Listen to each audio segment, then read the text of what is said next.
Hey guys, this is Fiction Life. How are you all? Please support to subscribe this channel for watching new interesting stories. So in this video we will see second part, what if Harry Potter became the most dangerous genius of his age. 10. Here is short summary. At age 10, Harry discovers a hidden from his mother, filled with rune books that unlock a talent no wizard expected. As shortcuts, inventions, and raw brilliance reshape his destiny, Harry becomes something the wizarding world has never seen, and can no longer control.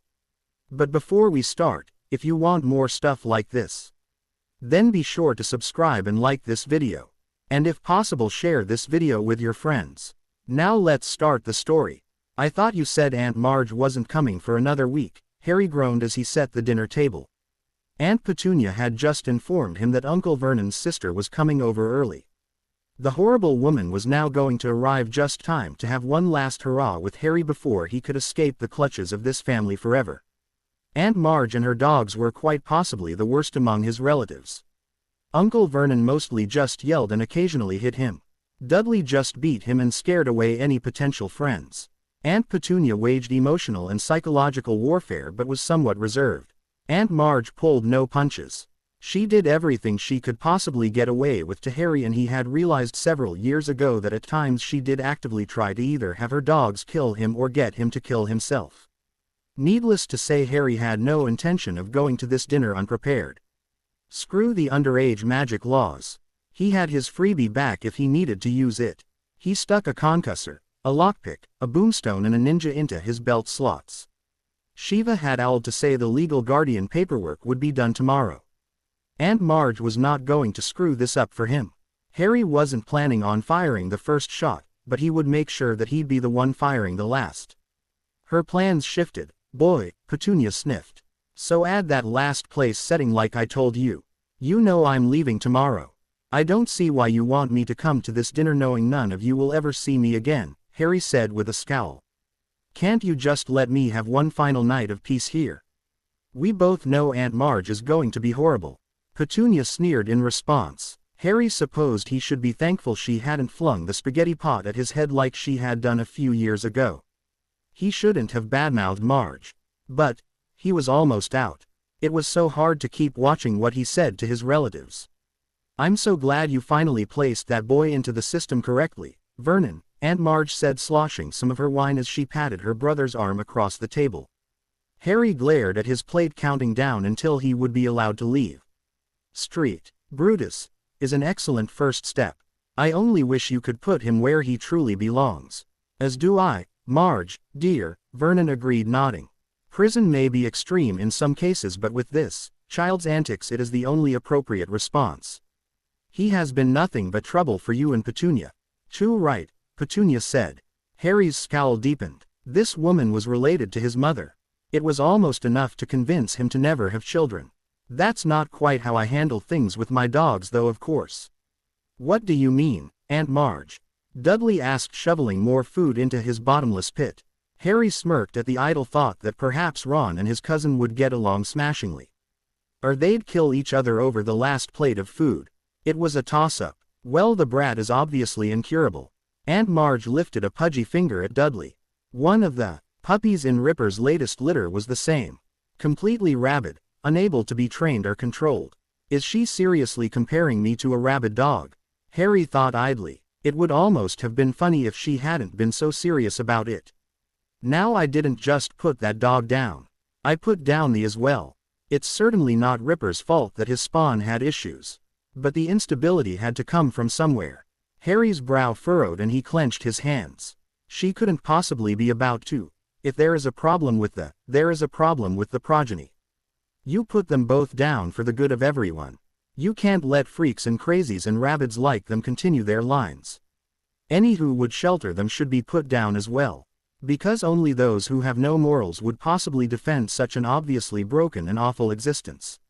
Marge slammed her glass back and leered proudly at Harry. His teeth were clenched and his muscles locked.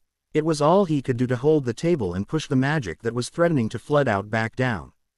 So, Dudders, Marge continued with a smile, I'm simply saying that if the boy was one of my dogs he wouldn't have seen his first year. And his mother would have shortly followed behind him. Harry lifted his gaze to scan the table. Dudley surprisingly was looking rather uncomfortable at the direction things had turned. Vernon, however, was happily nodding along, and Petunia simply gave a little noncommittal shrug. Harry desperately tried to remember why he needed to remain controlled. That letting go would only confirm what Marge was saying about him. "I hear that you managed to find some foolish woman to take him off your hands, Vernon. It would be only appropriate for her to perish along with him as they leave in the same manner as the brat's parents. It would serve them all." "Shut up," Harry screamed. Insulting him was one thing. He was used to it. Insulting his parents was completely different. Insulting Shiva for rescuing him was the last straw. "I've had enough," Harry continued in a voice barely above a whisper. "All I've ever done to you people was be born. I gave up trying to get you to care a long time ago, and I understand that you hate me. I don't even really care anymore. But you will not insult my parents. My parents who died to save me. And you will not insult the one person in my life who is getting me away from you and your poison." Harry was standing with his fists on the table. He left the rune stones in his belt so that he wasn't tempted to use them. If he could get out of this without resorting to them, it'd be a bonus. The way that both Vernon and Marge's faces were purpling, though, it didn't seem likely. "How dare you, you little freak!" Vernon shouted. "We put a roof over your head for years. We feed you. We clothe you. You throw rags at me that I have to staple to fit into." Harry yelled back. "You stuck me in a cupboard. You leave me scraps. It is more than you or your precious parents ever deserved." Marge sneered. "You should have died with those fools that night. I don't know for sure what you are doing for this woman claiming you, but it is certain to be unnatural. She should be ashamed of herself to allow her body to be defiled by you." Harry lost all control at that. The windows in the kitchen blew out and the table flipped. Marge flew into the wall, leaving a whale-sized dent. Her dog, Ripper, flew towards Harry for daring to attack his mistress. Harry just ripped off the boomstone and activated it. The localized silencing charm snapped into place around him while a piercing screech was let off just beyond his bubble. It was strong enough in the enclosed space that Harry felt the sound reverberate in his bones. The boomstone cut off after a second, but the damage was done. Ripper had fled to the backyard. Dudley was cowering in the corner behind the overturned table. Petunia was leaning against the counter for support, and Marge was still stuck half in the wall. Only Vernon was up. His ears were bleeding as he reached for Harry, but Harry grabbed for his concussor and held it aloft, pointed towards the man. "Go ahead, Uncle," Harry whispered. He didn't know if the whale could hear him or not, but either way, Vernon proved to be mildly more intelligent than Harry had initially assumed. He stopped. "I'm leaving. I hope Voldemort finds you and your family." Harry twisted and stalked out of the room. He pressed the lockpick to the door of the cupboard and it popped open. Grabbing his trunk, Harry stormed out of the house, all his belongings held in one little container. Harry practically ran down several blocks before coming to a halt.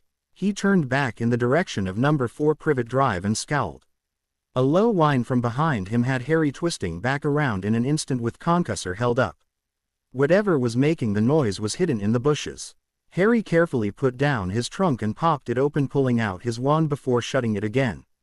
The concussor was useful, but not very versatile after all. "Hello?" Harry asked into the dark. Now that he was starting to calm down again, he was starting to get worried at the amount of magic he had just performed at his former house.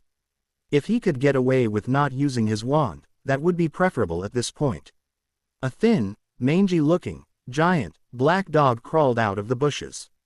The animal was huge, but it looked so sad and, well, pathetic, that Harry dropped the concussor back onto his belt. "It's okay, boy, I'm not going to hurt you. You seem nicer than Ripper at least." The dog cocked its head at Harry and gave a soft woof before picking itself up and padding over to him. Harry petted the dog's head and it panted its enjoyment. Squirming away from his hand, the dog reached up to lick his face and Harry laughed. The dog then reached out to his hand, still holding his wand, and nosed it up. "I'd prefer to keep a hold of this for the moment, buddy," Harry chuckled as the dog lifted his arm up towards the street with its persistence. Barely a moment passed before there was a soft bang and a large purple, double-decker bus sprang into existence out of nowhere and came to a crashing halt on the sidewalk next to Harry. The boy jumped back, landing on HI sand. The dog gave a woof that sounded practically like a laugh. Shaking his head, Harry stared at the obnoxious vehicle. The doors opened and a pimply head poked out. Night bus at your service, sir. Last respite for the stranded Witcher Wizard too pissed to apparate home. I'm Stan Shunpike, how may I help you today? Harry just gaped at the man. He shook his head before muttering, well, I guess that's one way to get to Shiva's. Harry picked himself up and grabbed his trunk, thanking his lucky stars that Shiva had mentioned her address in her last letter. How much to go to Kohler? Say 73 Northgate Street. Harry saw the dog cock its head at that and let out a small woof. Kohler About a galleon. That would include a hot chocolate too. Deal. Harry grabbed his trunk and turned to the dog, but it had already disappeared back into the night. Good luck, buddy. Hope your night ends better than mine started. Harry left the night bus behind and stumbled up the steps of Shiva's apartment complex, working hard to ignore his still flip-flopping stomach. Leaning against the wall outside her door for a moment to regain his equilibrium, Harry eventually tamed his body enough to knock. A muffled curse sounded from the other side after Harry knocked twice more. Do you bloody know what time it is? Shiva's voice grouched from within. She opened the door with murder written in her features until her eyes lit upon Harry standing in front of the portal to the apartment. Shiva's anger melted into concern and she wrapped Harry into a hug. Geez kid, what the hell are you doing here at this time of night? What happened? She pulled him into the apartment and kicked his trunk to the side as she shut the door again. Hedwig hooted amicably from her perch in the corner of the living room and Harry waved at his familiar. Shiva sat him down at the kitchen table and moved to the side. So, how bad is it and how awake do I need to be for this conversation? Harry said, looking down at his rune belt, somewhere between a 6 and 9. How much trouble I get in will probably end up depending on just how much Mafalda Hopkirk hates me and how much Amelia Bones likes me. In terms of wakefulness, probably about a first class of the day level. Shiva sighed and set a teakettle of water on to boil. Great. So tea for you and 1 cup of coffee for me. She plopped down into a chair across from him and Harry finally got a good look at his friend. It was blatantly obvious she had been sleeping before he knocked on her door. Her shoulder-length brown hair was arrayed around her face, not unlike Hermione's first-year Norm, and her eyes were tired slits. The t-shirt she was wearing was large, hanging down to a few inches above her thighs. Harry realized with slightly burning cheeks that she was wearing a pair of tight boy shorts and was suddenly very thankful that at least she hadn't answered the door in. Why are you green? Shiva asked, squinting at him. I took the night bus here, Harry grimaced. I swear, literally every form of wizarding transit I've experienced so far hates me. Shiva laughed in commiseration with him. If it helps, everyone hates the night bus. My aunt was convinced that it's deliberately horrible to make people less inclined to drink enough that they can't apparate anymore. Considering it's mostly used by minors these days, though, it seems counterproductive to me. The pot whistled and Shiva poured Harry the tea and got the coffee set up for herself. All right, tell me what happened. Uncle Vernon's sister, Aunt Marge, came over tonight. She was supposed to come a few weeks later, but apparently word got back to her that I was leaving for good, and it seems like the Dursleys wanted one last pick on Harry Day. She's awful, worse than the other 3 combined, and I still have some scars on my legs from where she used to let her dogs bite me.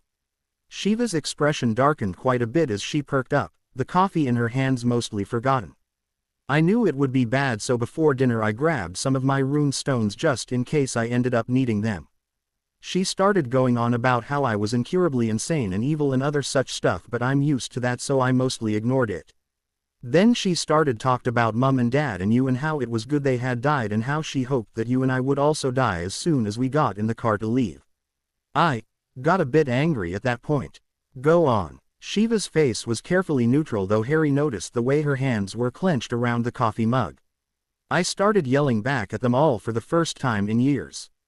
Vernon screamed back while Dudley and Petunia just sat there.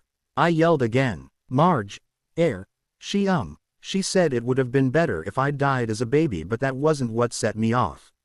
And what did set you off? She started to say that the only reason you were taking me in was because I was having with you. I kinda lost my temper at that point. The windows blew out, the table flew across the kitchen, and Aunt Marge was knocked into the wall. At that point I got my wild magic under control, but I wasn't thinking clearly, so I grabbed my boomstone, the one that makes a lot of noise like a boombox, set it off, partly to make them pay and partly to scare off Ripper. Uncle Vernon started coming for me after it shut off, so I switched for the concussor and threatened him. He backed off. I unlocked the cupboard with my trunk with the lockpick and left. It was all over in under 2 minutes, but it was still a lot of magic. Harry was wringing his hands by that point. He hadn't even noticed Shiva had gotten up until he was pulled into another hug. You don't have to defend my honor, Harry, but thank you for doing so. Everything for the guardianship is done, signed and ready. I'm just picking up the official document first thing, but it was all already legal by the time I went to bed last night, she whispered to him. You are never going back to them, Harry. Nobody deserves to be raised by people like that. I can't get them locked up, but we will spend some time thinking about how to make them pay. Harry nodded and Shiva pulled back. Okay, now let's get you to bed. We can go talk to Madam Bones and Hopkirk in the morning after I get the paperwork, okay? Can I say hi to Tonks while we're there? Harry asked, perking up a bit. Shiva laughed. Sure, kid. Figured you'd be sweet on Hermione not going for the older women. That's not.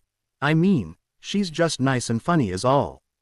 Harry sputtered. And I want to make sure she's okay. Yup.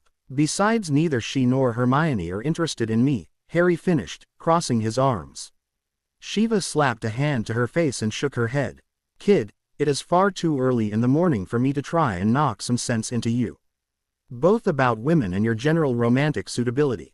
Your bedroom is the first door on the right, mine is the last of the left, and the loo is at the end of the hall.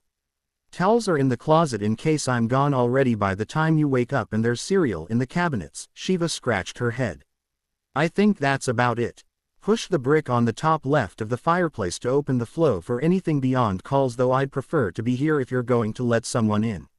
I've put wards on the window so Hedwig and any post owls can get in or out on their own.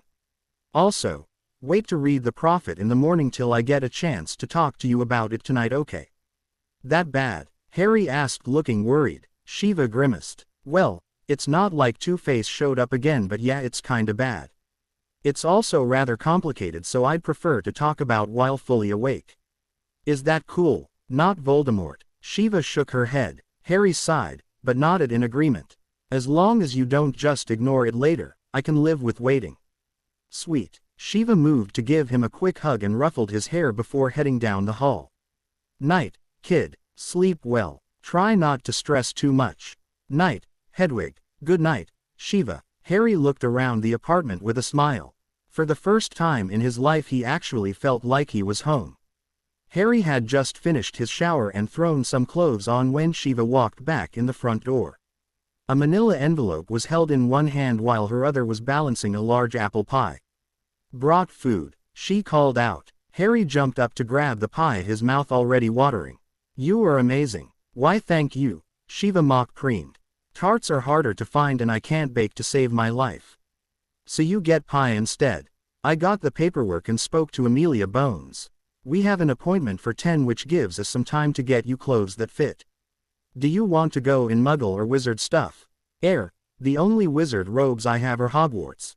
I just said, I was taking you shopping, kid, Shiva chuckled. We only have time to hit up one store first though, so, Muggle or Wizard? Would it be okay if we went in Muggle stuff? Sure. I need a new set of jeans anyway, Shiva shrugged. I thought you were a pureblood. Sorta, Shiva said, waving her hand. My paternal grandpa was Muggle born, so I'm technically considered a 3/4 blood, but nobody uses that term. I know most of the basics about Muggle stuff, but my dad always preferred the wizarding world, so I'm not as well versed as I could be. I can get around though without standing out, and I can pronounce most of their terms correctly. Which is honestly a heck of a lot better than some of the so-called experts.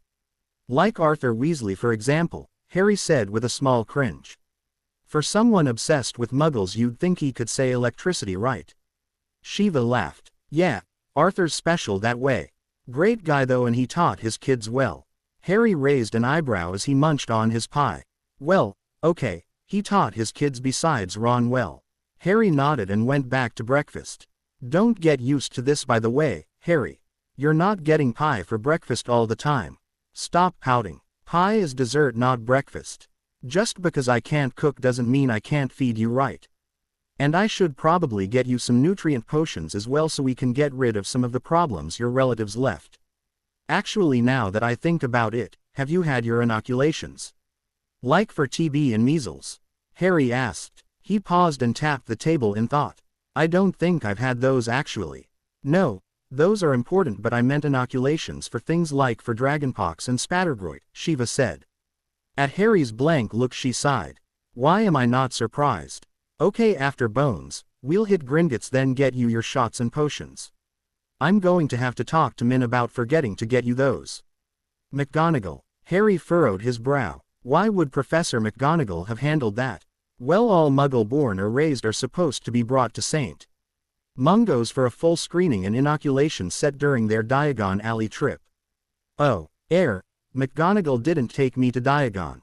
Hagrid did, Harry said, hoping he wasn't about to get his friend into trouble. Hagrid. Shiva's mouth dropped open. Then she muttered, Dumbledore. She fumed for a moment before calming down and looking back to Harry. Hagrid is nice, Harry, but he is not qualified to explain the important parts of our world to someone raised with Muggles. I can agree with that, Harry sighed. He didn't even tell me how to get on platform 9 3/4. I was lucky I read about it in Hogwarts, a history beforehand. Shiva just groaned and banged her head on the table. Neville was right, kid. You seriously have the worst good luck possible. Good morning, Madam Bones. It's nice to see you again, Harry said as he and Shiva met Amelia Bones in front of her office at 10. They shook hands and Amelia nodded down to him.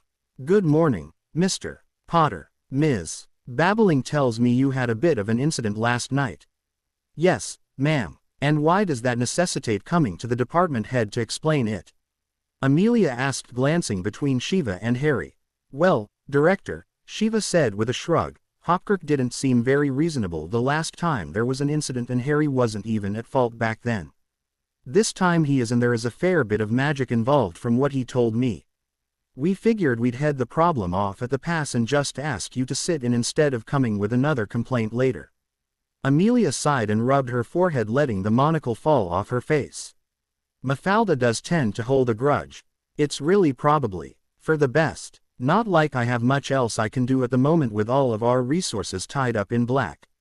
She waved them inside the office. Well, sit down. Hopkirk should be here right about. The older witch stalked in and took a seat without waiting for an invitation. Now. Problems again, Potter, Hopkirk said with a barely disguised sneer. Harry resisted, snorting. This woman should take lessons from Snape if she wanted to truly master the art of a good sneer.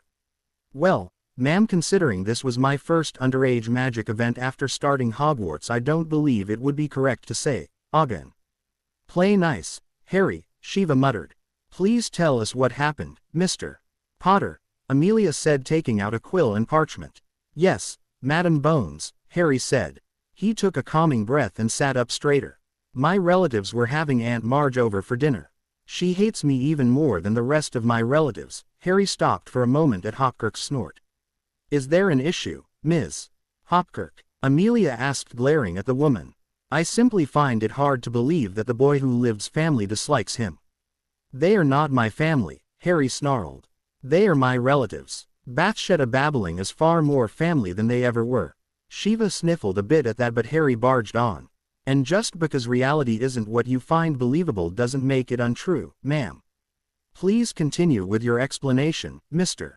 Potter, Amelia said before Hopkirk could say anything else. I spent most of the dinner being berated and insulted. Eventually Aunt Marge got around to saying that it was good my parents were dead and that with any luck me and Ms. Babbling would be joining them soon. I started yelling back at that point, and then Aunt Marge insinuated that I was intimate with Ms. Babbling. Amelia's eyebrows rose at that statement while Hopkirk just snorted again. I had a burst of accidental magic after that which destroyed many of the windows in the room and knocked the table over, in addition to sending my aunt careening into the wall. Her dog moved to attack me and I defended myself by using a rune stone which creates a very loud noise. After it cut out, I had to retrieve my things with the use of an unlocking rune and left the house. And that's when you went to Ms. Babbling's home, Amelia clarified. Yes, ma'am. Ms. Babbling, can you corroborate any aspects? Amelia's quill was scratching along as she turned to look at Shiva. Harry showed up at my door last night around 1 a.m. He had just gotten off the night bus but was still visibly upset and some clothes were half sticking out of his trunk. It looked like he had left in a hurry. When I asked what happened he told me the same thing you just heard. Shiva sighed. I was coming to pick him up today anyway. His relatives have a history of this sort of thing, ma'am. Really? Amelia's quill stopped moving and she turned her full gaze upon Shiva. And why am I just hearing about this now? Simple, Madam Bones, Harry said. Nobody cared before Ms. Babbling found out. He shrugged. Very few people care now. Mr. Potter, it is not normal for relatives to behave in such a manner. Again, that doesn't change the fact that nobody cared before, ma'am. I'm done with them now. I don't plan on ever seeing them again. You don't actually believe this, madam? Hopkirk asked, sounding incredulous. He's the boy who lived. No one in their right mind would say such things to him. He's obviously making the entire thing up to get away with breaking the law like a spoiled little child. Shiva glared at the woman and Harry's eyes narrowed. Amelia just rubbed her forehead and picked up the quill. Mafalda, I placed you on probation last year because you refused to listen or investigate. You are doing the exact same thing right now. I advise you to stop speaking before I fire you. Madam Umbridge would never. I don't care what the senior undersecretary thinks or threatens, Mafalda. I run this department, and I don't take being given ultimatums well. Pack your things and get out. You can't do this to me. I already have. Out, now. Amelia pointed towards the door with a scowl on her features. Hopkirk glared at the director but stiffly stood and walked out of the room. Damn, now I need to find yet another clerk. Mr. Potter, Amelia said, switching gears and turning back to the others in the room. I believe your story and cannot fault the accidental magic. It's termed accidental for a reason. I can also understand the use of the noise and lockpicking spells, though I feel at that point the situation could have been handled better. You are however still only 12 years old, so that must be taken into account. Consider this an official warning. No charges or fines will be levied, but it will be entered into your record. If there is another incident, then you will be likely find yourself fined. She paused and set the quill down. On a more personal note, I apologize for the conditions leading to this. Am I safe in assuming that Ms. Babbling is looking after you from this point forward? Both nodded at that. Okay then. Do you have the paperwork to make that official? Yes, ma'am. Shiva handed over the papers she'd picked up that morning. Amelia quickly scanned the documents. This looks to be in order for the Muggle side of things. What about the magical side? I'm not sure what you're talking about, Madam Bones, Shiva said, trailing off with a confused look. The Muggle paperwork handles official guardianship. The magical side deals with the magical guardian. Doesn't that just implicitly follow if the legal guardian is a magical as well? Shiva asked. Harry could feel his stomach nodding. Of course it was too good to be true. Honestly, I'm not sure. That's not my field. I never had any issues with my ward, my niece Susan, but it's always better to be sure. Ask Gringotts. They'd be able to tell you faster than dealing with the bureaucracy here. We were headed there next anyway, Shiva scowled. Thanks for the heads up. Of course. Amelia sighed. If you do run into problems with it, know this, Ms. Babbling, Mr. Potter. Your place of residence and physical guardian is resolved in this paperwork right here. She pointed to the documents Shiva was holding. Even should you not be his magical guardian, these make the boy your ward. Wizarding World decisions might be more difficult, but he can't be taken away while those exist. Harry's stomach unclenched slightly. Worst case scenario of being forced back to the Dursleys was apparently off the table. Thank you, ma'am. Amelia nodded. Of course. Now if there's nothing else, I really do need to get back to dealing with this task force. Sure. Thanks again for your time, Madam Bones. Shiva stood up and led Harry back outside. She ruffled Harry's hair and grinned at him. So slap on the wrist ain't too bad. Don't worry about the magical guardian thing too much. We'll deal with it at Gringotts if we have to. Harry nodded back, trying to pat his hair back into a semblance of order. You wanted to stop by and say hello to Tonks, right? Ours should be this door. Harry entered the section of the building that Shiva indicated and glanced about the room. He almost missed Tonks at first, but then there was a loud crash and muffled cursing from one side of the room. Looking over, Harry had to stifle his laughter as one man was face first in a garbage bin and Tonks was leaning against a desk holding her leg and looking guilty.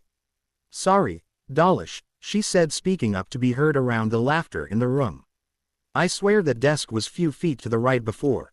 Thanks for breaking my fall though." Dawlish pulled his head out of the bin, glared at Tonks and stalked out to the bathroom. Harry grinned and walked over towards Tonks. "Still 2 left feet, Tonks. Watch her, Harry, watch her, Shiva." Tonks grinned over at the two and dropped into the chair behind the desk, still rubbing at her leg. "I could do the 2 left feet thing. Want to see?" Harry laughed again. "That'd be a bit weird, I think. I see you got some color back." He waved to her dark blue hair. "Yup, pink just didn't seem appropriate and all. I'm going to get you back for mentioning the name where I couldn't hit you upside the head, you know." Tonks said, half glaring and half smiling. Yeah, I know. Did the memory help?" "Actually yeah, it did. Thanks for that." Tonks dropped into a bit more of a professional bent. "Hagrid was cleared of most of the original charges on him thanks to you. He still got a sanction for keeping a dangerous controlled magical beast, but that was mostly just a large fine which had been paid long ago. Don't know if he's going to get a new wand anymore or whatnot, but the option is open to him now." There was a slightly frustrated air about her, though she seemed to shrug it off before continuing. "I think he has something special planned for you when you guys meet up again at Hogwarts." "Cool, good for him. I'm glad I could help," Harry said. "So what are you two doing here?" Shiva slapped Harry's shoulder while his face turned a bit red. "Well, this guy had a bit of a fight yesterday and magic got involved. He put them in their place." She smirked and Tonks laughed.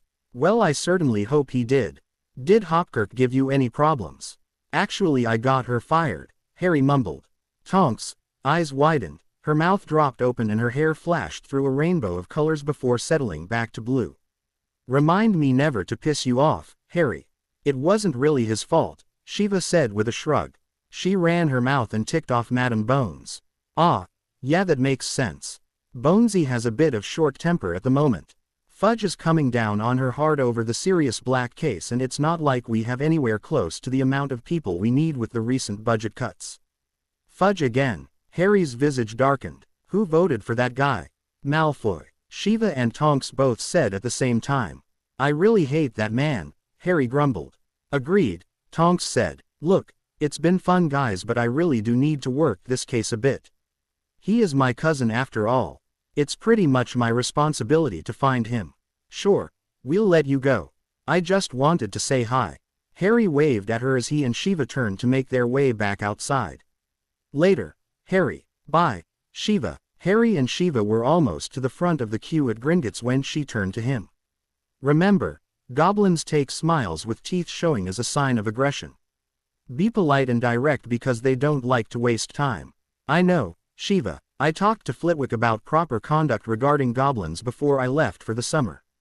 I got it covered," Harry said, waving off her concerns.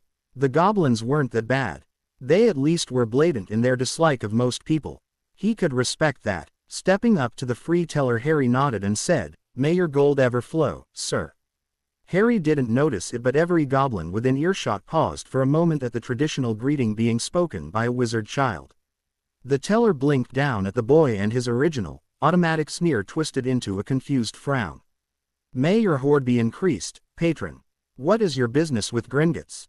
His words were just as short as before, but the tone sounded far less ornery than the first time Harry had been here. "I need to visit my vault, and I'd also like to speak with the Potter account manager. I have had a recent change in guardianship and I need to ascertain that she is added to my accounts as well as any necessary paperwork is in order." "Harry," Shiva whispered with wide eyes, "you don't have to do that." "I know, but I want to." The teller blinked down at the two again. "Potter." Harry nodded. The goblin frowned, then snapped his fingers. A smaller goblin hurried forward from behind the counter. "Follow the vaultrunner to the meeting room." "Thank you, sir." "May your enemies fall before you," Harry said with a small bow. "And may their blood wet your blade." The teller responded with another surprised head nod. "Hello, Griphook. I hope you've been well. May your gold ever flow," Harry said as he turned to the goblin they were to follow. "You remember me, Griphook's eyes had widened considerably and the pause in the surrounding goblins was noticeable to all nearby this time. Of course. That was 2 years ago, wizard. Griphook sounded dumbfounded. You were the first goblin I ever met, Harry said with a bit of chuckle. It made a bit of an impression. Griphook just nodded and shook his head before turning to lead the way back through the bank's corridors. As they trio moved off, many goblins' heads watched their progress. It had been a long time since wizards from a prominent family had bothered to remember their names. Or to give proper greetings. Or to even truly be polite. Perhaps Harry Potter would follow in his ancestors' footsteps after all. Harry and Shiva were led into a small office and after greeting the goblin behind the desk took their seats. I am Snapfist, Mr. Potter. It is good to see you have finally found the time to deem a response to my questions was warranted. Though a simple owl would have sufficed. Wait, questions, Shiva said, furrowing her brow at the goblin. Harry scowled. Let me guess. You've sent me owls for years and I've never replied to a single one. Snapfist leaned back with a barely concealed sneer. We have sent letters since you first turned 11, Mr. Potter. At least one letter every month for nearly 2 years now. I haven't received any of them, sir. I apologize for any offense taken as I assure you none was intended. Snapfist's eyebrows furrowed at the little wizard's response. This was highly unexpected. An arrogant air was perfectly normal. A lying wizard was also perfectly normal. Both were exceedingly easy to spot. Harry Potter instead appeared nearly as frustrated as Snapfist himself. It certainly helped the child's case that wizard heirs as a rule never apologized, certainly never to a goblin.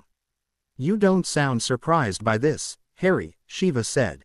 I'm the bloody boy who lived. Shouldn't I have gotten letters from half the witches and wizards in Britain with everything from simple thanks to marriage proposals? The first letter I ever got was from Hogwarts. The second was from Hermione. No, Shiva, it doesn't surprise me at all that someone's been stealing my mail. If you suspected this, Mr.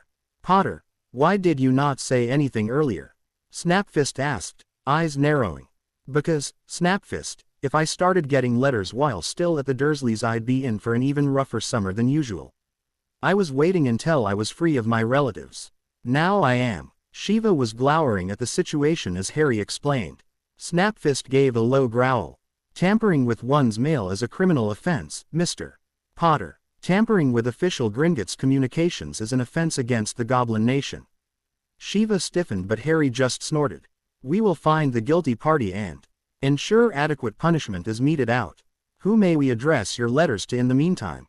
Bathsheba babbling. Harry nodded towards Shiva. She's my legal guardian as of yesterday. Which is actually one of the reasons why I'm here, but we can go over that later. What were you trying to get a hold of me for? 3 primary reasons, Mr. Potter. First, we were sending account statements detailing your holdings. Here is a copy now. Snapfist handed across a piece of parchment to Harry, who glanced at it and passed it to Shiva. The summary of the information is thus. Your trust vault is refilled to 2,000 galleons on the 1st of June each year. Your family vault remains open to perusal, however all items must remain inside including gold, jewelry and heirlooms. Documents may be copied but the originals must remain in the vault. These restrictions will dissolve upon you reaching your age of majority and any items remaining in your trust vault will be deposited into your family vault. Your Muggle Holdings investments have been mostly profitable, with the largest producer being a company termed Apple. Your current approximate holdings amount to 150,000 galleons of liquid assets, along with an additional £250,000 in Muggle Holdings. This figure does not take into account the jewels or jewelry in your family vault nor your family heirlooms or properties. In addition, only the 2,000 galleons inside the vault are available at any given time until your age of majority. Harry's mouth was gaping and he turned to Shiva, who was looking similarly dumbstruck. I'm almost a millionaire. It's not quite enough to live on for the rest of your life without a job, especially while supporting a family, but Merlin, kid, wow, Shiva shook her head. Don't spend everything in one place. You mentioned properties, Snapfist. Harry asked, almost afraid to turn back to the goblin. That was the second issue we wished to discuss, Snapfist said, nodding. The Godric's Hollow home was officially claimed as a historic monument and your magical guardian signed off on this. The Potter Manor summer bungalow on the coast of France is still in good order and well maintained as per the original agreement. Summer bungalow? Shiva asked with a slightly strained voice. Yes, Snapfist pulled some papers out of his stack to examine. It is a small property. 1 floor, 3 bedrooms, 2 restrooms. The primary advantage is the location as it resides on a cliff overlooking the ocean. I am told it is quite the view, though I have never visited myself. Anything else? Harry asked, controlling his breathing. The primary Potter Manor is the only other property. It is also the reason for the summons. The manor was heavily damaged during the Blood War, and while provisions were set up for the manor's repair, they were never activated. Why not? Snapfist rubbed his head. Apparently some gestures crossed species. A very frustrating technicality. James Potter had arranged for everything as well as already completed payment. However, he had yet to sign the revised paperwork acknowledging agreement with the upgraded warding schemes prior to his death. We were unable to move forward without that signature or official release in his will to perform the work. As James Potter's will was sealed prior to being read, our hands were tied. As the eldest Potter, you, with your legal guardian's signature, may authorize this work. My father's will exists? Harry asked, his lip twitching. I was led to believe my parents' wills had been destroyed the night they died. Snapfist frowned. Could nothing be normal with this child? I assure you, Mr. Potter, both James Potter and Lily Potter née Evans' wills are safe in our records. I want to read them. Harry's hands had clenched into fists and his knuckles were going white. That is not possible at this time, Snapfist said apologetically. James Potter's will was sealed by order of the Wizengamot and cannot be read without a counter order or release by the head of House Potter. Lily Potter's will was never activated to begin with and cannot be read until this condition changes. You just said Harry could sign to start the work on the manor. Why can't he unseal the wills? Shiva asked, laying a calming hand on Harry's shoulder. The paperwork to repair Potter Manor was completed and signed by the head of house. That an addendum was added to incorporate a definition of the ward scheme as what is preventing work. It is a technicality that allows for any Potter to complete the work by accepting the addendum as sufficient. The wills would need to be released by the head of house. Harry Potter is not considered the head of house until he reaches the age of majority and assumes the title Lord Potter. Well, can't I unseal them? I have the paperwork proving I'm his legal guardian. Shiva got out the documents and handed them over. Snapfist, however, shook his head after a quick scan. These are Muggle forms. Mr. Potter's magical guardian remains unchanged and only he may authorize the release. As it was he who initially sealed the will, I rather doubt you will gain cooperation from that direction. Dumbledore, right? He's my magical guardian, isn't he? Harry growled. That would be correct, Mr. Potter, Snapfist snarled. The old wizard had trampled over many Gringotts policies through the years and did not engender warm feelings. How do I change it? Shiva frowned as Harry spoke. This was a problem. She had initially assumed Dumbledore simply had in loco parentis guardianship while Harry attended Hogwarts, not that he was an official magical guardian. It would need to be a Wizengamot decision to strip his magical guardianship rights and grant them to another, Snapfist explained. Harry just growled in response. Snapfist found himself growing to genuinely like this little wizard. It was rare enough to meet a magical that could be polite.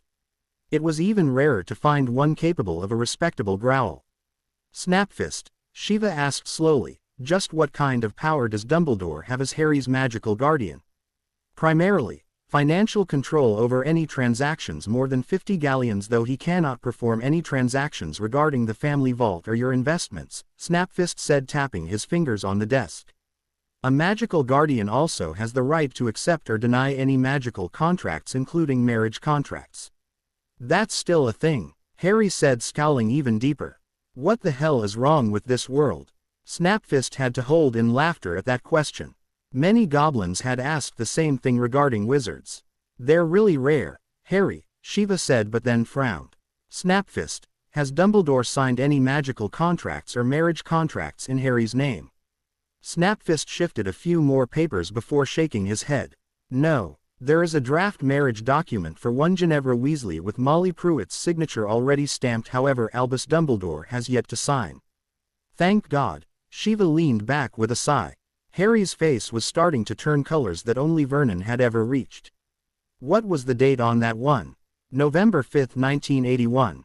Both humans gaped at that and looked at each other. Harry unfroze first. I am going to strangle that old man with his own beard. At least he didn't sign the bloody thing. Snapfist, is there any way to block that from ever getting signed? Well, the goblin tapped the desk again thinking. A scary grin split his features as he recognized an option perfectly in line with bank policies. We could place it into the family vault. As a draft document, it would be required to be either destroyed or signed before any other marriage contracts could be formed. And Dumbledore isn't allowed in the family vault despite being a magical guardian, Harry said. Snapfist nodded, noting with approval that the predatory grin spreading across Harry's features mirrored the goblin's own. Can I give access to that vault to Shiva? No, not until you reach your age of majority.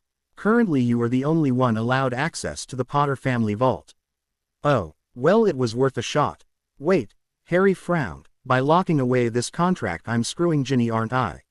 She seems nice enough and I don't want to stop her from dating anyone until I turn 17 or something. In one manner you are limiting her options, Mr. Potter. Miss Weasley would be unable to enter into another marriage contract the same as you. However, that does not mean neither of you can form relationships. It simply means neither of your hands can be bought or sold, Snapfist said. Shiva, do it. She nodded to him and gave a thumbs up. This is definitely the best option until we can get you out from under him. I just wish I knew why Dumbledore seems dead set on managing your life. Maybe he's just senile, Harry muttered. Was there a third thing, Snapfist? Yes, a Wizengamot proxy. A what? Shite, Shiva said softly. I didn't even think about you having a seat on the Wizengamot. It's a hereditary one, I assume. It is, Snapfist agreed. It is generally not a topic Gringotts handles, however with the sealed will we have been forced, Snapfist made it sound like a curse, to bring up the issue. Currently the proxy is Albus Dumbledore in his role as your magical guardian. You were unfortunately unable to change this fact without his consent. Fantastic. Harry sighed. Well, if you guys manage to figure out a way for us to change magical guardians before we do, let me know please. I will ensure we do, Mr. Potter. Snapfist nodded to them both. Before we conclude, it has come to the attention of Gringotts that you are in possession of the sword of Godric Gryffindor. Is this true? His eyes were beady and his stare intense. Shiva narrowed her eyes at Snapfist and stopped Harry before he could speak. Yes, she said. The Hogwarts Founder's artifact chose Harry as a champion and bestowed the sword of Godric Gryffindor upon him in his hour of need. Harry shot her a questioning glance, but Shiva just shook her head. Snapfist frowned, deep in thought, before slowly replying, you claimed this blade during a crisis. Yes, Shiva said. Mr. Potter, please explain. Harry again looked at Shiva. She just sighed and motioned for him to go ahead. My friend and I were fighting a basilisk. Nothing was working against it, so I asked for help. Fawkes, the Phoenix, showed up with the sorting hat. I put the sorting hat on and the sword came out. I used it to stab the basilisk. I think I hit the venom sac in the brain when I stabbed it. Snapfist stayed quiet for some time. You have claimed right of conquest and right of bequeathment then? Shiva nodded. He has. Very well, Snapfist sighed. He shook his head with a resigned growl of defeat. The Goblin Nation recognizes your claim and your right, Harry Potter. You maintain uncontested ownership of the sword of Godric Gryffindor for your lifespan. Okay, one of you has to explain what is going on because I'm pretty sure I've missed a very large chunk of this last part. Harry looked between the two others, getting annoyed. Obviously something delicate was just decided and I don't appreciate feeling like it was done without my input. Harry, Shiva said softly, goblins view any items they make as belonging to the crafter and the crafter's descendants after they pass. In their view, any items made for a witch or wizard are merely rented. When the owner passes, the period of rent is up and they expect the item returned to the crafter or his family. We don't agree with that. We feel we paid an extreme amount for a very finely made item and we own that item, so we pass them along to our children. Okay. Harry looked between the two again. So you thought I was cheating you by not giving the sword back? Correct, Mr. Potter. Snapfist nodded. So, what made you change your mind? Two things. You claim the right of conquest and the right of bequeathment. The right of bequeathment is valid as you did not ask for the blade yet it was delivered to you all the same. You were chosen as a champion of Hogwarts. We respect that choice and the judgment of your abilities and character. The right of conquest is equally valid as you accomplished a feat many would die failing to perform in your place. A basilisk is no easy prey. This marks you and your ally. Daphne Greengrass, Harry supplied after Shiva elbowed him. Quote. Daphne Greengrass is warriors in our eyes. A warrior is entitled to the spoils of his kill as well as the instruments used to perform said kill.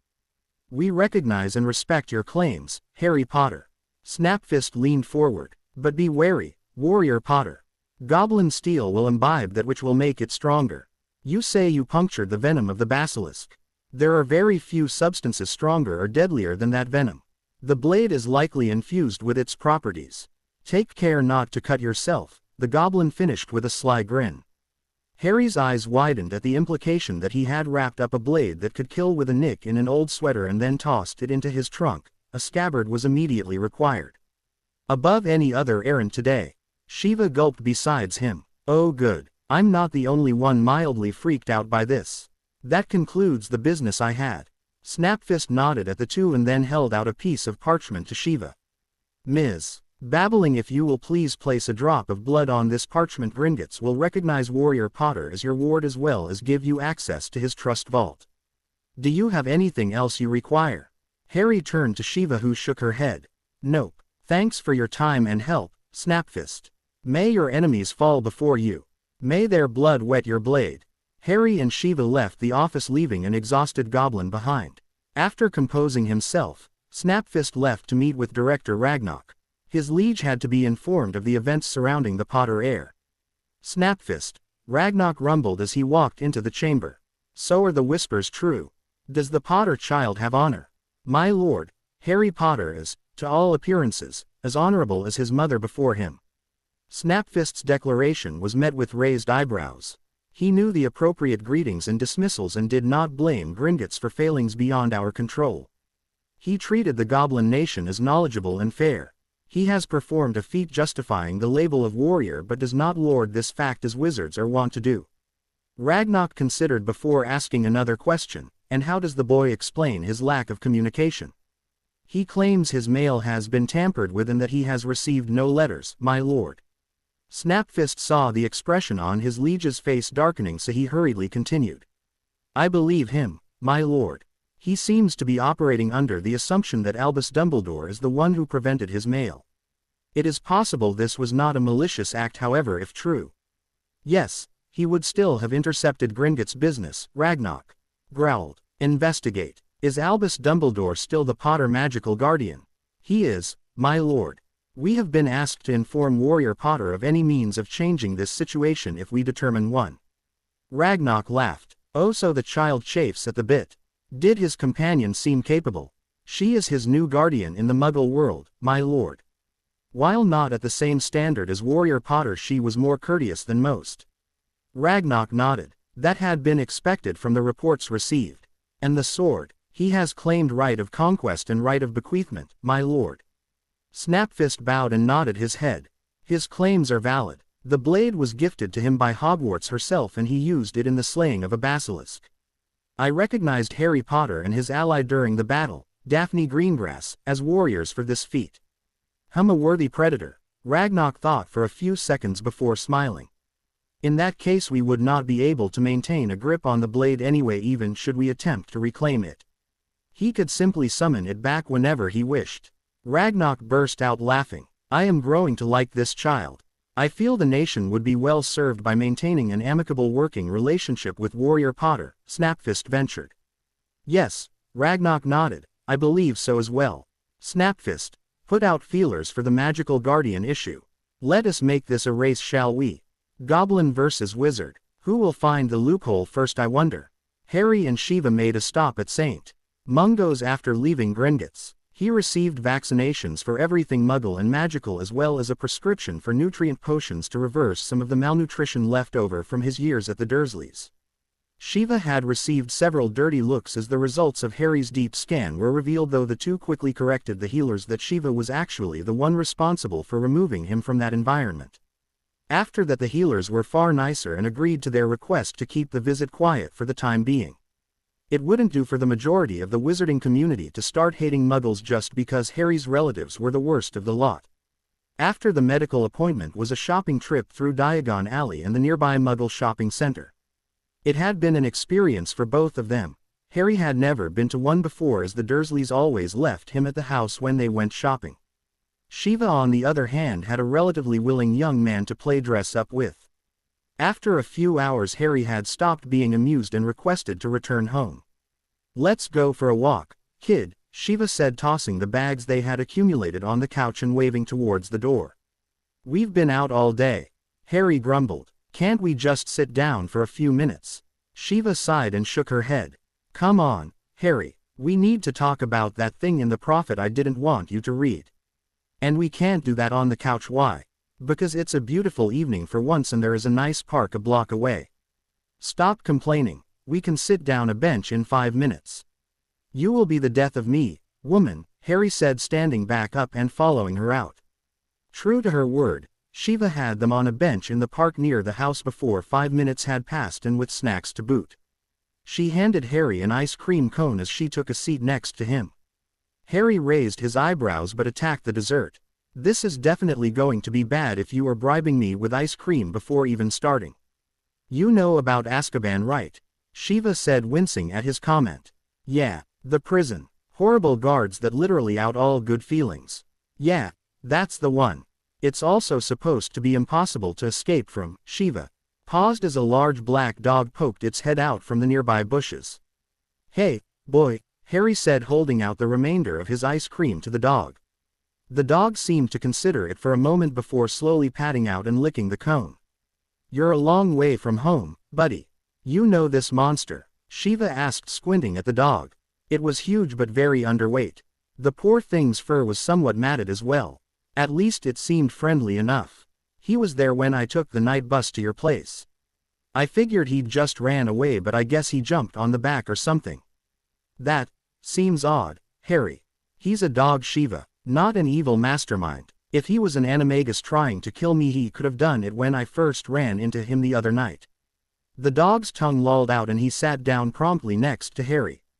"He's obviously smartly than a regular dog though, probably as smart as Hedwig if he managed to follow me here. He was probably some wizard's familiar or something and the guy died leaving the poor guy alone. Can we keep him?" Shiva sighed. "I don't think so, Harry. You already have a familiar and I'm more of a cat person. We're not really supposed to have dogs at Hogwarts and we can't exactly just leave him here while we're gone for months." Harry's face fell. "Tell you what, I'll ask around a bit. Maybe one of my friends in Hogsmeade will want to take him in. Then you can visit him during the school year." Harry smiled at that and the dog yipped. "Okay, that works. Thanks, Shiva." "No problem, kid." Shiva gave the animal a scratch. "You should probably name him. How about Blackie?" The dog growled at that, making Harry laugh. "Guess not." "Thunder." Snuffles." "Oh, you like that one. Okay, Snuffles it is." The newly minted Snuffles licked Harry's hand. "All right, enough stalling I suppose. What were you saying about Azkaban?" "A prisoner broke out a few days ago." Shiva leaned back on the bench and stared off into the distance. "His name was Sirius Black." "You say that like I should recognize the name," Harry said while scratching Snuffles, who had fallen silent. "You were just a baby when he was locked away. Sirius Black was one of your father's best friends, Harry. He was also your godfather." Harry's eyes narrowed and the dog whined a bit as his scratching got more intensive. "When your parents went into hiding with you, they were under a charm called Fidelius. It works to hide the existence of a secret, generally a location, but it could be anything, from the world at large. Only someone called the Secret Keeper can show or tell others the secret. And Black was the secret keeper for where Mum and Dad were." Harry asked quietly. Snuffles whined beneath him, but Harry gently shushed the dog. "Not a lot is known for sure about that night, Harry. All we know for sure is that Sirius Black was the most likely candidate for Secret Keeper. From what everyone said, he and your dad were practically inseparable. They were basically brothers in everything but blood. Neither your mum nor your dad could be the Secret Keeper since they lived in the house. Black was the next person they'd trust most. And Voldemort walked right up to our door. Harry said, nodding. So he knew the secret. Yes. Even more damning. Their other friend, Peter Pettigrew, apparently hunted Black down after that night. Pettigrew caught up to Black on a street in Muggle London. There was a battle. Pettigrew yelled out about how Black had betrayed your family, and then Black cast a curse that caused an explosion, blowing up a large section of the street. 12 Muggles died, and the only thing recovered from Pettigrew was his finger. Snuffles put his 2 front paws over his head. Shiva slung an arm around Harry and pulled him close to her before continuing. The Aurors caught up to Black almost immediately and found him laughing in the destroyed street. He didn't even put up a fight. They stunned him, snapped his wand, and tossed him in Azkaban. Nobody ever looked back. A few days ago, somehow, he managed to escape. According to the guards, he had been whispering for several days beforehand that he's at Hogwarts. The Ministry is assuming that he's coming after you, to finish the job that he and his master started over a decade ago. Harry was quiet for a few minutes, just scratching Snuffles and leaning against Shiva. So, he finally said softly, I have a second madman after me. Fantastic. He chuckled and shook his head. Want to put a bet on whether he'll be our Dada teacher this year? The first one was possessed and tried to kill me, and the second tried to obliviate us all. It'd be par for the course for Sirius Black to wrangle the job. Snuffles started a low growl, and a nearby squirrel jumped away before he quieted down. Shiva snorted. You do seem to inspire murderous thoughts in our defense teachers, kid. Harry shrugged as best he could while leaning against her. It's a talent, Shiva. I think I'm going to start working on more offensive runes this year. The older woman sighed but nodded. I can understand that. Promise me you'll consult with me before going for anything too dangerous.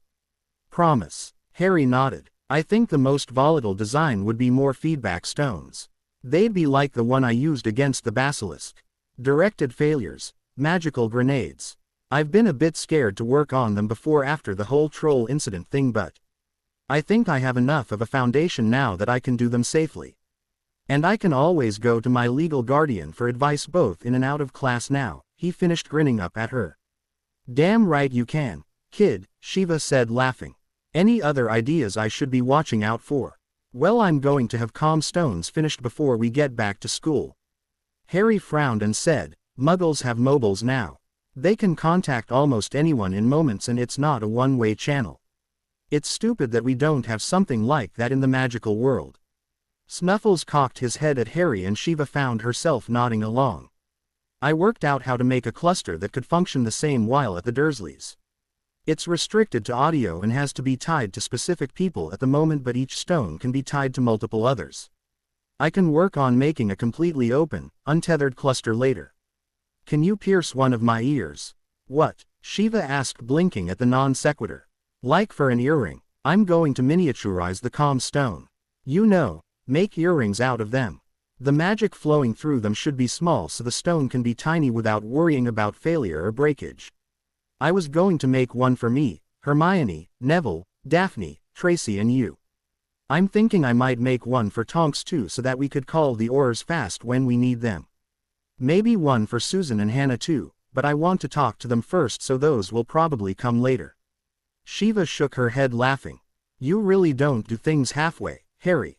I'll take you to get a piercing in a few days. Wait till I tell Bill you got an earring. Harry snorted. Hey, his dragon fang one was awesome. He thinks so too, Shiva commented, still laughing. Snuffles started chuffing along with the humans. All right, kid, dog, time to head back home. Yeah, let's go home. Harry smiled at Shiva as he stood and stretched. Thanks for telling me this stuff, Shiva. And thanks for supporting my ideas. Shiva smiled back at him as Snuffles fell into a trot beside the two.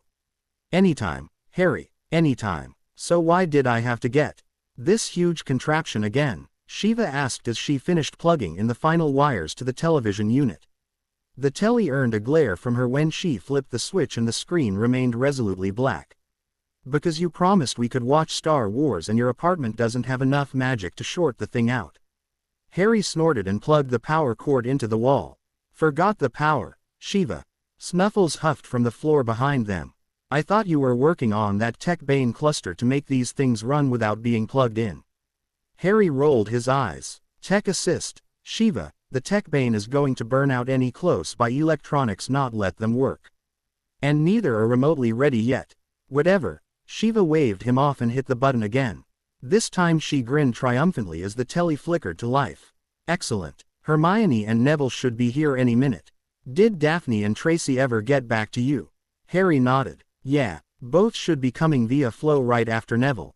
I'm still a little surprised that both were interested in seeing a Muggle movie. Harry, Shiva said, shaking her head, when you describe a story as, the evil Dark Lord attempts to take over the galaxy using a weapon that can destroy planets only to be stopped by a space wizard who just left the farm, of course they're going to come. Hell, Greengrass probably considers this research for when Voldy comes back. Yeah, I guess I did kind of con them a bit, Harry said, rubbing his neck a bit sheepishly. You know, I still don't get why you can't stick to one name for Riddle. Shiva shrugged. Well, Two-Face doesn't quite fit anymore. I still sometimes get hung up with Voldemort itself. Tom is way too informal. Riddle just doesn't seem evil enough. Moldymort is awful and will never be uttered again. I think I like Voldy though. I may stick with that one. Harry shook his head, responding, as long as you don't go back to you know who, I guess I really shouldn't complain. Right you are, kid. They were interrupted by a knock at the door. Snuffles stood up and directed a doggy grin at the entrance while Harry went to open up. Hey, Hermione, glad you could make it. Hermione walked into the apartment a little wobbly and flushed.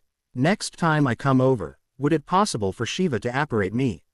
I did not enjoy the night bus very much. The ginger-furred large cat clutched in her arms bobbed its head in full agreement, making a small yowling noise. Harry laughed and gave her a quick hug and scratched the cat behind its ears. If it makes you feel better, I felt the exact same way after I got off it too. Hermione blushed slightly but smiled. Actually it does a little. If that horrible transport can flap the great Quidditch prodigy, then I do feel a bit easier about disliking it. Hey, Hermione, Shiva called from the living room, waving to the younger girl. Hello, Professor, Hermione replied, ignoring Shiva's rolling eyes at the moniker. Harry chuckled at the ever so slight smirk Hermione had gracing her lips. His friend's humor was subtle but noticeable to one who knew where to look. This is Crookshanks, by the way, she said, holding up the cat. I hope you both don't mind me bringing him over. My parents had to leave for the day and I didn't want him all alone so soon after bringing him home. It's fine, Hermione. He can play with Snuffles if the two get along. Harry eyed the cat. It was almost easier to think of it as a small tiger, honestly. The animal was as large for its species as Snuffles was for his. Crookshanks' face was also rather squashed, truth be told. Hermione let the cat squirm loose and he hopped down to the floor of the apartment. Play nice, Crooks, and don't damage anything. The cat gave her a look, then deliberately turned and patted over to Snuffles, who cocked his head and huffed at the smaller creature. I just fell in love with him at the store. The clerk said that he kept getting passed over for some reason. I just can't see why. He's part Kneazle and just the most brilliant cat I've ever seen. Harry laughed at his friend. It was just like Hermione to completely ignore Crookshanks' somewhat odd features and focus on his intellect. Well, Snuffles seems to like him and Hedwig hasn't chased him out yet, so I think your choice of pet gets the seal of approval, Harry said. Oh, I almost forgot to ask, Harry, have you been practicing with that occlumency book I sent you? Yes, Hermione, he said with an exaggerated sigh. I still don't see why I have to. I do still have my reflector lenses, you know. And what if someone tied you up and took off your glasses, she asked, putting her hands on her hips and giving him the look. Then I think I'd have bigger problems than having my mind read. Don't complain, Harry, Shiva said, grabbing a handful of popcorn. She has a point, and occlumency helps with memory and organization as well. You don't want to be the only one in your group ignoring it just because you have a rune equivalent to you. All right, he held up his hands, laughing. It was just a question, you two. So what does your mind palace look like? Hermione asked. A castle, why? Harry shrugged. I was just curious. Mine's a library. Harry smiled. Of course Hermione would make her mind into a library. You know, I had an ex-girlfriend who actually had Windsor Castle. Shiva commented. She took the mind palace thing a bit serious. I know one Muggle-born who used something called the Enterprise, too. Hermione's eyebrows rose at that and Harry smirked. That wasn't a bad idea at all. Apparently he scared his tutor so bad with that the guy refused to ever enter his mind again. Never did figure out just what the Enterprise was referring to. Well, I guess we know what the next movie night will be, huh, Harry? Hermione asked, sharing a grin with her friend. Before she had a chance to say anything else, the flow flared to life and Neville's head showed up in the flames. Professor babbling. Neville asked, "Are we clear to come through? Daphne and Tracy are here as well. We figured it was easier just to use the same fireplace." "You're good, Neville," Shiva said as she pushed in the brick to open the flow. "All right, we're coming." Neville's head disappeared, but a moment later the boy himself came stepping out of the green flames, followed closely by Daphne and Tracy. Harry grumbled, "I hate you all. Why am I the only one who can't stay standing using the stupid flow?" "Because you are horribly uncoordinated," Daphne said with raised eyebrows. The grin on her face showed she was only teasing with the barb. Tracy smirked. "Nah, it's 'cause of karma biting your ass. I'd put money on you forever failing at the flow just so that you keep being awesome at other stuff. You can't keep winning everything without losing some after all." "Haha, very funny." Harry shook his head before turning, giving Tracy a serious glance. "How are you doing, Tracy?" The girl shrugged and Daphne gave her shoulder a squeeze. "Been better. The mind healer has helped a lot and I still feel like a complete idiot. I really should have known better than to keep talking to something that talked back. At least when I couldn't see where it kept its brain." "It's not your fault, Trace," Daphne said softly. "I didn't say it was my fault," Tracy smirked at them all. "I said I was an idiot. Really though, I'm fine. Thanks for asking, Harry. How about you, Daph? We haven't really had a chance to talk much." Harry ran a hand through his hair. Daphne rolled her eyes and plopped down on the couch. "You worry too much, Harry." Hermione nodded and sat down next to the Slytherin. "I agree. Good luck getting him to believe that though." Tracy sat down on Daphne's other side, smiling at the two. "It is a little cute though how noble he is. If I liked guys I might develop a crush on him." Snuffles perked up at that, looking between Tracy and Harry before chuffing softly and laying his head back down. Shiva snorted and claimed the armchair before replying, "It's cute until he gives you heart attack." "I am right here, people," Harry said, throwing his hands in the air. "Neville, a little help please." Neville laughed. "Sorry, mate, I'm with them on this one." He sat down in the other armchair, leaving Harry to collapse into the spot next to Hermione. "I hate you guys," Harry sighed as he relaxed down. "Nah, you love us. Why else would you give us presents on your birthday?" Tracy smirked at him. "They're not presents," Harry grumbled. "They're useful. And here, take it before I change my mind." Harry handed out his completed comm stones to the assembled group. "Each are keyed to all the others at the moment, as well as one for Tonks so that we can contact the Aurors if something crazy happens again. Just say, 'Come on, contact,' and then the name of the person you want to talk to. To shut it off, just tap it and say, 'Disconnect.' You don't have to use them as an earring if you don't want to, but the volume is adjusted to assume it's hanging by the ear, so if you use it as a bracelet or necklace or something you'll have to hold it to your ear." "Harry," Hermione said slowly, looking at the tiny rune stone and turning it over in her hand, "this is amazing.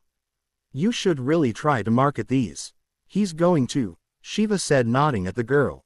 "After he gets the clusters so that they don't have to be keyed to other stones at least." Harry was saying something about affiliating with potential business partners after he got back to school. Harry glared at Shiva but rolled his eyes after a minute. Neville looked over at Harry in confusion. "Really? Who, Harry?" "The twins," Harry sighed. The rest of the group raised their eyebrows at him. "What? They're brilliant. Have you seen some of the stuff they've invented?" Shiva frowned. "Their grades though. Then they either don't care or they're like me when I started Hogwarts," Harry said, shrugging. "Intentionally doing poorly?" Hermione asked with a frown. "Yeah, seriously, Fred and George are amazing at what they do and they have some really good ideas. I heard them mention last year that they were hoping to open a joke shop at some point in the future. I figure if I help them market their shop when they get it running, then I can sell some rune stones through them before I get my own place set up in a few years."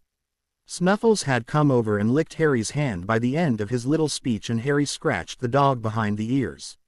That's a very ambitious plan, Harry. I'm impressed. Hermione smiled at him and bumped his shoulder with her own. Okay, well, now that I feel inadequate for being beaten in ambitions by a Gryffindor, Daphne huffed, can we start this movie thing? Neville laughed and shook his head at Daphne. That's what you get for slacking, Slytherin. Shiva just chuckled at their antics and hit the play button, the group twisting to watch the opening scroll of the video. I thought you said we were watching the first one. Why does it say episode 4? Tracy asked. Harry shrugged. The creator envisioned this as the middle part of 9. He's only made 4 through 6 so far. Weird. That is a very big ship, Daphne said with wide eyes staring at the Star Destroyer panning across the display. Well, at least we know it's fake. It's not like we can make spaceships, Neville said. Nev, Hermione said with a snort, you do realize Muggles landed on the moon in the 60s, right? Daphne, Tracy and Neville gaped at Hermione before turning to Harry, who just nodded at them. All three immediately twisted to Shiva, who also nodded. Neville whistled and Tracy snuggled closer to Daphne. Daphne just shook her head and mumbled, no wonder my mother says Muggles should be respected. I have to say this is very impressive, Shiva said, grabbing more popcorn. Far more so than I had expected. I may know about movies, but I've never actually watched one before. I love how they have the sound going with the pictures. Those white-suited guys could really do with improved target practice though. Shish, Hermione said, waving her hand at the group. One of the most iconic villains of our time is coming. She means one of the 2 evil Dark Lords, Harry helpfully supplied as Darth Vader made his entrance. Neville nodded approvingly. Wow, now we know where Snape learned his swishing cloak trick. The room erupted into laughter, and after a minute or so they finally all quieted and settled into experience entertainment the Muggle way. Harry stopped before the barrier to platform 9 3/4, giving Shiva a short hug. She pulled back and ruffled his hair before smirking at him. Try not to get into too much trouble on the train, okay, kid? Harry glared at her before shaking his head, laughing. I think that would start the yearly murder attempts a little early, don't you? Shiva snorted. Well, going from Two-Face to a 60-foot S does tend to set the bar rather high for this year. Seriously though, Harry, the new Dada teacher is riding the train with you guys just in case Sirius Black tries anything, so if something happens, get Professor Lupin. I will, Harry replied, rolling his eyes. He seriously doubted Black would attempt anything. Something just seemed off about the whole situation, though he hadn't been able to put his finger on the problem for the past few weeks since it started niggling at him. Hermione would help him figure it out. She was always good with that kind of puzzle. Good. I'll drop Snuffles off with Rosmerta before I head to the castle. You can visit with the monster during Hogsmeade trips. Do you think Professor McGonagall will let Dumbledore know about the Guardian thing? Harry asked, thinking about his signed permission form. I doubt it, not with how she's been standing up to him lately. Shiva shrugged. She didn't particularly care anymore. They hadn't been able to find any loopholes to take away Dumbledore's magical guardianship, but by the same token, her physical guardianship was rock solid with how deeply rooted the paperwork was now. Even the Ministry and ICW couldn't justify obliviating hundreds of people and falsifying the massive amounts of paperwork it would require to take Harry away from her. Yeah, you're probably right. It doesn't really matter anyway. Harry squinted up at her. Do you mind if I call you Shiva in the open now? Just not in professional settings, kid. Like in class. It's Professor there, she said, smirking. Harry laughed and popped a mock salute. Yes, ma'am. He glanced up at the clock and picked up his trunk and Hedwig. All right, I'll meet you there. See you soon, Harry. Shiva waved and Harry stepped through the barrier. He hopped onto the train, searching for the compartment with his friends. Daphne waved him over towards one near the end. Hey, Harry, she said. A lot of the compartments were full already, so we had to share this one. I think the sleeping man is the new Dada teacher. Harry nodded as he stepped into the compartment and levered his trunk up to the rack. There was a man slumped into the corner with a suitcase on his lap, reading R. Lupin. He was dressed in a robe and coat that had a fair number of patches on them. The Raxpert girl from the previous year, Luna Lovegood, was also inside the compartment, sitting next to the professor and reading a magazine upside down. Hermione, Neville and Tracy had already taken up seats with Neville sitting next to the younger girl. Harry sat down beside Hermione and twisted his head so he could see the name of the magazine. The Quibbler. I haven't heard of that one. My father edits and publishes it. When I've finished the rune puzzle for this week, would you like to borrow it to read about the Rotfang conspiracy? What's the Rotfang conspiracy? And did you say rune puzzle? Harry asked, perking up. I did, Luna said in a soft voice. Tracy snorted and Daphne rolled her eyes while Hermione just sighed. It's not very nice to mock him, you know. Harry smiled. They're just teasing me, Luna. I tend to have a one-track mind when it comes to rune stuff. I have heard that, yes. She paused before lowering the magazine and smiling. I think you would find this far too easy, however, Harry Potter. And to answer your earlier question, the Rotfang conspiracy details how the Aurors are attempting to bring down the Ministry of Magic using dark magic and gum disease. Huh, Harry tapped his chin. I'm not really a huge fan of the Ministry. Too bad they're using such awful methods though, because otherwise I might have been interested to hear more. Beside him, Hermione laid her head back against the headrest, muttering, while Daphne, Tracy and Neville all just rolled their eyes. Yes, I am not a fan of the use of gum disease either. I rather like my teeth, Luna said, nodding sagely. So how was your summer, Luna? Harry asked. Pleasant enough. Daddy and I attempted to find the crumple-horned Snurkak but were again unsuccessful. That was the one that had the twisted horn, right? Harry asked, trying to think back to the few times he had talked to her before. Yes, we think so. You don't know what it looks like? Hermione asked, frowning at the girl. Well, we've heard reports but they are conflicted, Luna said, shrugging. I am sure Daddy will find one eventually. If not, well, at least the hunts are interesting and afford time for us to spend together. Harry nodded, laying a hand on Hermione's arm and squeezing softly to stop the reply he knew was coming. Well, I can certainly understand wanting to spend time with your parents, Luna. She smiled sadly in reply. Just my father, Harry Potter. My mother passed away when I was 9. Harry closed his eyes, feeling like he had just inadvertently punched the girl in the gut.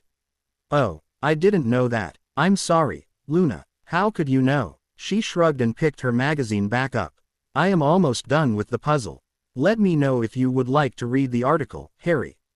Harry nodded and the compartment fell quiet. Shortly before they reached Hogsmeade Station, the sky outside the compartment began to darken and grow stormy. Professor Lupin had remained sleeping the entire ride and the students had stayed mostly quiet after the initial burst of conversation with Luna. Are we stopping? Neville asked, perking up and rousing the others. We still have a ways to go. Why is there frost on the window? Daphne said, squinting at the spreading sheet of ice. The train lurched to a stop and the group's breath started to fog in the air. Harry was going to volunteer to find a prefect to see what was going on but froze before he could do more than open his mouth. Dim screaming started to sound in his head. Not, Harry, please not, Harry, kill me instead, I'll do anything, just don't hurt Harry. Harry was only vaguely aware of the door to their compartment sliding open and a tall, dark figure wrapped in a cloak standing outside. The others slid away from the imposing figure. Tracy whimpered and tried to burrow into the seat while Luna curled up into a ball across from him. Harry could only hear the screams of the woman in his mind. The creature in front of him raised its skeletal hand and stretched out to him. There was a rustle from behind him as something heavy clattered to the floor. A green flash filled Harry's vision and he crumpled to the ground. The last thing he heard as he lost consciousness was a firm shout of, "Expecto Patronum." Harry, Harry. A dim voice washed through Harry's brain. He felt someone's hand on his shoulder and opened his eyes only to shut them again at the brightness surrounding him. Erg, Harry mumbled, raising a hand to his head. Did anyone get the number of that lorry? What's a lorry got to do with anything? Daphne asked from somewhere behind him. It's a Muggle expression, Daff. Means he feels awful, Tracy supplied with a slight shudder. About the same as me and Luna, I'd guess. Yeah, but neither of you two fainted, Neville said softly, helping Luna to sit back up. She was still pale and slightly shaking. Harry, Hermione said softly, leaning over him to peer into his eyes. Harry, are you okay? That was a Dementor. Professor Lupin chased it away but it had a severe effect on you. You need to eat this. She held a bar of chocolate out to Harry and he numbly took it from her fingers, taking a bite. Chocolate. Really? Harry asked, raising his eyebrows at his friend. It really works, Harry, Tracy mumbled, eating a bar of her own. Nobody is really sure why. Daddy says it's because the Snaggle Puffs make the chocolate as a natural defense against their nightmares. I don't think it works as good as pudding myself, Luna said after swallowing a mouthful of chocolate. Well, if you run across any Snaggle Puffs, Luna, thank them for me.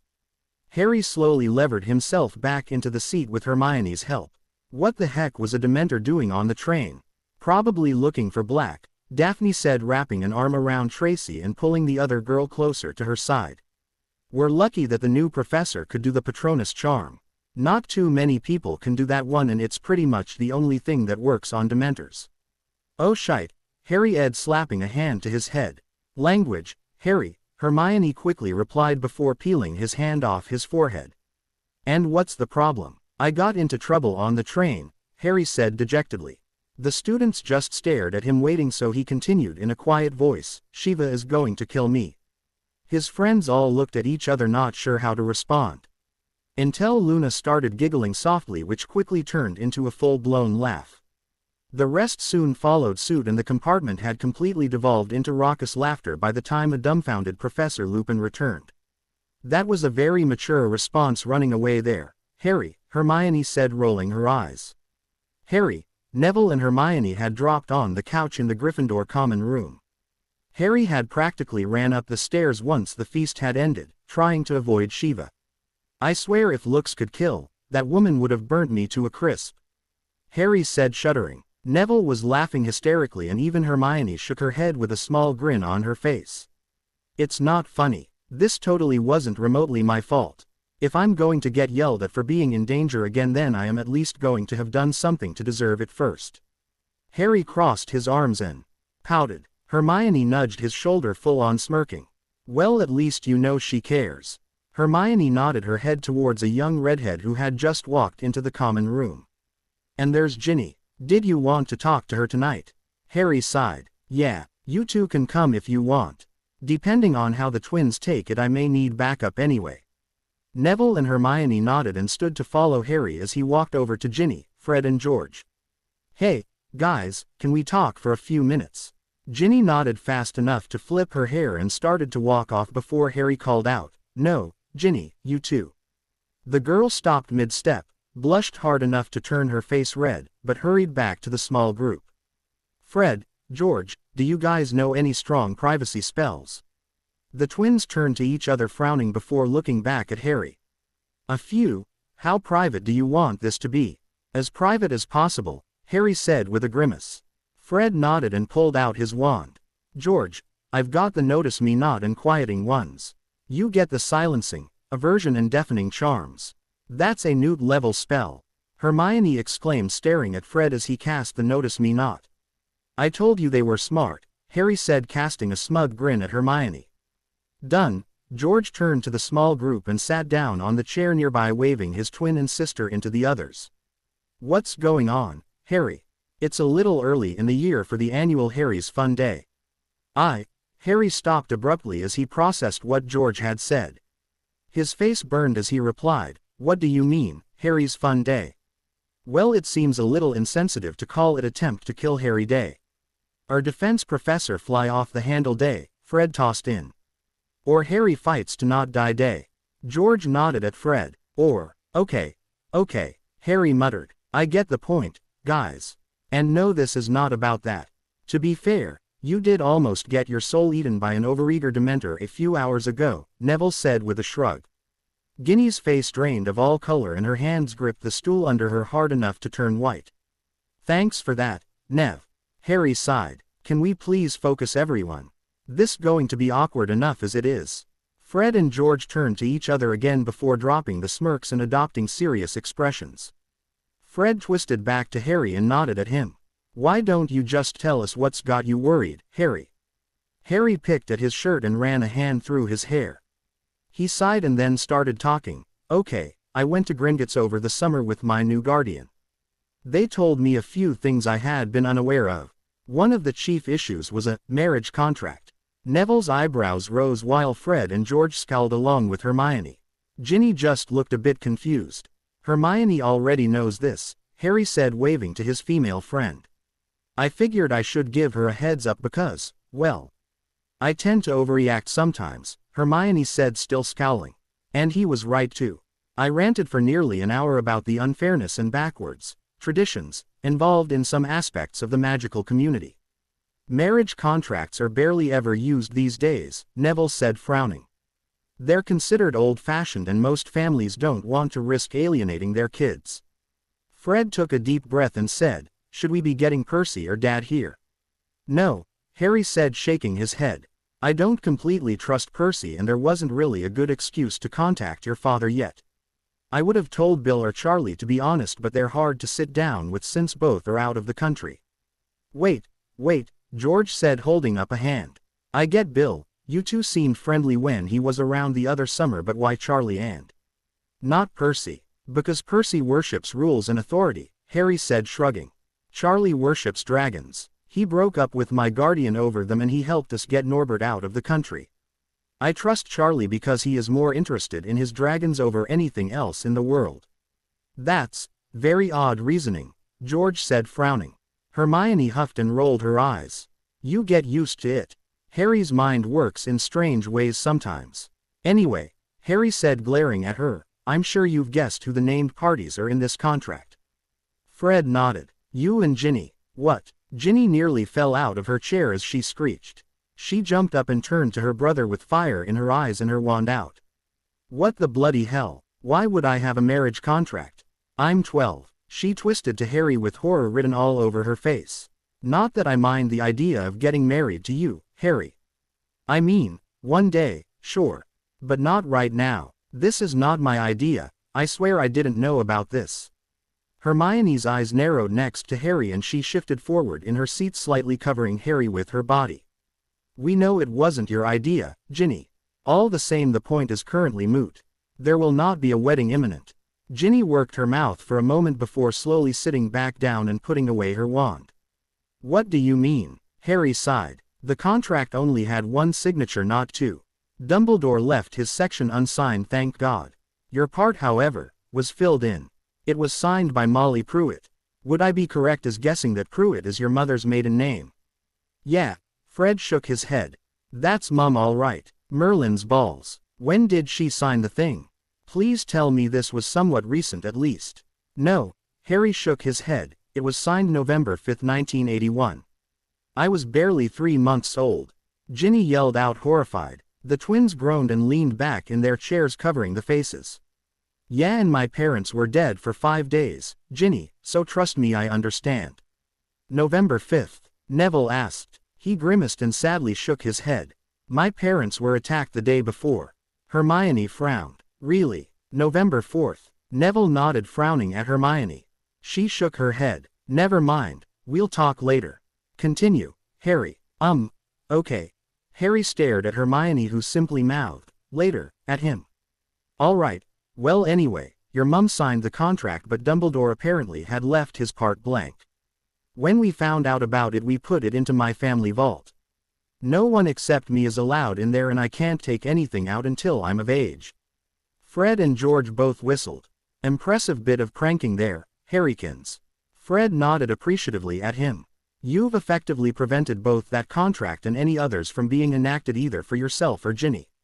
Well done. George continued. And you didn't even have to destroy the contract, so if you and Jin do end up getting together, then you can just sign it yourself later on. Ginny sat there frowning before slowly looking up. Harry, does this stop me from dating at all? No, Jin, Neville answered, shaking his head. It just stops your mum or anyone else from making a new contract for your hand until the current one is either dissolved or fulfilled. You can still date anyone you want. You just can't get married until Harry decides what to do with the contract later. Okay, she nodded. I suppose I'm okay with that. Why would Mum do this? She looked torn between hexing something and crying. Mum has always thought she knew best for all of us, Jin. Fred sighed, pulling his sister into a hug. She's the reason Bill and Charlie left as soon as they graduated. She's the reason Percy is all set to move out the moment he finishes off this year. She's the reason George and I are planning to open shop once we're done here. Mum means well enough, but She's not exactly the best of role models, nor does she always consider her actions. Dad probably didn't even know about this, George piped in. If he had, the name would be Molly Weasley, not Pruitt. He scowled. This is going to be a fun conversation when we get home. I'm going to make sure Bill is there. He can be the one to tell Dad. We've pulled one too many pranks at home for him to take this as seriously as it requires. We haven't pulled pranks like this, brother, Fred said.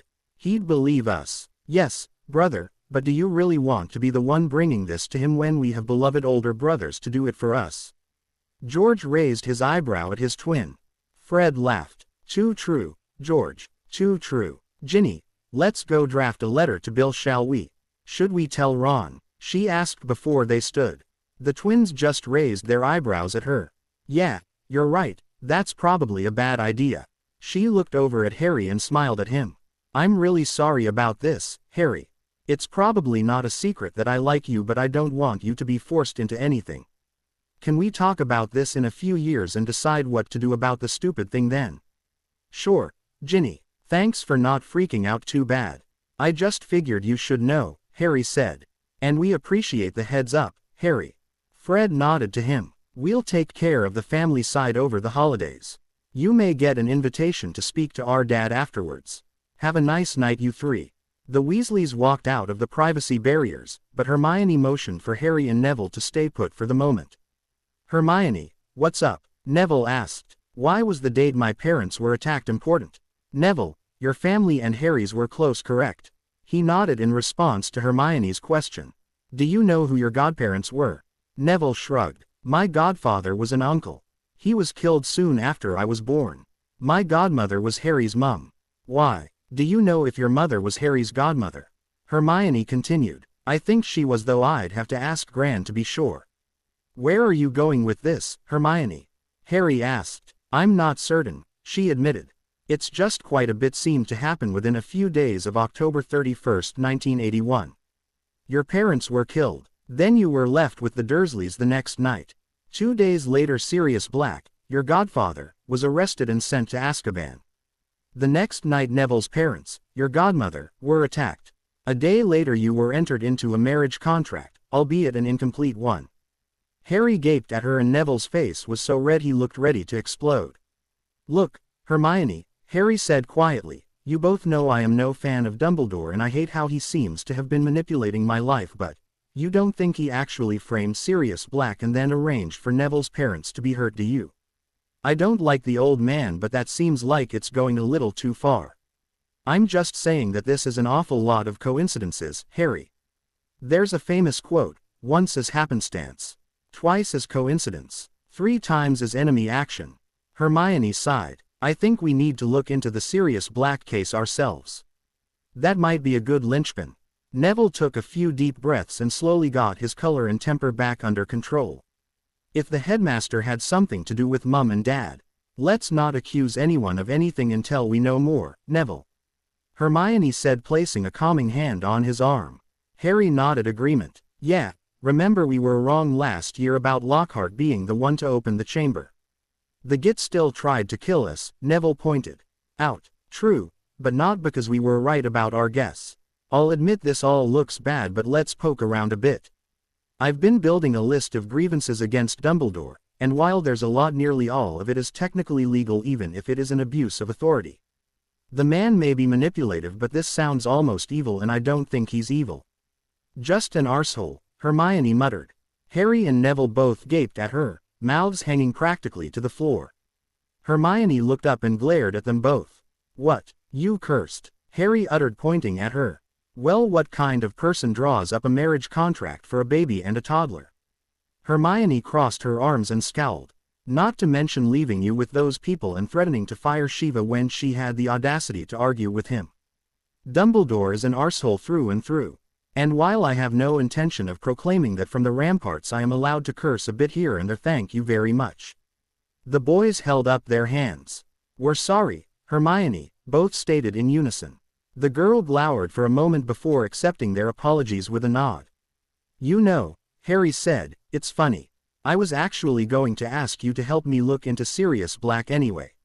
What? Why? Hermione asked. I'm not really sure. Something's been nagging at me for the past few weeks since Shiva told me about it, and I honestly can't figure out what the problem is. Something just doesn't sound right. Hermione sighed. Well, I suppose it's a good thing we agreed to check the facts then. We can get started tomorrow. It's been a long day, gentlemen. Let's head off to bed. Yes, Mistress Hermione, Neville said with a cheeky grin. He ran up the stairs laughing at the glare his friend sent his way. Good night, Hermione. Harry gave her a quick hug and then followed Neville to the dorm, trying to ignore the last hour or so at least until the next morning. Good morning, Luna, Harry said as he passed the younger in the entrance hall. Good morning, Harry Potter, she replied airily. You know, you can just call me Harry, Harry said with a chuckle. You don't mind? She asked, cocking her head at him. I really don't. The only ones who call me Harry Potter these days are people just interested in staring at my scar and a slightly manic house elf. Harry smiled, thinking about Dobby. Hopefully the little guy was living large and enjoying his life with its new freedom. Well then, I shall refer to you as Harry, Harry. Luna paused to consider for a moment before sighing and shutting her eyes. If you wish, you may call me Loony. Harry frowned at that and stopped before they could make it to the tables. Why would I want to call you that, Luna? It is what nearly everyone else calls me. I am convinced the Raxperts encourage it, though I have not ruled out the Nargles either. Luna's eyes had opened and she turned to look at him. Her face was very carefully set and betrayed next to no emotion. The term first started when I defeated Ronald in chess while visiting Ginny 2 years ago. Harry's gaze swept to Ron and he glared at the back of the boy's head hard enough. It was amazing the redhead's head didn't spontaneously explode, before turning back to Luna and smiling softly. Luna, I have no intention of ever calling you Loony, okay? He saw her eyes widen, but that was the only thing that registered on her face. And I'll see if I can find some of the Raxperts and have a bit of a talk with them about that name also. Why would you do that, Harry? Luna's gaze abruptly shifted from distant and unseeing to piercing and scarily focused. Because you seem nice, Luna. I was called names myself for a long time. It wasn't very fun. Harry shook his head. Would you like to sit down with Hermione, Neville and I for breakfast? Change tables? Luna asked. Yeah, we could always move to sit with you over at the Ravenclaw table if you'd prefer. Yes, Luna said, nodding. I would like to sit with you, Harry. May we sit near Ginny as well? Sure. Harry led Luna towards his usual spot, sitting down across from Hermione and Neville with Luna plopping down to him. Both his friends shot him a questioning glance, but Harry just shrugged, smiled, prompting the other two to shake their heads and return to their breakfasts. When Ginny walked into the hall a few minutes later, Harry waved her over next to Luna. Morning, Luna, Ginny said with a yawn. How come you're over here today? Harry invited me, Luna said simply. Oh, cool. Can you pass the bacon please? Ginny yawned again while taking a few slices from the proffered plate. Luna, Hermione said after they were all looking a bit more awake. Harry, Neville and I were going to start looking into a rather old case shortly. You said your father was the editor for the Quibbler, yes? Luna nodded. Have you helped him write any articles by chance? I have written a few, Luna said, fingering her radish earrings. I used to have a column on things the Blibbering Humdingers said. Hermione shut her eyes and visibly took a breath before shaking her head and continuing with her query. Would you be interested in helping us with our investigation? Perhaps assisting in the write-up of any potential findings? Harry smiled over at his friend for the suggestion. Neville was nodding along as well. Yeah, that'd be good to have an actual reporter help out. I'm not really a reporter, Luna said, glancing down. I prefer to think of myself as an explorer. A reporter would have far less success finding the crumple-horned Snurkak than an explorer. Well, Harry said, you still have more experience tracking down this kind of stuff than we do. We tend to solve mysteries right in front of our noses. This one might take a bit more work. You truly want me to help? Luna looked at Harry with that same piercing gaze from a few minutes ago. He felt like his soul itself was being weighed by this young. We do, Luna, he responded, not breaking her gaze. Luna blinked slowly and smiled, nodding yes to them all. Ron finally looked up from his third helping of food at that point and noticed Luna sitting nearby. Why is Loony sitting here? Fred and George, sitting a bit further down the table, smacked their heads against the wood. Harry watched Luna's shoulders slump slightly before her distant smile returned. Harry bumped her shoulder, and when she turned to him, raised his eyebrows at her and mouthed, "Watch this." Luna's gaze widened in reply and her eyes focused again. Harry turned to Ron before Hermione could start in on the redhead. "Hey, Ron, do you remember last year when you tried to steal my cloak?" The table immediately fell completely quiet. The only people who didn't remember that little incident were the new first years. And even some of them had heard the story already. Why yeah, Ron mumbled, starting to pale. "If you don't want similar wards to mysteriously appear around your bed, you should probably call her Luna, or Miss Lovegood, or really anything but Loony." The silence in the hall had stretched to include the other 3 house tables. Ron's eyes widened, but color returned to his cheeks as he got redder and his complexion grew splotchy. "I can call her Ron," Neville cut in. "Remember who your brothers are too. And which side they tend to support in these arguments." All the red again drained out of Ron's features, and he turned to look at the twins, who still had their heads on the table but flashed identical. Thumbs up at Neville. "Right, yeah, sure, no problem." He abruptly shut up and conversations seemed to restart. Harry turned to see Luna staring at him wide-eyed. "Fun, She slowly nodded and giggled a bit. Harry noticed Snape standing up from his place at the faculty table with a sneer firmly plastered onto his features. Harry sighed and murmured, "Come on, contact Daphne." "Harry." Daphne responded almost immediately, "I assume you're about to want the rule verbatim." "Yeah," he replied. "I know we had discussed this first, but it looks like I'm about to need it now instead." "Shame. This would have been far more fun if I or Tracy cited it." "Oh well, just repeat what I tell you when prompted." "Will do. Thanks, Daph." Harry turned to face Snape as the man walked up to him. "Lovegood, return to your table immediately," Snape said with a scowl. Harry placed a hand on Luna's shoulder, keeping her sitting down as he raised his brow at Snape. "May I ask why, Professor Snape?" Again conversation in the hall quieted down. Harry caught a glimpse of Shiva at the faculty table, leaning over to whisper to McGonagall and Flitwick. All 3 quickly covered their mouths, obviously stifling potential laughter. "Students are to sit at their house tables, Potter. This does not concern you. Now, Miss Lovegood." "Actually, Professor, that's not true," Harry said with a lopsided grin. "What are you blabbering about?" "Harry said your statement was untrue, Professor," Luna stated with a dreamy smile. "Perhaps the Raxperts have been hovering around you too much. Get back to your table now, you silly girl," Snape said, barely containing his sneer. "Sir, before you interrupted, I was telling you that you were wrong about the requirement to sit at house tables," Harry responded calmly. "Of course they are required to sit at their tables, Potter." Harry saw Shiva giving him a small salute. "Well," Harry started, and then waited a moment for Daphne to murmur the exact wording to him. "According to Hogwarts Bylaws Section D, Subsection 2, Paragraph 3A, Line 12, Hogwarts students are required to sit at assigned house tables only during the welcoming and leaving feast and any specifically designated special occasions, feasts such as welcoming a foreign visiting school. At all other times, students are encouraged to sit at other house tables with friends, family or acquaintances in an effort to foster inter-house camaraderie and cooperation." "So Professor," Harry said, smiling up at Snape, "Luna is not only allowed to sit here, she is actively encouraged to do so." A pin could have dropped like a cannonball in the Great Hall for all the noise that was going on. Harry caught sight Shiva shaking with her hands desperately clamped over her mouth. Flitwick wasn't even trying to hide his laughter, holding his belly and chortling merrily. McGonagall had a smirk plastered on her lips which, for her, might as well has been her rolling on the floor. Surprisingly, the new defense teacher was also chuckling, though he was attempting to hide it if a bit less successfully than Shiva. Snape just snarled and spun on his heel to stalk out of the Great Hall.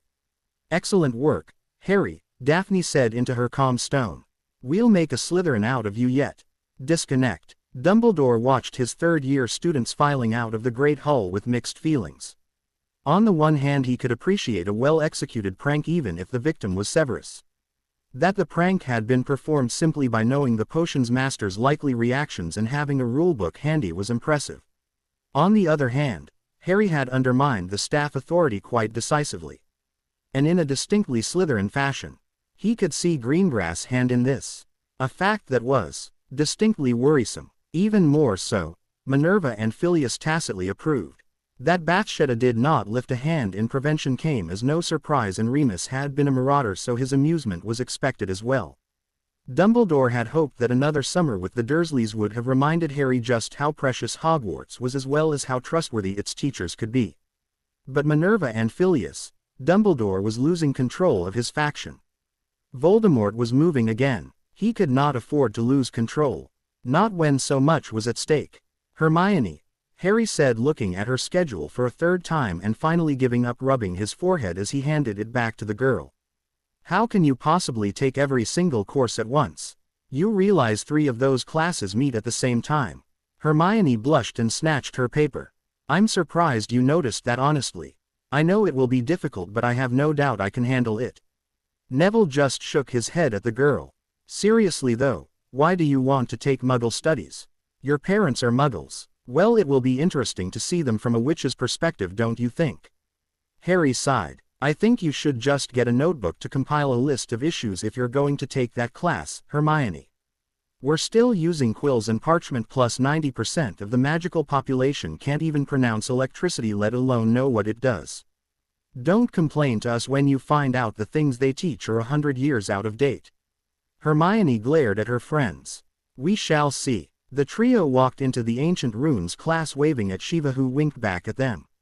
Grabbing seats near the middle, Hermione stopped and stared wide-eyed.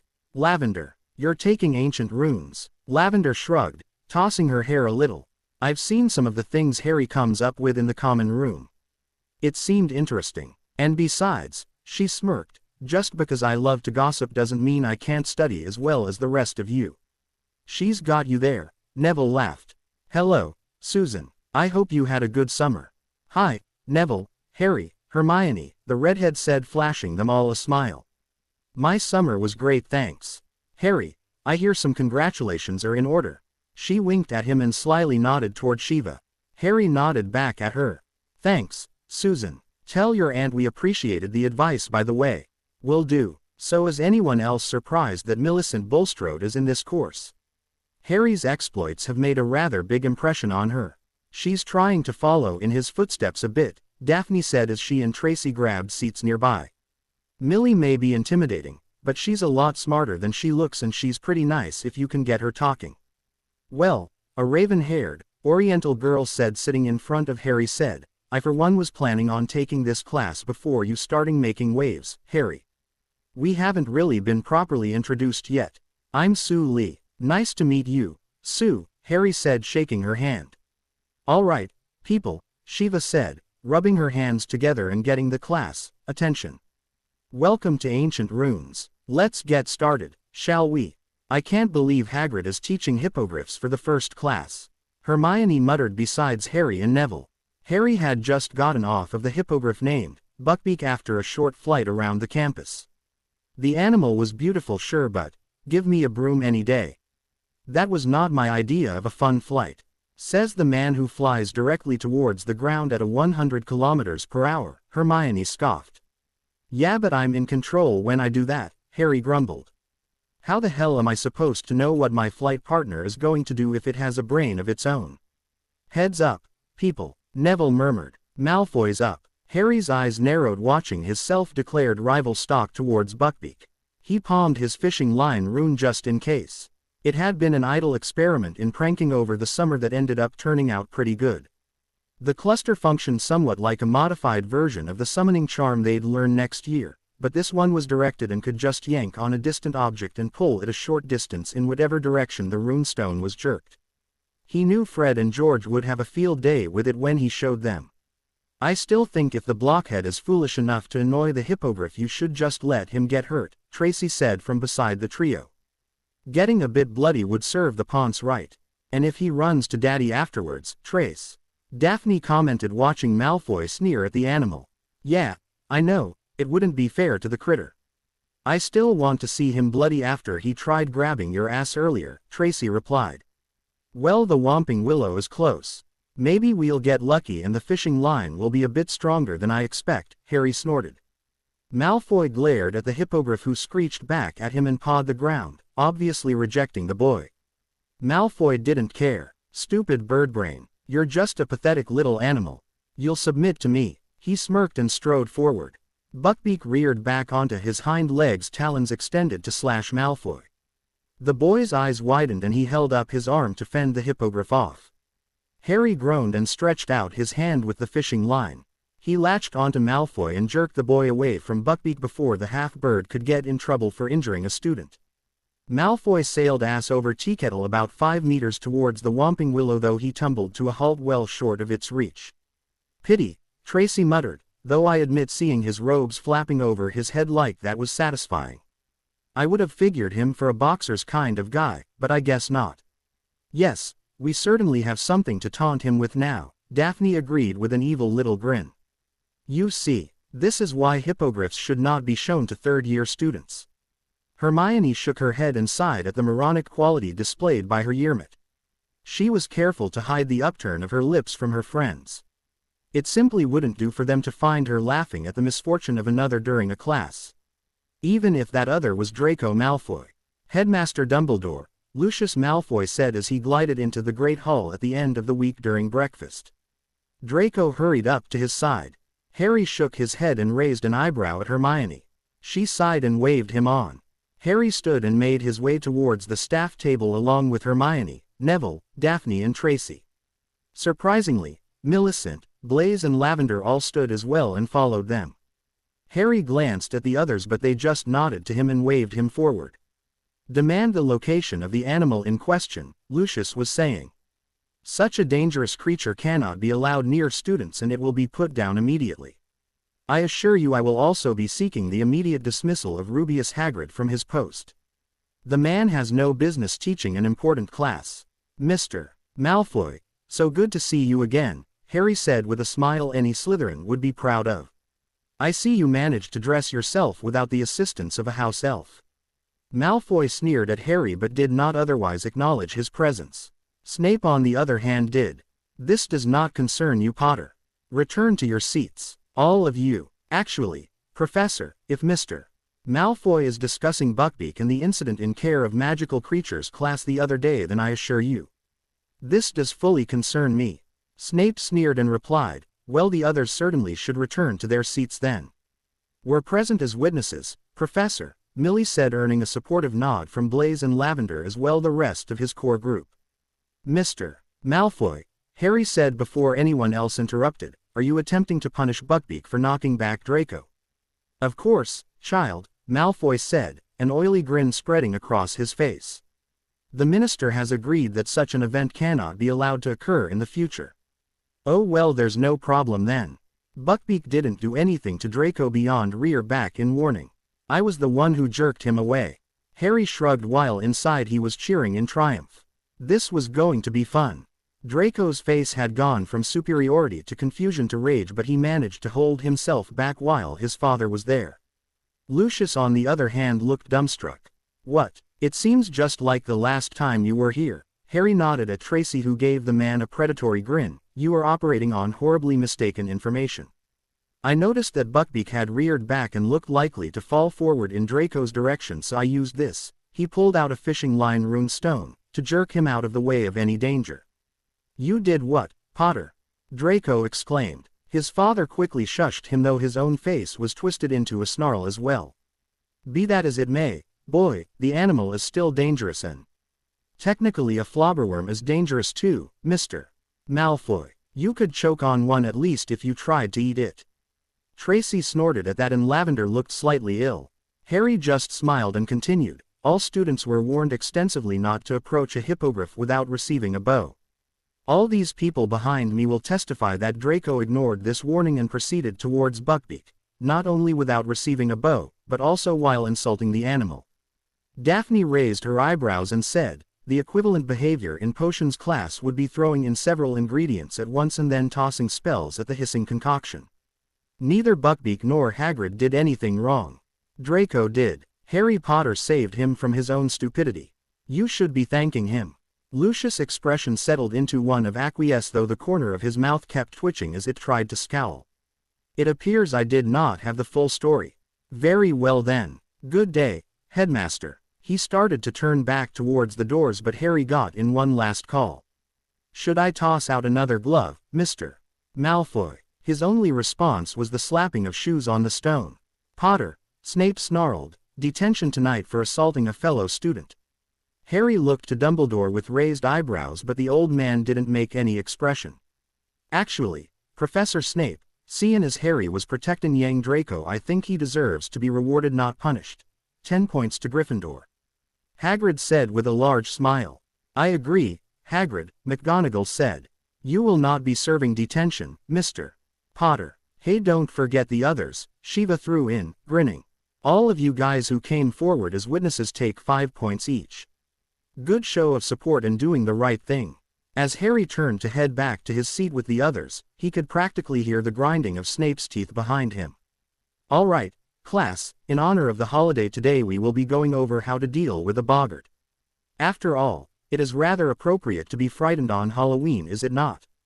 Remus Lupin said with a soft chuckle as he stood in front of his classroom of third-year students. Filch had discovered a boggart in one of the wardrobes the other day, and rather than getting rid of it, Remus had decided to use the opportunity for a teaching exercise. It did fit ever so nicely into the spirit of things after all. Harry for his part just sighed and shook his head, standing with his friends. Of them the group's reactions were mixed. Tracy seemed rather indifferent while Neville was exceedingly pale. Hermione rubbed a quick circle on Harry's back, knowing exactly what her best friend thought of on this day every year. Daphne also stood beside Harry, flashing him a small smile of reassurance when no one was looking and leaning in. Hey, at the very least you'll be able to laugh up a storm when we get to my turn. Harry peered at her with interest, but before he could ask anything Neville had his hand in the air. Professor, when the boggart shifts, it doesn't have the exact same powers as its new form, does it? Remus shook his head in response. The abilities are an echo at best. For example, if you were to fear a specific wizard, he paused and his eyes flicked towards Harry, the boggart would not be able to launch actual spells at you, merely a fancy light show. If you were to fear a Noondu, it's possible the breath would make you ill, but it would not kill the entire population of the school. The classroom filled with the nervous laughter of the students at that. A boggart does not aim to kill people who stumble across it. It merely wishes to frighten them into running for the hills, so to speak. Now if everyone will get in line please, we can get started. Remember, the incantation is ridiculous. The class queued up and Harry's group slotted in. Neville got in line first, followed by Tracy, Daphne, Hermione and finally Harry. Harry was still scowling slightly as the students started cycling through. He hoped that Professor Lupin would actually let him have his turn instead of cutting him off for fear that Voldemort would pop up in class. Voldy was frightening, sure, but he was most certainly not Harry's deepest fear. Harry was honestly a little curious just how the boggart would choose to personify empty, abandoned loneliness. Busy trying to puzzle out how his fears might manifest, Harry almost missed Ron Weasley's gigantic spider, though when said spider started tap dancing he did finally start to pay attention. Ron moved off looking rather green as Neville stepped forward, already pale. The tap dancing spider disappeared and was replaced by a basilisk filling up half the classroom. Neville has already brought his wand forward before the boggart had even finished forming and shouted, "Ridiculous." The faux basilisk hadn't even been able to start opening its eyes before it became a weaving paper construct of the type seen in parades with people walking underneath. Breathing a sigh of relief, Neville stepped back. Harry slapped him on the back as he walked past, giving him a thumbs up as well. Tracy moved up and the parade basilisk twisted itself into a small ratty-looking diary. Most of the class murmured, obviously curious, but her friends narrowed their eyes and watched her with concern. Tracy took a deep breath, gave out the incantation, and the old, brown diary was suddenly bedazzled in addition to being covered in ribbons and hearts and pink paint. A smirk lit up the girl's face and she moved to the back of the classroom, Daphne giving her hand a soft squeeze on the way. Harry was initially somewhat confused by Daphne's boggart. Why was Arnold Schwarzenegger her worst fear? Harry cocked his head as the muscle-bound man took out his sunglasses and dropped them into place. Suddenly understanding, Harry grinned and muttered, "Somebody didn't enjoy Terminator apparently." Hermione swatted his shoulder for that. Daphne shouted out her spell, and in place of leather the T-800 was instead clothed in a frilly, pink ballerina outfit. Bursting out in laughter, Harry found himself in complete agreement with Daphne's earlier statement about him enjoying her turn immensely. Moving back with a satisfied smirk, Daphne made room for Hermione to step up. His friend was already moving very slowly and with a great sigh. Harry's laughter quieted and he eyed Hermione, ready to support her if she needed it. The boggart noticed Hermione and shifted. Laying in front of the ground, crumpled into an unmoving heap, was a broken, bloody form. A body so beaten it wasn't even recognizable beyond having short, messy black hair and Hogwarts robes. Harry tried to see the face, but Hermione, with tears streaming down her cheeks, shouted, "Ridiculous." The dead body vanished before Harry could figure out just who it had been and was replaced by a blow-up doll. He blushed looking at the, at least somewhat, anatomically correct plastic doll before Hermione shuffled back, wiping at her eyes. Harry tried to catch her hand, but she moved too fast for him to do anything beyond smile softly at her. As Harry started to move forward, he noticed the defense teacher also start to jump forward. Surprisingly enough, the older man stumbled and Harry caught a brief nod from Daphne as he walked close enough for the boggart to focus on him. Lupin regained his balance, but before he could stop it, the boggart had shifted. As the form resolved into Shiva, Lupin frowned and held his place. Harry peered at his guardian curiously, wondering just how this was. Shiva was laughing at him. "You thought I cared, idiot, freak." Harry froze, shaking his wand only half raised. "It's called a long con, boy. Doesn't it just hurt so much more this way? Vernon and I are getting together tonight to share a drink over it. I've been waiting so long for this," the apparition cooed. "Harry." A dim shout penetrated the fog that had descended over Harry's brain. He ground his teeth. He'd faced the murderer of his parents twice and killed a 60-foot basilisk with a sword. He could beat a single boggart. Harry cast the Ridiculous, and Hermione was suddenly looking at him, smirking. "Did you really think I'd stick around, Harry? After I nearly died 3 times?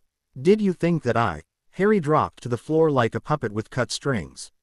4 Ridiculous spells crashed into the faux Hermione and the boggart vanished in a puff of smoke. Professor Lupin and the rest of the class were left staring dumbfounded between the traces of the boggart and Harry.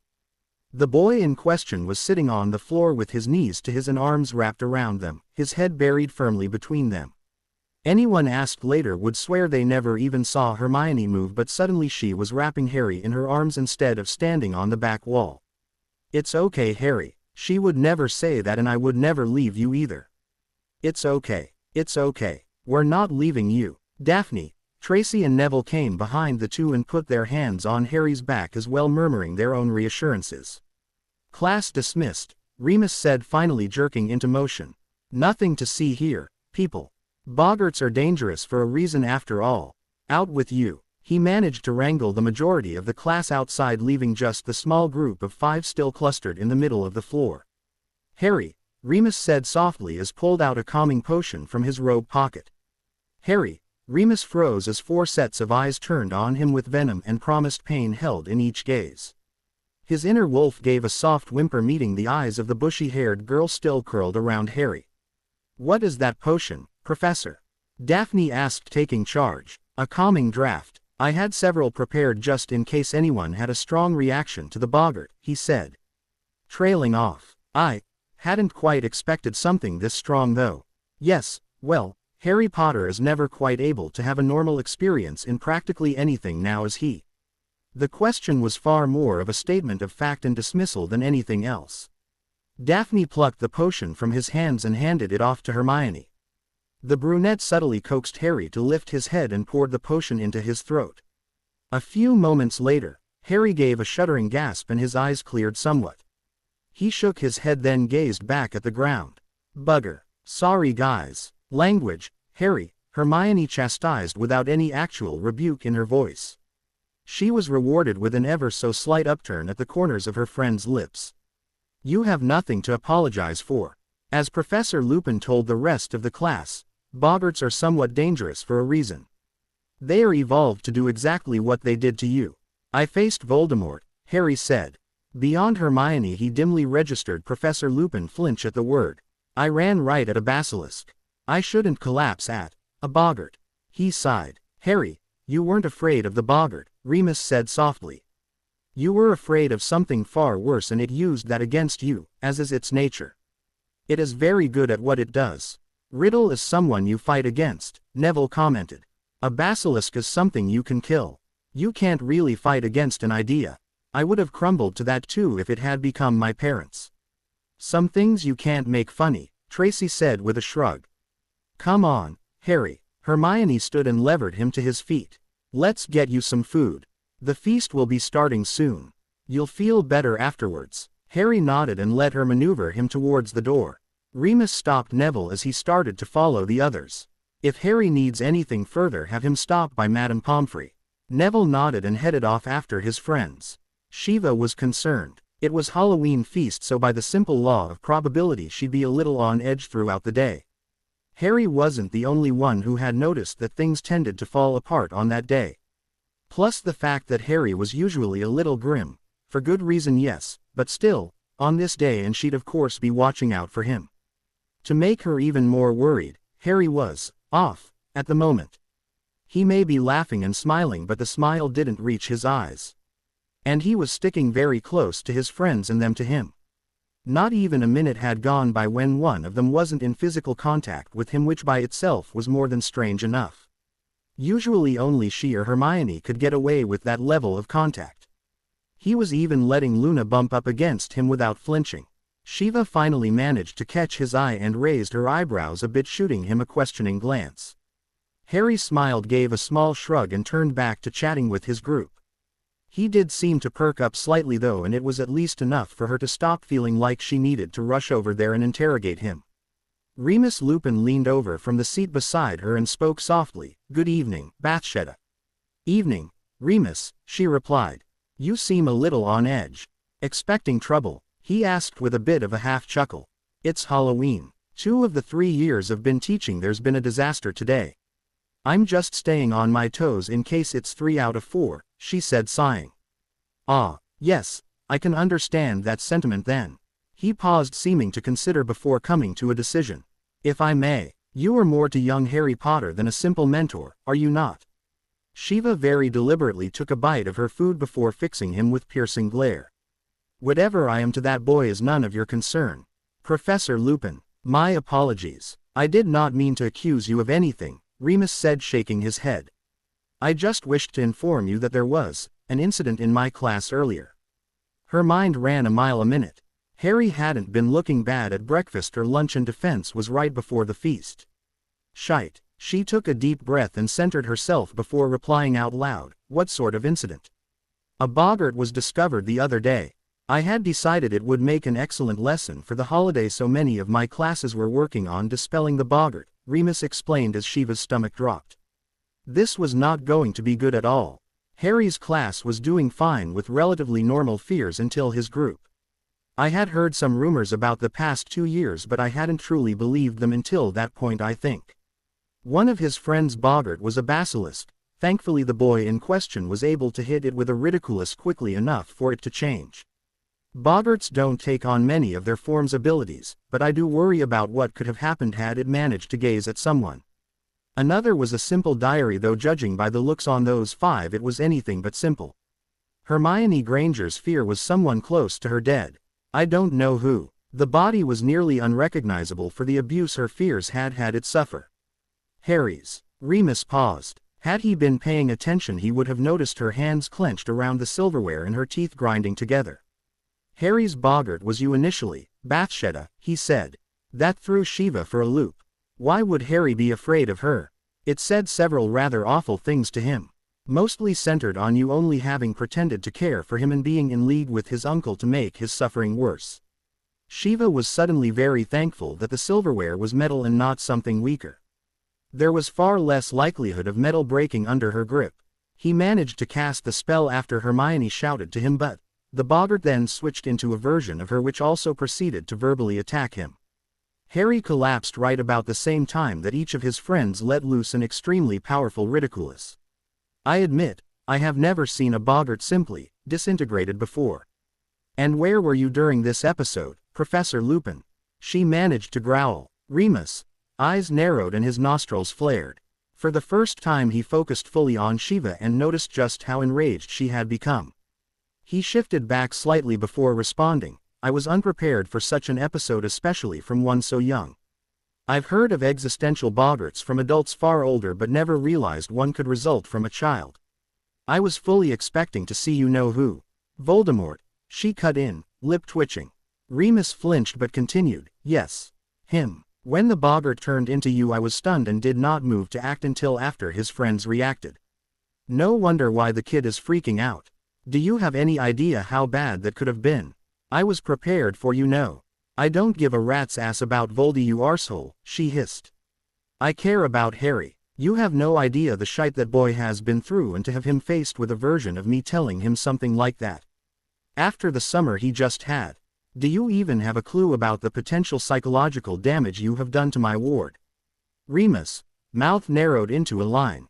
Ward. He hadn't been around much yet at Albus' suggestion, but he was here now and he had a duty to James and Lily to watch out for Harry.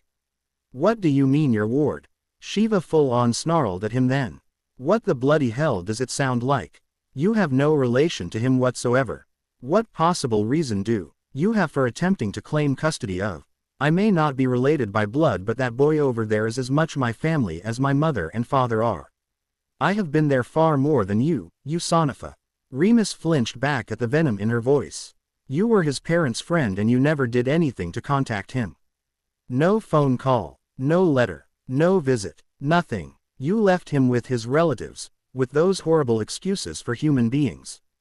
How dare you say I have no reason for looking out for him when you so obviously didn't give a whiff yourself? I have been working my ass off since I first met that kid to help him out. Where were you for the past 12 years, Remus Lupin? How could you possibly know that? Remus asked, his eyes wide. The past 2 defense against the dark arts teachers have tried to kill Harry, she sneered. Sirius Black just escaped recently. As I just said, I watch out for the kid. As soon as I found out who Dumbledore had hired to teach Dada this year, I did my homework. I know all about you, Professor Lupin. Remus could only stare into his plate of mostly untouched food. Why did you not say anything earlier in that case? I was curious to see how long it would take you before you approached him on your own. Obviously that isn't going to happen anytime soon. She took a deep breath and let it out slowly. If you want to talk about Harry more, then do it in my office later, where I can scream at you as loud as I want first. Shiva turned back to her plate and speared the little potato, resolving to ignore Remus Lupin for the rest of meal. Remus for his part closed his eyes and sighed. He had a lot of apologizing to do, it seemed. By the time the Gryffindors made their way back up to the tower, Harry was feeling much better. He would talk to Shiva in the morning after this day was over and done with, but his friends had perked him quite a lot. He was mostly just frustrated with himself at this point, and annoyed that yet again, the universe had decided to call his bluff for tempting fate. Harry really had to start watching how he thought, since fate apparently liked to have a bit of fun with him. No sooner had he finished the thought, he turned the corner to see a gaggle of his fellow housemates staring in shock up at the portrait of the fat lady. Groaning and slapping a hand over his face, Harry started muttering about fate being an evil little prankster.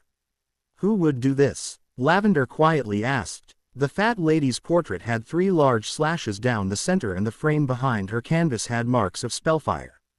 Someone who wanted in, Neville said, glaring at the portrait. Sirius Black. It was Sirius Black. Sirius Black tried to kill me.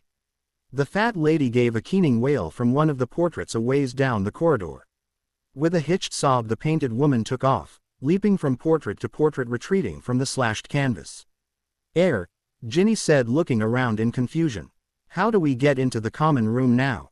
This Quidditch game was miserable. The rain was awful. His reflector lenses had the unfortunate side effect of repelling water-wicking charms, so he could barely see. It was cold, and the stupid Dementors were making things even worse as they got closer. Wait, Dementors, closer. Harry's broom careened to a halt as his conscious thoughts finally caught up to his unconscious grumblings. The storm had blanketed the grounds and masked the fog and cold of the Dementors. Harry had only seen them massing thanks to his height and continued circling for the snitch. Flipping around, Harry peered into the darkness a short ways away, only to see it moving. The horrible creatures were assembled and pushing towards the pitch in the middle of the game. Harry's eyes widened and he turned his nimbus seeking out the box with McGonagall. He had to tell. Not Harry. Please, not Harry. Well, bugger, Harry muttered as the screams filled his head and he slid off the broom's side. As the wind whipped past his ears, Harry heard a dim roar of panic rise from the crowd. Harry slipped into unconsciousness, thanking God that at least the people had noticed the Dementors. Harry woke to a bland white ceiling hanging over him. A very familiar bland white ceiling. And a weight pressed against his side, trapping his arm. Turning, Harry squinted and could make out brown hair splayed over the bed next to him. He smiled slightly and said, "Hey, Hermione. Any idea where my glasses are?" The head leaning beside him shifted slightly. A dull murmur of protest rose before she twisted towards him. Hermione's blurry face centered on Harry's and suddenly she was a lot clearer as she jerked upright and leaned over him. "Harry, you're awake. Hang on, I have your glasses right here."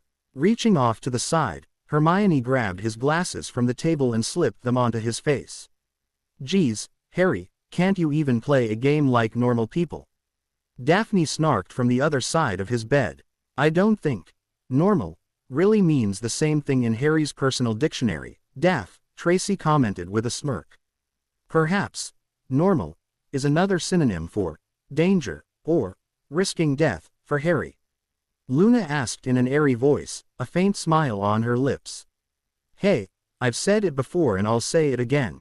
Worst good luck ever," Neville pronounced with a laugh from near Hermione. "Nobody got hurt from the Dementors, did they?" Harry asked, looking between his 5 friends. He saw Shiva slumped across a bed across the way. "And is Shiva okay?" Hermione smiled. "You're the one waking up in the hospital wing. Again. And the first thing you ask is if everyone else is okay." She shook her head. "What are we going to do with you, Harry?" Technically, Hermione, the first thing he asked was where his glasses were. "The nobility actually came second this time," Daphne said. "I think we're making progress even if it is incremental." "Nah," Neville waved of her judgment. "He's got to be able to see to run off and save everyone." "Doesn't really count. Is anyone going to answer my question?" Harry grumbled. "No, no one was hurt besides you, Harry," Tracy said, shaking her head. "Shiva is over there sleeping because she and a lot of the other professors were busy casting Patroni to get the Dementors to back off. Hers was a little more powerful than most of the others. Madame Pomfrey told her to rest to recover some of her stamina." "Why was hers?" Hermione shook her head. "We all saw you fall, Harry. You were very lucky. Professor Flitwick was close to you as you slipped off the broom and his quick relaxes let him hit you with an arresto momentum before you had picked up enough speed to receive more than bruises." Harry nodded and she continued, "Shiva was quite perturbed at the Dementors for nearly causing your death. Again, she was very enthusiastic with pushing them back. Professor Dumbledore told us all afterwards that they were likely drawn by the large crowd at the game." "Oh," Harry said, "so is it rescheduled then?" The group sadly shook their heads. "Sorry, Harry," Neville said mournfully. "Just before you fell, Cedric caught the snitch. He didn't even realize something was wrong until the professor started jumping over the stands to get at the Dementors. He's been apologizing to everyone he could find about it. Even Oliver told him to shut up and that he doesn't blame him. You might want to talk to him later." "Yeah, guess I should," Harry sighed. While it ed losing, he really couldn't complain considering how miserable the game had been anyway. "Harry," Hermione said. Harry turned back to her and saw her expression pinched and she was wringing her hands. His insides clenched. Everybody was so focused on the Dementors that, well, nobody really thought about your broom. His eyes widened and his breath hitched. "We tried to save it but the winds pushed it into the Whomping Willow and by the time we realized it, I'm sorry, Harry." Harry flopped back down into the bed. "Bugger." Careful to make sure his voice was steady, he asked, "Does anyone think I could sue the ministry to pay for a new broom?" His friends gave the sad little laughs he had been hoping for. "It may not be much, but it was something." "Professor Lupin?" Harry asked, knocking on the door to Remus' office. The man waved him inside and Harry sat down in the chair across from him. "How can I help you, Harry?" "Well, I could use some help, sir. Also, I talked with Shiva about Halloween the other day. She Mentioned that you two got into a bit of a fight and that I should ask you about it first. Remus sighed and pulled out a tea set. Would you like some? Harry shook his head. Remus poured a bit for himself and leaned back into the chair. Did Bathsheba tell you the general subject of our disagreement? No, but it's not too hard to figure out that it was about me. It was, but probably not in the way you are thinking, Harry. I have not made the best of choices in the past decade. Your guardian drilled that into me rather effectively the other night. First, allow me to apologize for the Boggart incident. I should not have frozen like that. I simply never expected to see a student's Boggart manifest as a teacher. Especially not one they are known to like. It's fine, Professor, Harry said, waving that off. I wanted to face the Boggart. One of my friends actually tripped you up to make sure I could. Remus' eyebrows rose. Really? He chuckled. No wonder I tripped. Well, whoever it was, congratulate them for me, would you? That was a delightfully subtle little prank. I will. Anyway, it wasn't your fault. I figured my Boggart would be weird and I'm a little embarrassed about how poorly I handled it. I do think I'm going to let others stick to dealing with them in the future though. There is certainly no shame in that, Harry, Remus said, nodding to the boy. Now, as to what Bathsheba and I argued about. I knew your parents, Harry. Harry's gaze jerked up and a lot of the humor in his expression visibly drained away. I was quite close to your father actually. We were best friends during the majority of our schooling. Like with Sirius Black? Harry asked. Remus flinched. I deserved that, yes. While James and Sirius were always exceptionally close, I was almost as good of friends with them. I have a problem, a disease. It has caused many complications in my life. Your father and Sirius discovered my little problem, but instead of shying away from me, it instead drew them both closer. A fourth joined our little group. Peter Pettigrew. Yes, poor Peter, Remus sighed. The four of us grew quite close, and when James started to date your mother, Lily, she shortly became a fifth member of our circle. After we graduated we all remained somewhat close, though I drifted apart. Again, largely due to my shame. After James's and Lily's deaths I blamed myself. I realized that was foolish, but I did. I felt that if I had let them in more than perhaps I could have helped. Or at least died with them. While this is interesting, Professor, I don't see what this has to do with why Shiva would yell at you and, as she put it, come within a hair's breadth of beating the stuffing out of you. It takes a lot to rile her up like that. Generally I'm the only one who can do it, and that's just because I tend to almost die on her a lot. Harry shrugged. People knowing his parents was no longer as interesting as it used to be. It relates because the context is important. Remus sipped his tea and grimaced. After I sobered up I attempted to find you. I felt it was my duty as the last remaining marauder to at least look in on you from time to time. Albus, however, informed me that you were safe with your relatives, and I took his word for it. He was Albus Dumbledore, the greatest wizard since Merlin himself. Who was I to question what he said? Remus sighed again and closed his eyes. I never bothered to consider that your relatives were Petunia and her family. Lily had complained about her sister often enough that I should have taken action. Bathsheba would not tell me what Petunia did, and I don't expect nor ask you tell me yourself. But I know it was not pleasant, and I know that it was persistent. I can only imagine what you endured because I was a fool, more interested in my own self-pity than in you. Remus spread his hands in supplication. Even now, I have been a fool. We have seen each other for over 2 months, and I never once mentioned that I knew you as a baby or that I knew your parents. I have failed you in many ways, Harry. I humbly request the chance to attempt to rebuild the bridge I burned so many years ago. Harry frowned at the teacher and considered. On the one hand, here was a man who was at least partially responsible for his neglect at the hands of the Dursleys. On the other, like McGonagall, he did seem to be genuinely sorry for the past. What did Shiva say to this? Harry eventually asked. She said, Remus gave a small, sad smile, that she did not have the right to do anything more than berate and threaten me. That the decision of how to proceed in the future would be left completely up to you. Though she did threaten to remove my bits should I do anything untoward in the future. That is quite a fiery young woman you've chosen as a protector. I think she kinda chose me, more than the other way around, Harry muttered. He sat thinking for a few minutes. Will you tell me what your problem was that didn't scare my dad away?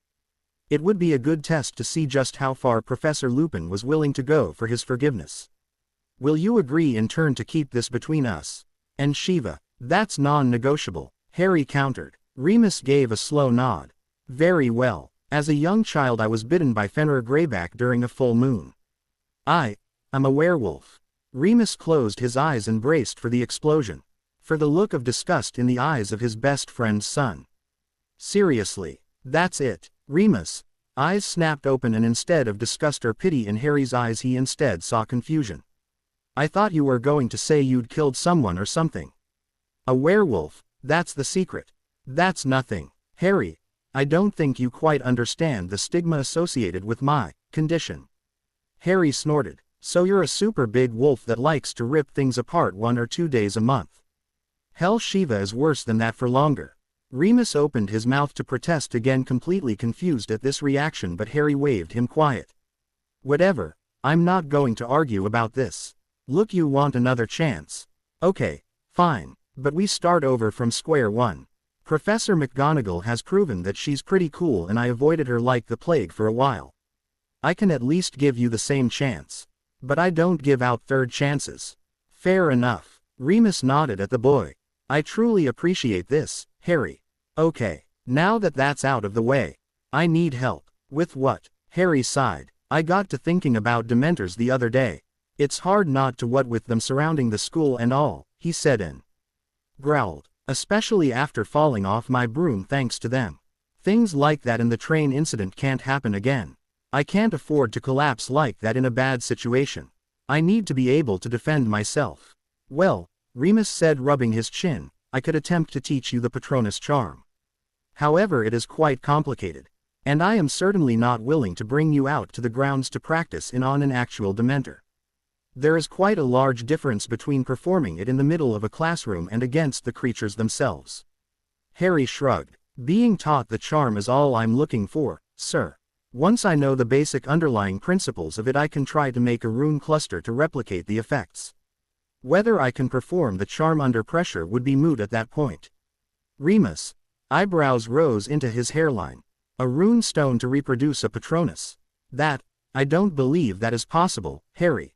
Harry laughed. I've invented at least 5 different clusters that are supposedly impossible, and I'm pretty close to figuring out another 3. Hell, this should be simple really. I'm not making anything new, just a rune to perform a spell. 3 of my primary combat runes do exactly that with Reducto, Confringo, and Defindo. I'll probably try to supercharge it or something in case I'm ever swarmed, and I should be able to do the spell itself at least somewhat proficiently to make sure that I get credit for it when it comes time for owls and newts, but the rune itself shouldn't be too hard. Remus's jaw snapped closed. He started laughing. You have your father's confidence and your mother's brilliance, Harry. Let's get started then, shall we? Breakfast the next morning was unusual. Harry and company had just laid into their food when a bevy of owls showed up carrying a long, rectangular, paper-wrapped package. Immediately after dropping it in front of Harry, the owls all left. That's new. Harry blinked at the bow. Hedwig swooped into the hall and landed on his shoulder with an indignant hoot, glaring at the package. Hey, don't look at me, girl. I didn't order anything. She hooted again and twisted towards him. Yes, of course, if I had ordered something I would have told you so you could pick it up yourself.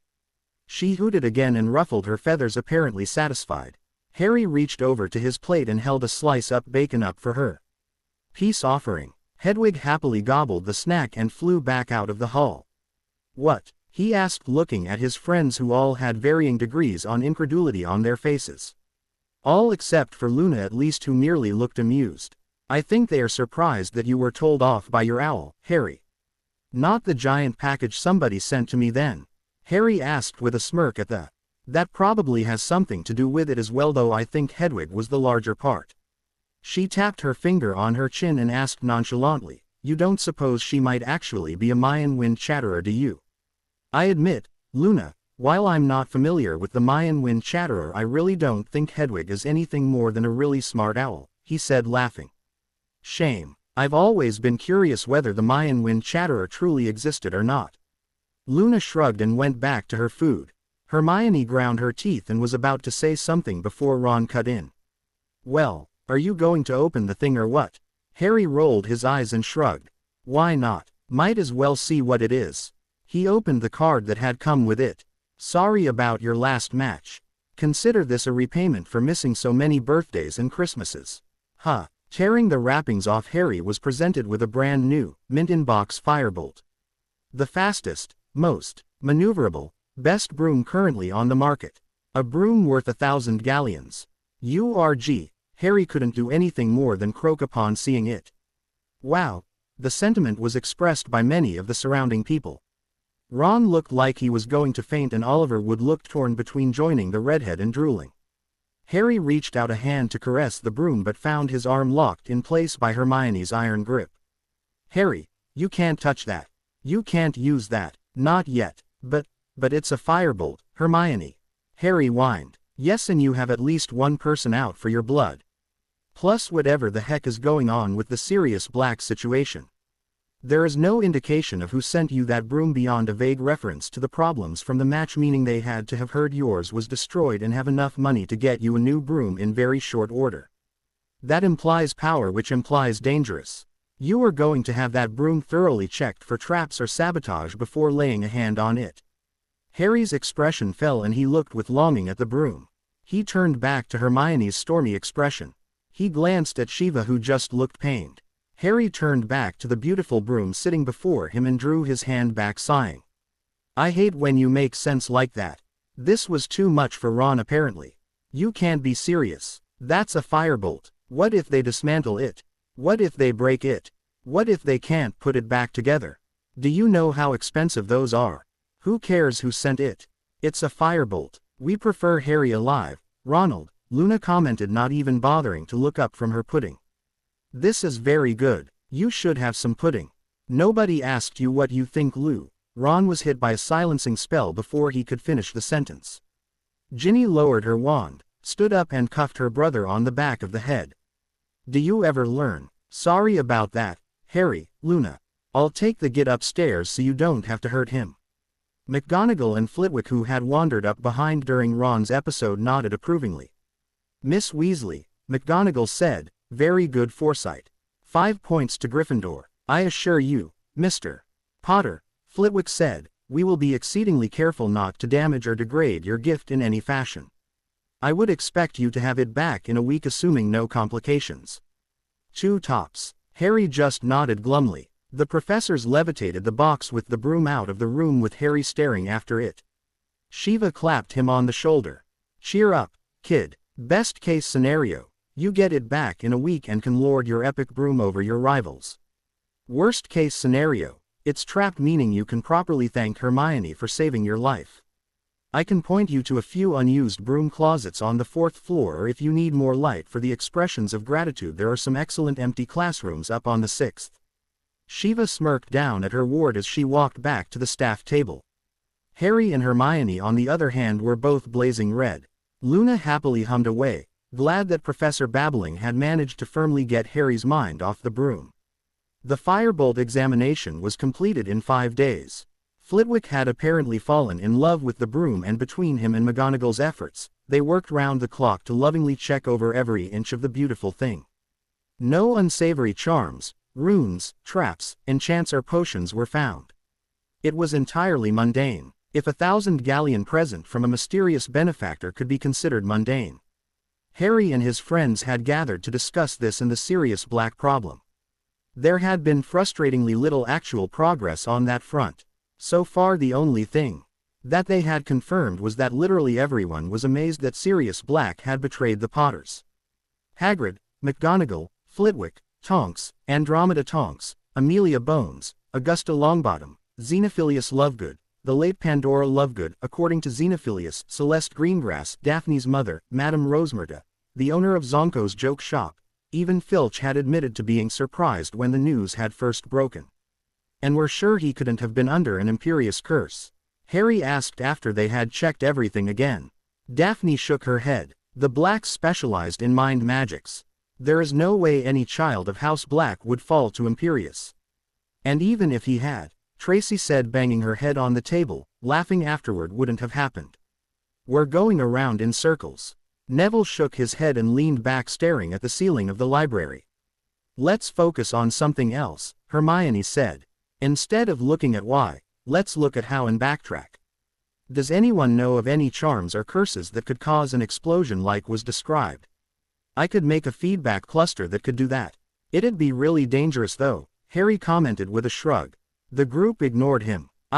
Daphne tapped the table for a bit before shaking her head. Father has knowledge of many borderline spells, but as far as I know there is nothing that could do quite the amount of damage all at once as was discovered. At least, nothing that would still leave Black and the rest of the street alive and somewhat intact. Why was Peter Pettigrew's finger recovered? Luna asked, her eyes narrowing in what Harry was quickly coming to find meant the girl was following an idea down the rabbit hole. She might reach different conclusions than the rest of them, but she was startlingly insightful when her threads panned out. Well, obviously if the street exploded centered on him there wouldn't be much left, Tracy said with a snort. But there should be something. Luna twisted her gaze from Tracy onto Hermione. There was a finger, Tracy replied. Hermione's eyes though had narrowed in thought and she nodded at Luna. The little continued, was the finger mangled? Bloody? Was the base clean or ragged? Harry perked up, starting to see where his friend was going with this line and not at all liking the conclusions that were starting to form in his head. He shuffled through their notes until he found the initial report from one of the first Auror responders. According to this, Peter Pettigrew's finger was nearly entirely unmarred with a clean cut at the base. Hermione slowly nodded, which shouldn't be possible, not in an explosion, and even if by some miraculous coincidence it had happened, where were more pieces of his body? I think you're right, Luna. God, do you know what this means? You guys have lost me. Neville glanced over at Tracy and Daphne, who were looking just as confused. Help a friend out. One moment, Neville, Hermione said, waving him off. Daphne, Tracy, you two conducted many of the interviews. Did anyone mention anything about Peter Pettigrew's character? Specifically their reactions to finding out he had gone after Sirius? Yeah. To a man they were incredibly surprised by it, Daphne said. Everyone said he was generally the squirrely one. The first to run or cower if things got tough. The first to look for help. The last to agree to the insane schemes of his friends. They were extraordinarily impressed that he had gone after. Oh Merlin, you don't think? Daphne's face morphed into a horrified grimace. Why do I get the feeling we're the only two not invited to the party, Nev? Tracy asked, glaring between her other friends. Neville just nodded along with her. Sirius Black did not kill anybody that day, Tracy, Neville, Luna said, all traces of airiness and levity having dissolved from her voice. The facts do not fit. One of the two wizards present fired some curse that damaged the street. Probably a blasting or incendiary curse that hit a gas main, Hermione cut in. Luna nodded and continued, then in the confusion, Peter Pettigrew used a severing charm on his finger and escaped. Sirius Black was likely surprised at the deviousness of his former friend or the resulting carnage and was not fully lucid when the Aurors arrived so shortly after the event. By the time he would have been coherent he was already in custody. Neville frowned. Okay, but why would Pettigrew keep hiding then? If he was alive and Black had been caught, then shouldn't he have come forward? Harry shook his head. Not if he had been the traitor. Neville and Tracy fixed him with a wide-eyed stare, but Hermione, Daphne and Luna just nodded in agreement. Everyone says that Black was basically my father's brother and a good friend to my mother. On the other hand, everyone also says that Pettigrew was more or less an outsider hanging out on the fringes of the group. Harry looked from face to face. Of the two, who would you put money on betraying my parents, and who would you guess would hunt that traitor down for revenge? Merlin's balls, Neville whispered. Why wouldn't anyone else have thought of this though? It was right as the war ended, Daphne said sadly. Don't underestimate people's desire to just want horrible things to be over and done with. They probably just accepted the easiest explanation and didn't bother to look too closely. There was a lot of secrecy at that point too, and secrets are double-edged swords. So then why would Sirius Black be hunting you, Harry? Tracy asked. That part still doesn't fit. Luna cocked her head at the older girl. What makes you so certain that he is hunting Harry? Or even if he is hunting, who says he is hunting Harry? The others turned to her wide-eyed. You think he found out Pettigrew's here? Luna shrugged. It is possible, I suppose. It also possible that someone finally mentioned that you were at Hogwarts to him and he thought to protect the last Potter as he could not do with your parents. Either way, we need to find and speak to the man himself to ascertain his true intentions. I agree, Hermione said, nodding. This entire investigation was bungled. The means makes no sense and the motive makes even less sense. I find it highly likely that Sirius Black was framed for this, but I don't think running off to find the man to ask him personally is the best plan. Not just yet, at least. Let's get the trial records first and then perhaps we could ask Susan's aunt to reopen the original investigation and have him come to us. I'll just ask, Tonks, Harry said, shrugging. Give me a second. Harry walked a bit away from the group to have a modicum of privacy before activating his comm stone. Come on. Contact Tonks. Tonks, are you busy? Do you have a minute to talk? Harry, the Metamorphagus. Voice came through from the stone. Is there an emergency? Are you all right? Is anyone hurt? We're fine, Tonks. If this isn't a good time I can call back later. No, it's fine, I'm on break. There was a short pause where Harry heard muffled scuffling sounds as well as a dull bang and soft curse. They moved these desks on purpose, I swear. All right, I can talk. Have I mentioned how awesome these things are, by the way? I mean, really, if you can mass produce this, Harry, you're going to be richer than Merlin. I don't know about richer than Merlin, but definitely richer than the Queen, Harry said, smiling. Nah, she's got her crown jewels and all. Merlin had crown jewels but his were dangly instead of shiny. Harry gagged as he caught the pun. Before he could say anything, Tonks kept going, just making it worse, though I suppose his crown jewels were shiny at times. I mean, it's only natural and you've got to keep things fun and… Seriously, woman, stop. I give. You win. Harry hurriedly babbled, wishing he could clamp his hands over his ears. It would just make it worse though by bringing the rune stone closer to his ear. Tonks laughed over the line. And that's what you get for using my name, Harry. Don't forget it. Next time I won't be so sneaky, she taunted. Now, seriously, what's going on? Harry sighed. My friends and I have been investigating the Sirius Black case. Harry, that is really dangerous. You guys are just kids, you can't. Tonks, stop, Harry cut her off. For one thing, we weren't going out looking for him or anything, we were just interviewing people mostly. Secondly, we are not kids. Tracy was basically mind raped for months. Neville's been grown up since he was told what happened to his parents when he was 8. I'm half convinced Hermione was born an adult. Luna watched her mother die 2 years ago right in front of her. Daphne faced down a 1,000-year-old basilisk with me. And I not only faced the basilisk but my parents' murderer the year before that. We may be young, Tonks, but we're not kids. Harry could practically see his friend rubbing her forehead. Fine, I'm sorry for calling you kids. Shiva does it, you know. I've noticed. Shiva is a special case. And she only calls me kid, Harry shrugged. I think it's her term of endearment or something. Better than freak or boy, and she doesn't mean it in a demeaning way or anything, so I don't mind.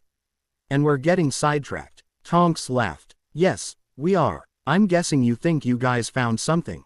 We think. Harry paused and then rushed ahead. We think that Sirius Black was actually innocent. We think he was hunting Peter Pettigrew down instead of the other way around. We think that Pettigrew was the real traitor and that he escaped in the confusion, using the opportunity to frame Black. We're not entirely sure why he's here now, but this makes a lot more sense because none of the facts seem to fit the official story. Can you get us copies of the trial records? If we knew what he said at the trial, then maybe we can get the case reopened, and instead of a manhunt for a murdering psycho we can get justice for an innocent. Tonks was quiet for a long time. Long enough that Harry was beginning to worry something had happened to the calm stone. Finally she said slowly, "You think we are hunting an innocent man? How sure are you?" "Between 80 to 90%. It all fits a hell of a lot better, Tonks. Merlin's balls. Look, I'm not exactly popular here at the moment with how I reacted to Hagrid's arrest, plus later proving to be right about it. Not to mention a bunch of other little things." A note of bitterness had leaked into Tonks' voice. "I doubt I'll be able to influence anything on the manhunt itself. I should be able to get you copies of the trial records though, assuming they aren't sealed. If they are, you might have to have Susan ask her aunt to get you a copy. Harry, I need you to write up why you guys suspect this in a letter and send me what you have." This manhunt is being personally pushed by Fudge to a scary degree. That fact alone, well, it probably means someone is whispering in his ear. I'm going to need a lot of actual evidence to get the on-site order removed from Sirius Black. I understand, Tonks. I'll send Hedwig off with what we have by dinner, Harry said. Tonks, thanks. I want to see justice done as much as you do, Harry. She paused. And I owe you for making me laugh with that letter. Get me that info, and don't go looking for trouble, Harry. Even if my cousin was innocent, he's still been in Azkaban for 12 years. He might not be entirely sane at this point. We'll be careful, Tonks. Keep some color in your hair, Nymphadora. Why, you little disconnect, Harry said, smiling. As Harry hung up on her, Tonks shook her yellow hair in exasperation. I'm going to have to contact the Weasley twins. That boy is asking for it. She sighed as her shifted from yellow to black and back again. I'm not sure what's worse. If Harry's right and Sirius was imprisoned over a decade for something he didn't do, or if Harry's wrong and the man really was that much of a bastard to betray his surrogate family. Casting a quick tempest, Tonks saw she still had nearly an hour before her shift started again. Steeling herself, she headed for the lift down to records. She didn't think she'd managed to piss anyone off down there yet, so she should be able to walk away with the trial data copies, assuming they weren't sealed. Unless Norman was there. If that ass was around, she'd walk back out and come in again with a different face. Tonks' hair flashed a quick red, then a longer red as she noticed the shift. Her powers were getting even more frustrating lately with the flack her coworkers were heaping on her. Her abilities were always tied with emotions, her hair in particular, but usually she was able to lock it down better than this. Maybe she should take her mother up on those occlumency lessons. It was supposed to be able to help metamorphs lock in a form without having to keep the concentration going. She scowled again, thinking about her fellow Aurors. It wasn't bad enough that she was a rookie who had been proven right. No, she had to have a mind of her own as well. Something that apparently didn't sit well with current leadership. Scrimgeour was against her from day one thanks to her powers, her attitude and her competence. He took every opportunity to pair her with Dawlish, who only saw her as a piece of ass rather than someone who could do the job. Her hair turned darker as she thought about that idiot. She'd been with the Aurors barely more than a year and a half, and she did the job better than he had for a decade. The lift stopped and Tonks walked out, stubbing her toe on the garbage can outside the records hall. Biting down on her tongue, Tonks ignored the typical pain and went up to the desk, breathing a sigh of relief at the lack of Norman. Watcher. Auror Tonks. I'm looking for trial records. She smiled at the clerk and made sure to keep a tight leash on her yellow hair. Name of the defendant, Auror? The clerk asked, completely uninterested. Sirius Black. That got a reaction. The man dropped his quill and turned a wide-eyed gaze onto her. Tonks just smiled back. It's important, so the faster the better. Right away, Auror. Please wait here. It should only be a moment. The clerk turned to his Rolodex and started flipping cards. That never ceased to amuse her. Muggles used it for contacts and phone numbers, while wizards had appropriated it to assist in filing. It wasn't too far off, but she pitied the poor fool who tried to explain the difference to a pureblood. 10 minutes later, Tonks was starting to worry she'd have to come back later when the clerk finally looked up at her with an expression of worry on his features. Tonks frowned and had to concentrate hard to prevent her hair from shifting. Problem. It's the records, Auror. Well, yeah, I gathered that, buddy. Tonks rolled her eyes. Guess they are sealed then, huh? No, Auror, they don't exist. Tonks coughed incredulously and just stared at the man. What do you mean, they don't exist? An index for all records, whether sealed or open, for criminal trials are kept here. The spells involved don't allow for misplacement or incorrect filing. If there was a trial conducted, the index is updated. There is no index annotation for a Sirius Black. The man was sweating now. Are you sure? Tonks frowned, not at all liking what this was starting to look like. A lack of trial records coupled with Harry's suspicions. She really needed his information as soon as possible. It would have been 12 years ago. November 1981. I know when Sirius Black was caught, ma'am. I'm telling you, there is no record of a criminal trial. What about a special Wizengamot session or something? Or a tribunal? Or, the clerk just kept shaking his head. They are all considered criminal proceedings, and so they'd all be recorded here. There is nothing for Sirius Black at all beyond the arrest record. There isn't even a transfer order. Merlin. Tonks clamped down on her roiling emotions and used her powers to put on a stone-cold, iron-hard face. All right, I'll handle this. Keep this quiet for the moment, understand?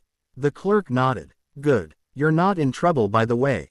Thanks for your assistance. Turning, Tonks strode from the room, her mind running a mile a minute. If her cousin had been delivered straight to Azkaban without a trial or sentencing of any kind, this case just got a whole lot more complicated. Now the real question was whether to tell Rufus Scrimgeour or jump over him to Amelia Bones. Yes, sir, Tonks intoned, voice completely flat. It was taking everything she had to keep her hair unresponsive. The logical inconsistencies and deductions that Harry and his group had come up with were crunched in her fist, completely ignored by her boss. I understand, sir. I don't think you do, or Tonks, Scrimgeour said, leaning back in his chair with her fingers steepled in front of him. You have been with us what?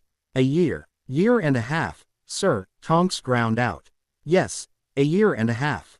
He waved a hand dismissively. And did you check with Auror Dawlish before bringing this to me? This seemed rather important, sir. Something to be brought up immediately. Yes, and yet you haven't followed procedure at all. You are supposed to be working to find Sirius Black, not dredge up old filing errors. Sir, the magic involved with Wizengamot proceedings in the Hall of Records prevents filing errors like that.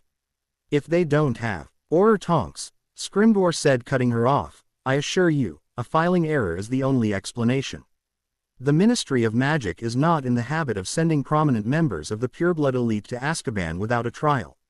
The implications of something like that could bring ruin upon this administration and our way of life. It is simply not possible that such an event would have taken place. But, sir, allow me to be perfectly clear, or... Scrimgeour scowled. Drop this. Trying to find loopholes for your cousin is foolish and idiotic. If you want to drag your reputation down even further, by all means go ahead. It gives me a legitimate excuse to drop you when more complaints against you are brought to me. But if you wish to maintain your position here, I suggest you stop acting on your own initiative and fall in line. He sighed and shook his head.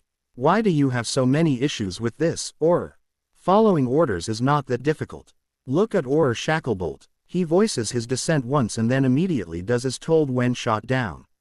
You should learn from his example. Sir, this is... Tonks' control slipped and her hair flashed a brief red as Scrimgeour again cut her off. It had been a mistake to come to her boss first. She should have listened to her gut. You are dismissed, Auror. Scrimgeour waved a hand towards the door. I don't want to hear about this error again. I have far more important things to occupy my time. Like catching and killing a murderous madman. Tonks walked out of the head Auror's office and stormed past the desks of her colleagues. Hey, Nymphy, your idea get shot down again. Savage called with a grin. What was it this time? Hanging around the pub looking like the latest heister in order to catch his buddies when they showed. Or maybe you wanted to implement those Polyjuice screening attempts again. The rest of them laughed as Tonks scowled and kept walking. As she stormed out of the main room towards, she hesitated, leaning against the wall and taking a deep breath. Going directly to Director Bones now would likely end her career if it got back to Scrimgeour. On the other hand, a group of teenagers were doing more to see actual justice done than any of the law enforcement personnel. Pushing off from the wall and heading towards the DMLE head's office, she couldn't help but think about what Harry had said months ago. Maybe she should reconsider this job. She snorted derisively. Since when had she started to value the opinion of a 13-year-old over that of her superiors? Christmas time found Harry and most of his friends staying over at Hogwarts. While he actually had a home to return to now, Shiva was staying over the holidays to help some of her 7th years work on their senior projects, so he remained as well. Hermione's parents had left for a dentistry conference, and Daphne, well, he wasn't sure why Daphne was staying actually. Luna, Neville and Tracy had all returned home, however. He was expecting a visit from Tonks before school started back up with word about the trial records. Why she wanted to deliver it in person he had no idea, but he was willing to wait a few days. Especially since his latest efforts with the Silver Spirit, his rune cluster answer for the Patronus charm, were not working at all. Growling in frustration, Harry tossed his latest sketch of the cluster into the rubbish bin. I don't understand why this doesn't work. The theory is perfectly sound and the interweaves are fine. It just doesn't make sense. Harry, Hermione said gently, maybe you're focusing on that too hard. I need this to work, Hermione, Harry said scowling. And it should work. Harry, Hermione sighed. You could just learn the spell instead. A spell is inefficient. He waved her off. A rune stone is better. It doesn't take concentration to activate. It doesn't matter if I start losing the happy memory with the Dementors nearby. It's more powerful, it's versatile, the runestone is just better. Look at my utility belt. Harry held up his latest accessory, shaking it at her. I have a reductor, a concussor, a blastor, a spiker, a freezer, a lockpick, a boomstone, a fishing line, a ninja, a slow burn, a spare calm stone, 2 feedback blasters. I'm walking around with a small armory now and I can only do half the spells these are based on well. Fixing the Silver Spirit is far better than trying to do the Patronus correctly. All I get with that is a half-formed mist. This will work 100 times better. And I can market it to people who can't do the Patronus themselves. It's safer all around, Hermione. Hermione's expression darkened and she stood walking over to stand in front of Harry with her arms crossed. I can understand you wanting to make rune stones like that, Harry, but you are being lazy and irresponsible. They should be there to assist you after you manage to master the spell by itself, not used as a shortcut or a crutch. If I can do it this way first, why shouldn't I? I can do this stuff well. I can understand this stuff better than anything else. Why shouldn't I play to my strengths? He scowled. Why couldn't she understand? Harry, Hermione's voice dipped dangerously low. You will never pass your OWLs or NEWTs if you cannot do the basic spells. Without those you will not be a qualified wizard. Even ignoring that simple fact, there may yet come a day when your utility belt is taken from you. When you don't have your runes and you don't have the time or tools to make new ones. You need to focus more on the spells instead of discounting them and using your shortcuts. Her face had gone red towards the end and her hands were balled into fists. Harry, however, refused to back down. Shiva says my utility belt is a good idea. Now I'm always going to be prepared in case Voldemort comes after me again. Shiva does not know everything, Harry. She is only a few years older than us. Hermione, don't you dare imply, Harry shouted, surging to his feet. I am not implying she is an idiot, Harry. Hermione cut him off. They were each full-on yelling now and had attracted the attention of the remaining Gryffindors. I am merely stating that she is not always correct. And you are taking things completely out of context. She said that your belt was a good idea when you brought up protection and preparedness. Exactly. I am not talking about protection and preparedness. I am talking about you showing a disturbing pattern of taking shortcuts and ignoring the foundations that your works should be built on. I am talking about you being defenseless if someone were to simply take away your tools. I am trying to look out for you. Well then, stop telling me what to do, Hermione. I know what I'm doing. I don't think you do, Harry, Hermione said quietly. She shook her head and turned her back on him, wiping away a tear. I am worried about you. I know what I'm doing, he muttered, turning back to the table and sitting down. If you guys are done shouting, Parvati said, raising a hand, would one of you tell me who this Shiva woman is? It's kind of annoying. Harry scowled and turned to the girl. And why is a name annoying? Because Shiva is a man, she said with a huff. Harry's just stared at her. What? Shiva is a man in my mythology. Not a woman. So I'd like to know what girl is using his name because it's weird. Harry's anger cooled as he frowned in confusion. Shiva is Professor Babbling. It's a nickname from when she was in school because she blew stuff up and some classmates said that she was the goddess of destruction. Parvati slapped a hand to her head and started muttering. After a minute she raised her eyes to Harry and said, I hate when wizards appropriate my religion without understanding it. When you see her, would you mind telling her to pick up a book on Hinduism, please? Honestly, just because we have magic doesn't mean we should discount everything Muggle. Harry's confusion deepened.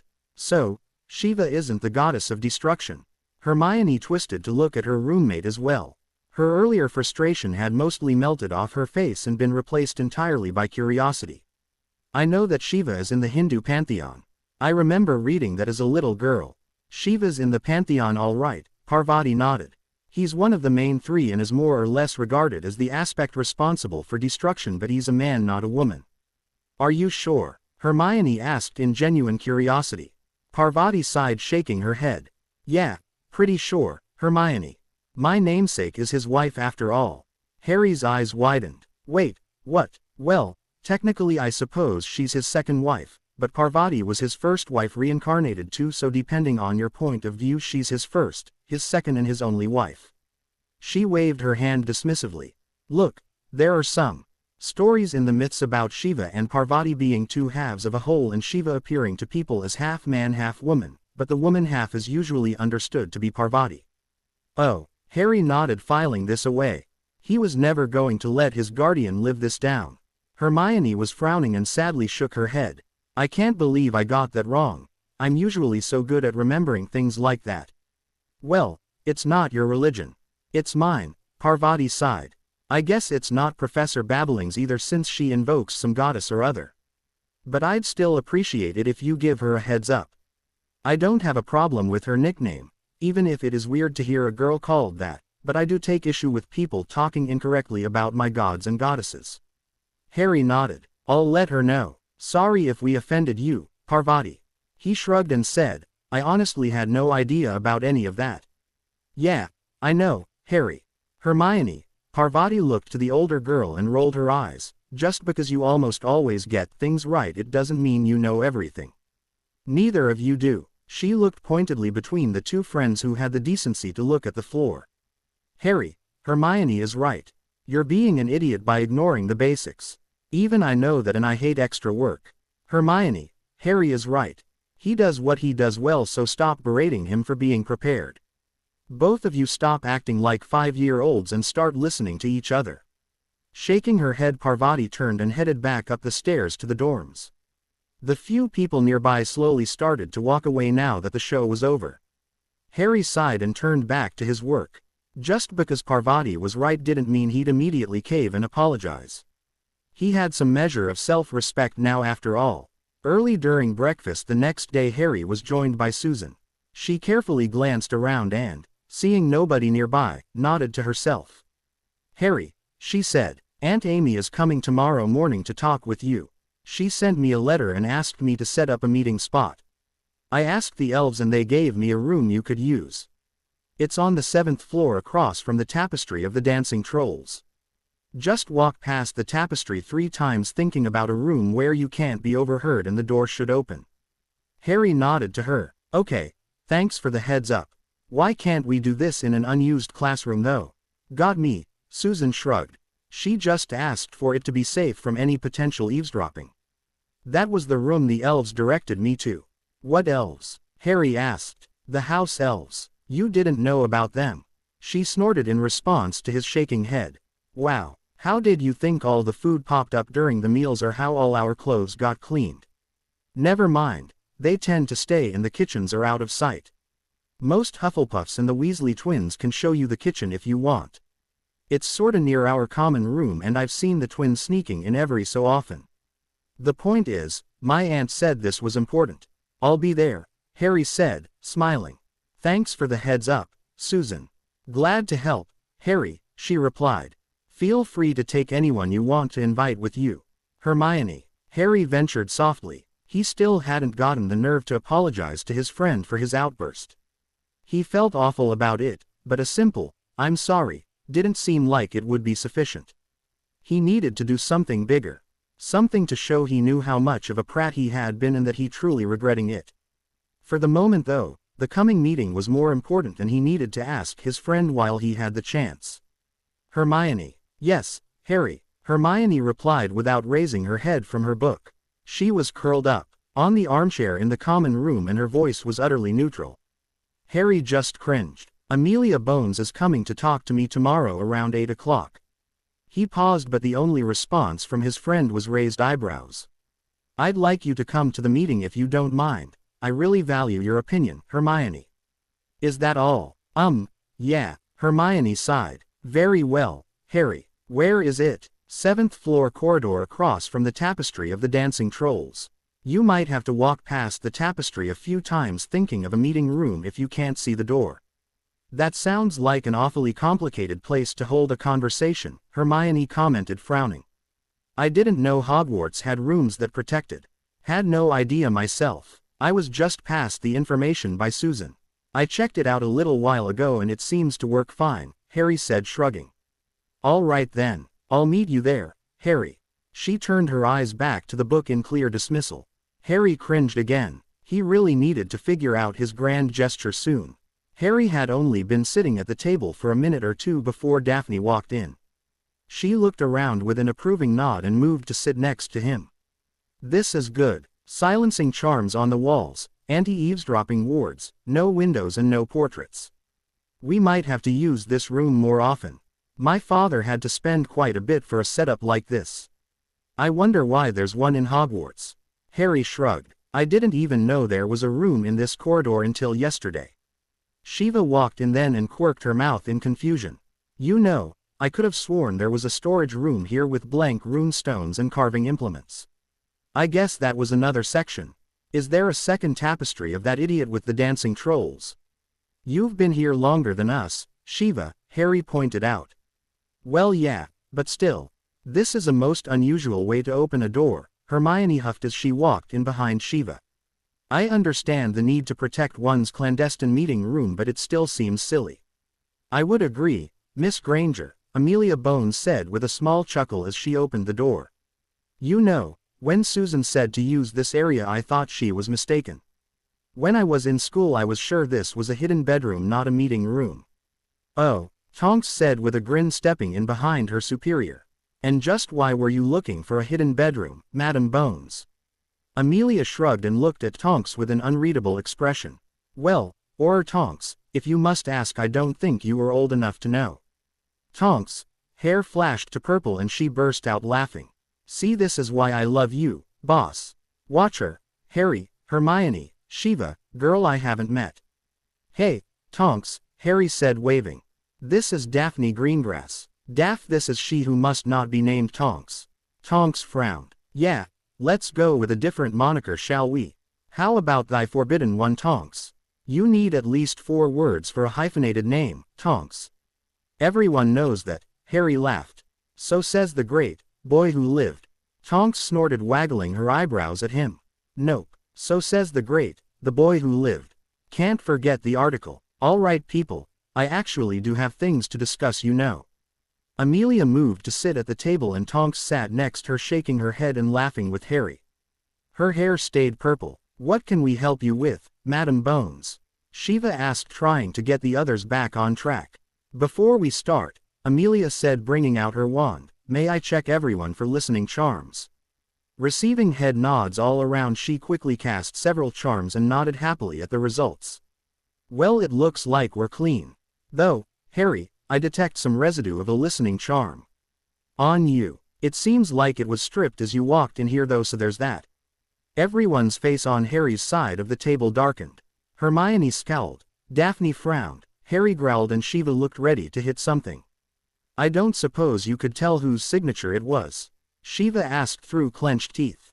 Unfortunately, no, Amelia apologized. Shiva nodded and waved the woman to continue. All right, let's begin. Harry, Professor Babbling, you both trust Miss Granger and Miss Greengrass? We do, Harry said. Very well. I asked to meet you in person because Tonks has brought something to my attention that apparently not only affects you, but that you were instrumental in discovering to begin with. Hermione frowned. You mean, Sirius Black? All we truly have is character testimony, logic and circumstantial evidence. It's not enough to overturn a conviction, even if it is enough to reopen the case. I really think we need to see the trial files in order to actively move forward. That's exactly the problem, Miss Granger. Amelia sighed and leaned forward to meet the eyes of each of them in turn. There was no trial for Sirius Black. Harry's eyes widened while Shiva cursed under her breath.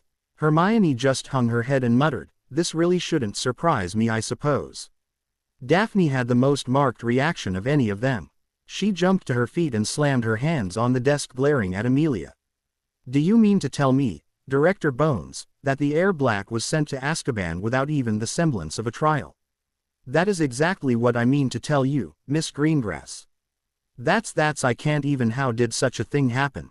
Daphne? Harry asked, turning to look at the girl. Shiva shook her head and laid a hand on Harry's shoulder. House Black is a very old family, Harry. That their heir was imprisoned without a trial is a huge offense to the house and would set a dangerous precedent for all the other older families. And what of the less important families? Hermione asked with narrowed eyes. Or of Muggle-borns? Would imprisoning people like me without trial cause any fuss all? Daphne gasped and immediately twisted to Hermione and wrapped her in a hug.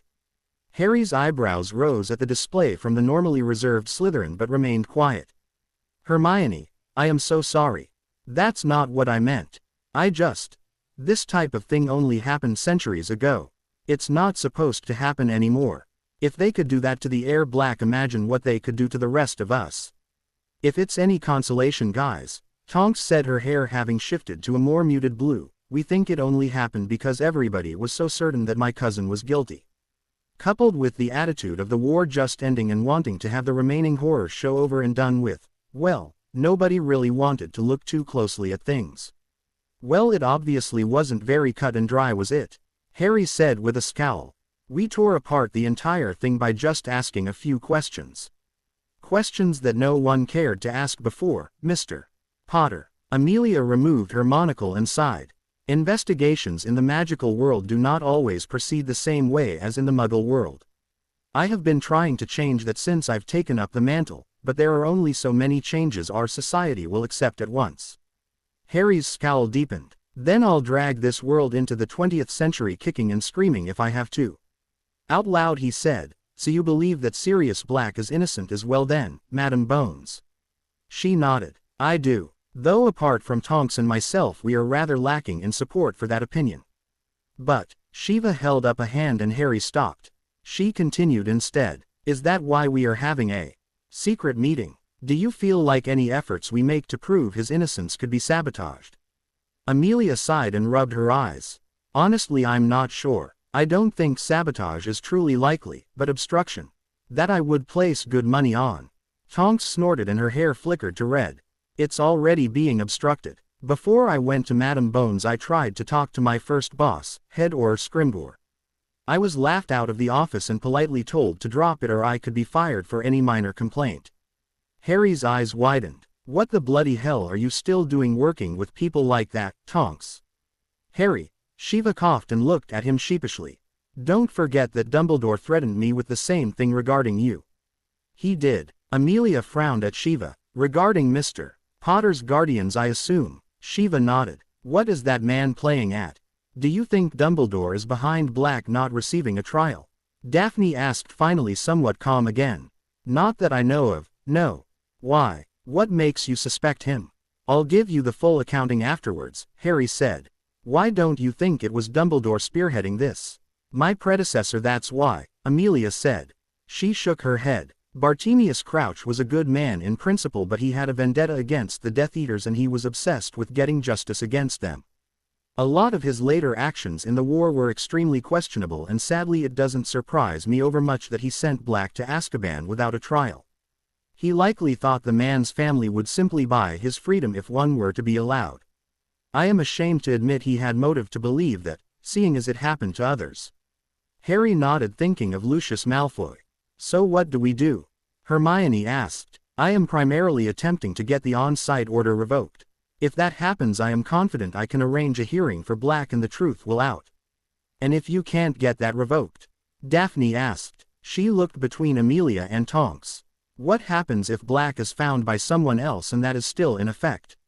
The uncomfortable looks on the two Aurors' faces were enough to answer that question. What if we get proof? Harry asked quietly. All eyes turned to him. There's gotta be something right. We think that he might have come here hunting either Peter Pettigrew or looking to protect me. Either way, he's probably around. If I can find him to talk to him. Tonks shook her head. I'd really prefer you didn't, Harry. Shiva bumped her fist into his shoulder. As your guardian, I agree. We still don't know for sure that he is innocent, kid. And even if he is, he may not be entirely sane, Amelia finished. Very few survive so long in Azkaban with their mind fully intact. If you do get word on where Sirius Black is hiding, tell us and we will come take care of it. I give you my word that he will receive both a trial and fair proceedings. Tonks tells me you have a way of contacting her at a moment's notice. Harry nodded. Yes, ma'am. We all wear calm stone earrings I invented. He pointed to his ear showing the little rune stone. They work like Muggle mobiles. I'm still trying to get one that can be untethered, but these work fine linked together for the moment. Excellent. When you do succeed in making others, let me know. The Aurors could certainly use that, and I'm sure I could shift some money around in our budget to afford some. Harry nodded to her. All right, now let's discuss your issue with Dumbledore. Why exactly was he the first name you jumped to regarding this situation? While I'm not particularly fond of him or his methods myself, I can attest he has always been a staunch supporter of what is right. Where do I start? Harry snorted. First off, did you know my parents had wills? Amelia frowned. I had assumed those were destroyed the same night your parents perished. They should have been read otherwise. Well, apparently, Dumbledore sealed my dad's will to prevent that, Harry explained. We're almost certain it was because his and Mum's wills both said that I wasn't to go to my relatives and Dumbledore felt I should. That, Amelia shook her head. That is unsettling indeed, but in his position as chief warlock at the time such a thing, while frowned on, was within his rights. Yeah, I know. I looked it up. Very few of my problems with Dumbledore are actually illegal, but the pattern established is bad. Well, what else then, Harry? Tonks asked. Harry sighed and started holding up his fingers as he listed the rest. He left me on the Dursleys' doorstep with only a letter rather than explaining in person. He left me with the Dursleys period, despite knowing that they hated my mum and magic in general, and also despite my godmother and godfather both being alive and well at that point. He claimed my magical guardianship yet never bothered to check on my well-being at the Dursleys. While I was still a toddler, he established a marriage contract with Ginny Weasley even if he never signed it, which confuses me a bit there, though I imagine it was to use as leverage against either me or Molly Weasley at some point in the future. Harry leaned back and switched to his other hand. As my magical guardian, it was his duty to inform me about my future responsibilities as a head of house, yet I didn't even know House Potter was a thing until Susan and Hannah officially apologized last year and Neville told me a bit. He should have told me about my accounts, but until this summer I didn't even know I had more than the trust vault, nor did I know about the properties I apparently own. We're pretty sure he redirected my mail, which I can honestly understand a bit to begin with, but there was no reason for him to keep doing so by this point. Harry nodded towards Hermione and Daphne. For things during school, he flat out lied to me about my scar. Hermione has pointed out that the protections on the Philosopher's Stone during our first year seemed almost tailor-made to test me, her and Neville. That fact calls into question exactly why he flew to the Ministry on a broom the night Quirrellmort tried to steal it, when he could have simply flowed or apparated there. Last year he didn't do a thing when Lucius Malfoy blocked us getting mature mandrakes for the petrified students. He also tried to read my mind using Legilimency shortly after the chamber incident. Harry paused to center himself before continuing. Even with all that, the only thing that was technically illegal was the mail blocking and the Legilimency. Both though have official explanations, with the Legilimency being shortly after the Chamber of Secrets and the mail being preventing me from receiving cursed mail as a toddler. And we can't even prove that one was him. Amelia was glowering by the end of Harry's rant, and Tonks' hair had turned a mousy brown. You would likely be able to make a case for neglect concerning your relatives and the lack of information about House Potter, however it would be difficult against someone with the amount of goodwill that Albus has. At best you'd probably just receive an apology and a confession that he was overworked with his many positions. She scowled. You're absolutely right though. That is a very disturbing pattern of a man seemingly horribly focused on you. Shiva nodded. That's what we thought too. It's why we haven't gone to you or anyone else to bring up charges. There is very little that is concrete that we can point to, and he has too much power to try anything without something truly major. Harry, Daphne said softly, tell them the rest. The rest? Hermione asked, giving Daphne a calculating look. I'm not a fool, Hermione. I can put dates together too, you know. It's not hard to figure out that that marriage contract was signed shortly after Harry's placement, and the other attacks and arrests. Daphne gave a sad smile in response to Hermione's wide eyes. Harry just chuckled. His friend was not in Slytherin for nothing, unlike Draco Malfoy. What's she talking about, Harry? Tonks asked, turning toward the lone male in the room. Her eyes were wide and she was sitting a little slumped in her chair. Well, Harry said, the timing is just suspicious. I honestly think that the others are making a bigger deal of this than it likely is. My parents died October 31st. I was placed with the Dursleys November 1st. My godfather, Sirius Black, was arrested and shipped to Azkaban November 3rd. My godmother, Alice Longbottom, was attacked and rendered catatonic November 4th.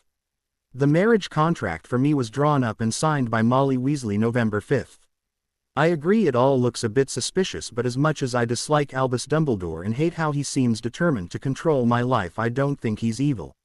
And only someone evil would have deliberately arranged to have the Longbottoms attacked and Sirius Black framed. Amelia was quiet for some time while the others just sat back. Shiva and Hermione had already heard this and weren't surprised. Daphne was holding her chin and considering the potential options. Tonks simply stared blankly up at the ceiling.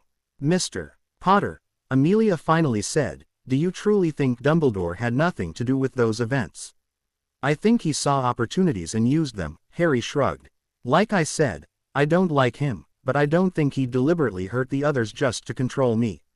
That, Amelia sighed and shook her head. It is still disturbing. Now I am very glad I asked for this meeting to be kept quiet. I agree there is very little that we could actually bring to bear on him. I will make some quiet inquiries and see what I can find. In the meantime, attempt to keep your head down around the esteemed headmaster. You may wish to find alternate schooling arrangements, Mr. Potter. Hermione's eyes widened and she twisted to stare at Harry while Daphne nodded tiredly. Harry just shook his head and ignored his two friends. Not possible, ma'am. I already talked about it with Shiva over the summer.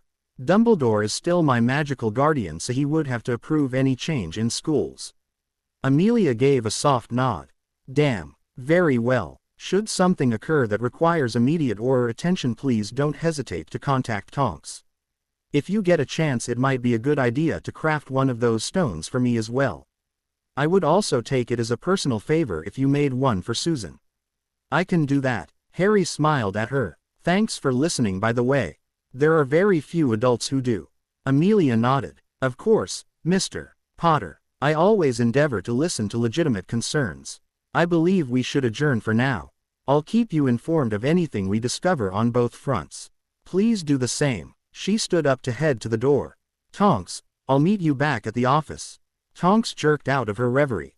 Yeah, boss. I'll meet you back there in a few minutes. I've got to go finish grading some papers. Feel free to stop by later, Harry. Shiva winked at him as she followed Amelia outside. Harry, Hermione said, can we talk when you get back to the common room? Sure, Hermione, he replied. I have something I wanted to ask you anyway. She nodded and hurried out. Geez, Harry, you can clear a room, can't you? Daphne said, with a small giggle. We need to talk about Tracy, by the way. I could use some advice.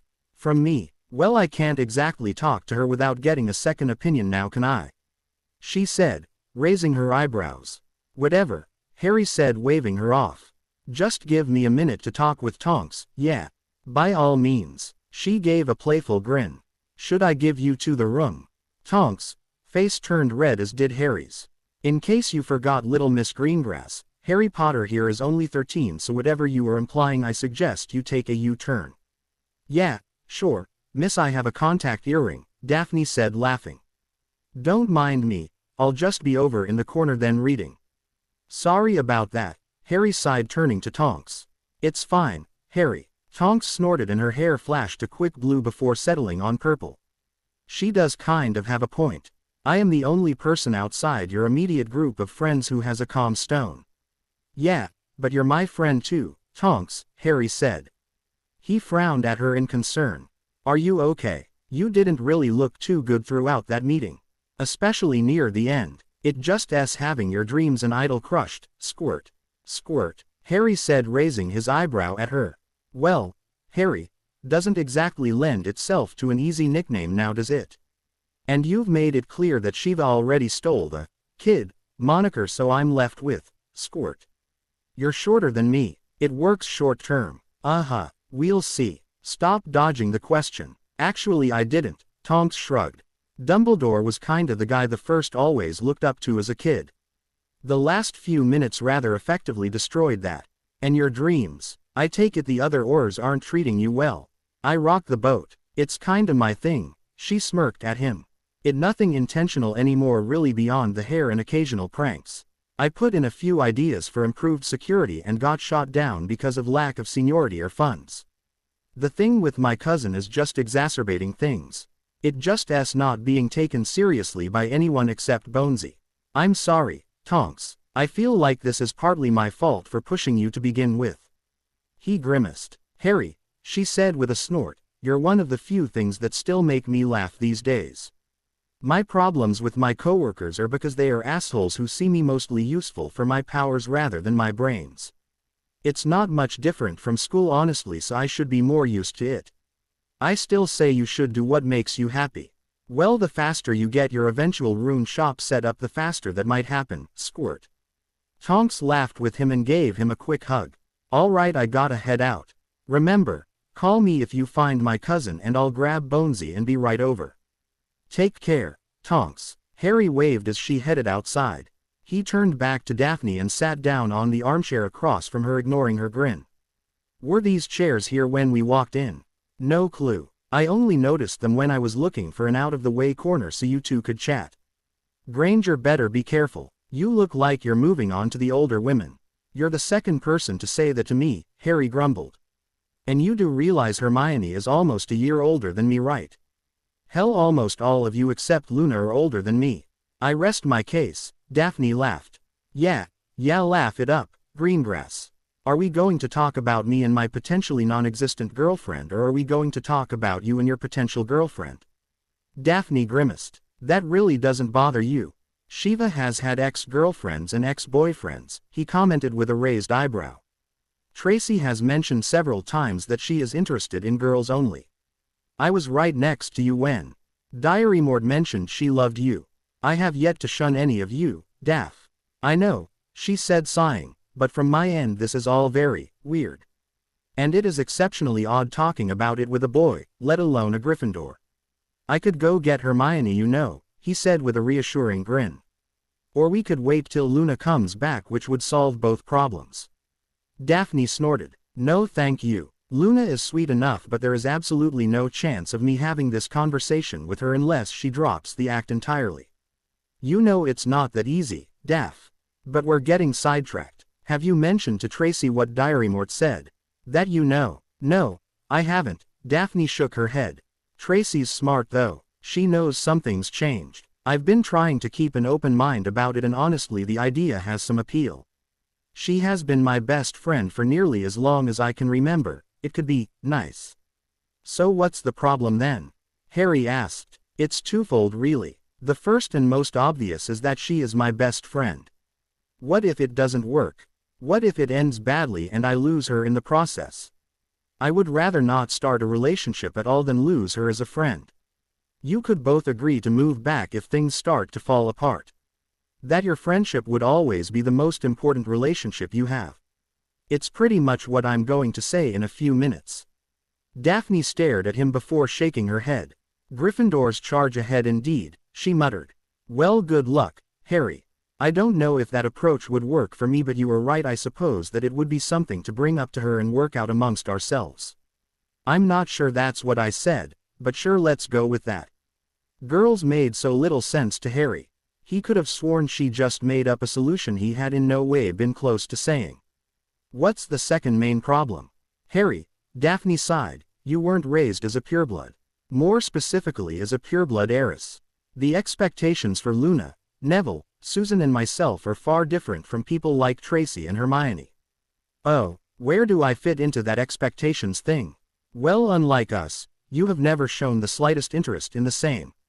So you have nothing to worry about, despite Colin Creevey following you around like a drooling lost puppy at times. Wait, Neville has. Focus, Harry. We are talking about expectations here. Harry scowled at her comment. She had so done that on purpose. As a pureblood heir or heiress to a noble house, we are expected to provide an heir to continue the bloodline. Luna, Susan and Neville are all last of their lines, and so they must provide an heir or be essentially shunned from high society for allowing their lines to die. I have slightly more leeway since I have a sister, yet I would not let that burden fall to Astoria. Tori has always been a wild child, and, while she may frustrate me, I do love her dearly and would never force her into a line continuation arrangement. So, Harry said, furrowing his brow, you don't want to try and date Tracy because you need to have a baby in the future. Well, that is horribly simplifying it, but, yes. Daphne shrugged. I must provide an heir at some point. Tracy lacks the rather necessary equipment for that. Magic can do quite a lot, but it can't change your bits. Even your friend Tonks, while she could morph into a male form with the appropriate plumbing to enjoy the act, she could never actually impregnate a woman. Daph, Harry said, you do realize that we are teenagers, yeah? While I love a fairy tale ending as much as Next Wizard, there's no guarantee that who we start dating now is going to be who we marry. I know, but there is still a stigma against homoil relationships involving heirs and heiresses. My father is difficult enough as it is. I do not relish the day he learns I entered into a relationship without the potential for an heir of my own. She frowned and crossed her arms, staring off into space. Harry rubbed his forehead in exasperation. Daph, there are other ways to get pregnant. I have no interest in using those sorts of potions or rituals, Harry, and blood adoptions freak me out. I have no idea about anything you just said, he gave a rueful chuckle. I was talking about Muggle means. I saw a program about it over the summer.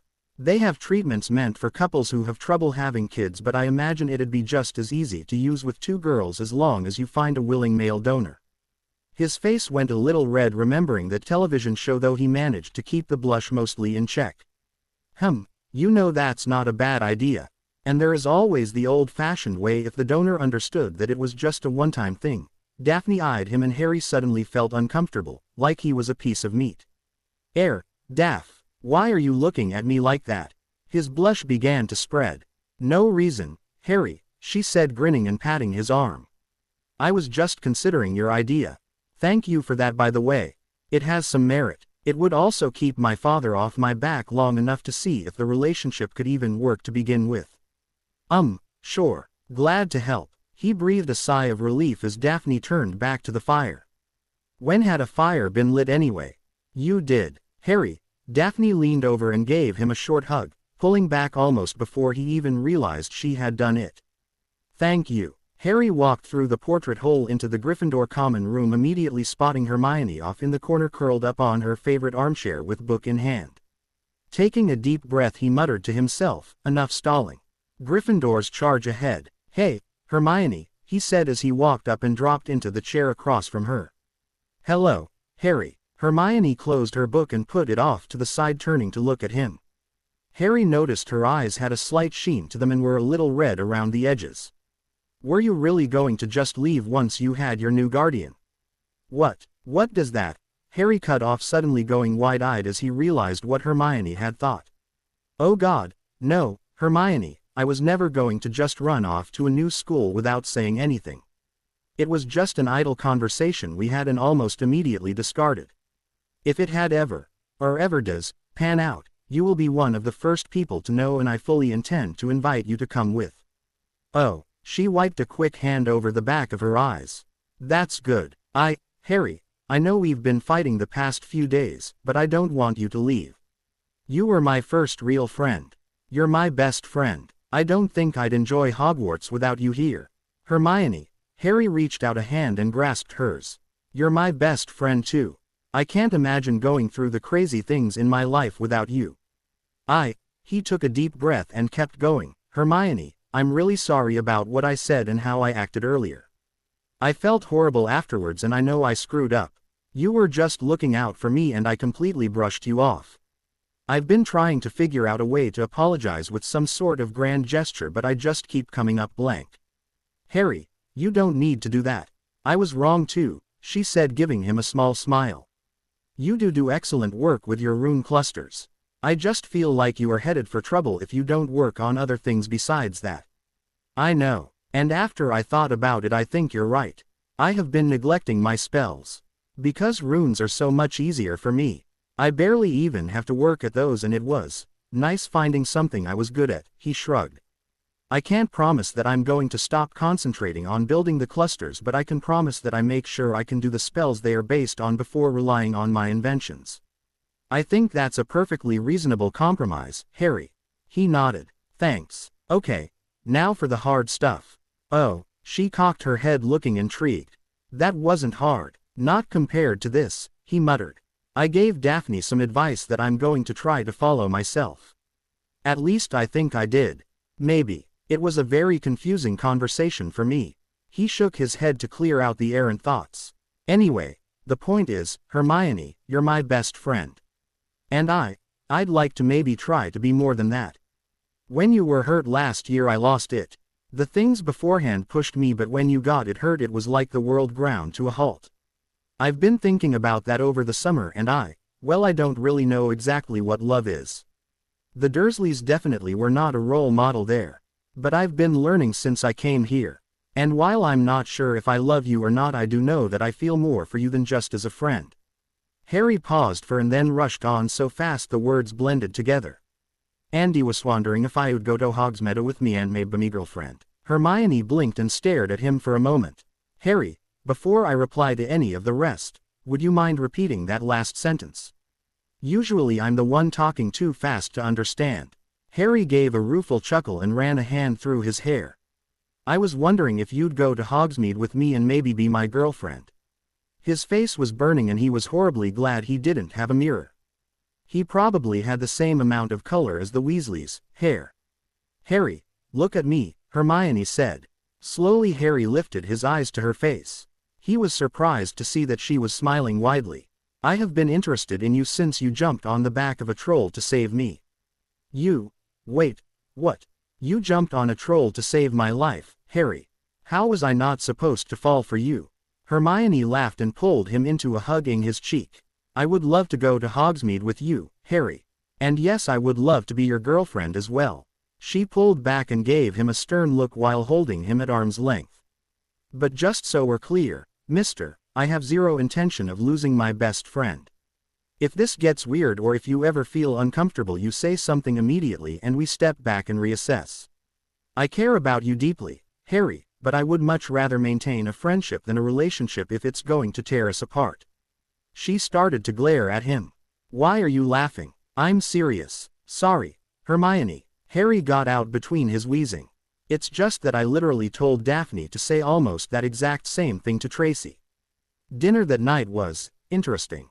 Harry and Hermione were eating dinner shyly holding hands and blushing when a tiny brunette girl plopped down across from them smiling widely at Harry. Hiya, she said. Hello, have we? He trailed off as he looked more closely at her. She was exceedingly familiar. Astoria. The girl held out her hand, smile widening. You can call me Tori. You're friends with my sister. Hello, Tori. Hermione reached over and shook the younger girl's hand. I'm Hermione. I know. And you're Harry. My sister has talked a lot about both of you. Good things, I hope. Harry asked, already feeling a bit lost. Mostly. Though she does complain a bit that you both should have been in Slytherin like us, she snorted and shook her head. I just say that it proves you're both smarter than us because you're Slytherins hiding in another house. That's so amazingly sneaky of you. Sal Slytherin would have been so proud. Sewer. Harry said. How can she be so perky? So are one of you going to date Daphne? I was hoping for a big brother, but another big sister would be cool too. Hermione spurted out the juice she had just drunk and Harry started groaning. Astoria for her part deftly avoided the juice and looked between the two expectantly.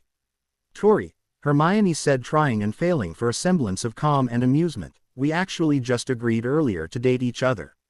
Oh, Astoria shrugged. Well, is there room for Daphne too?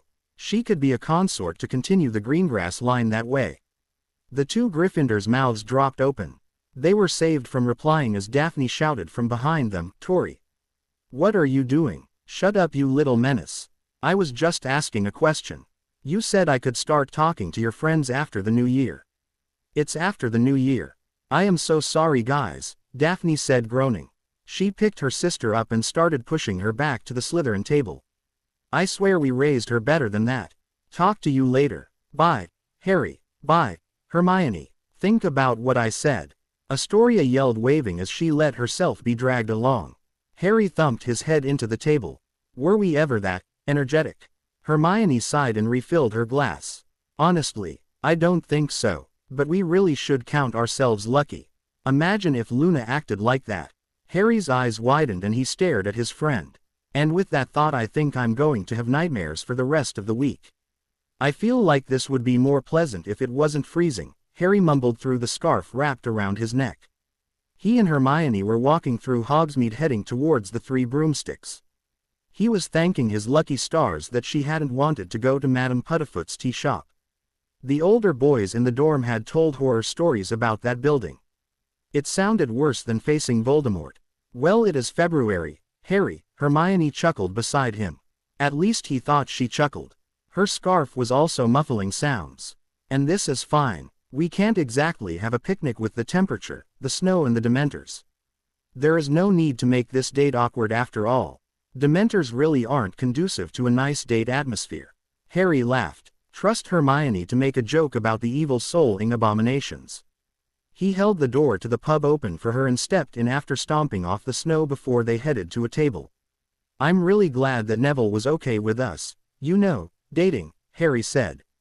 Harry, Hermione smiled and shook her head. Neville told me earlier he had thought we were already dating and just hadn't realized it yet.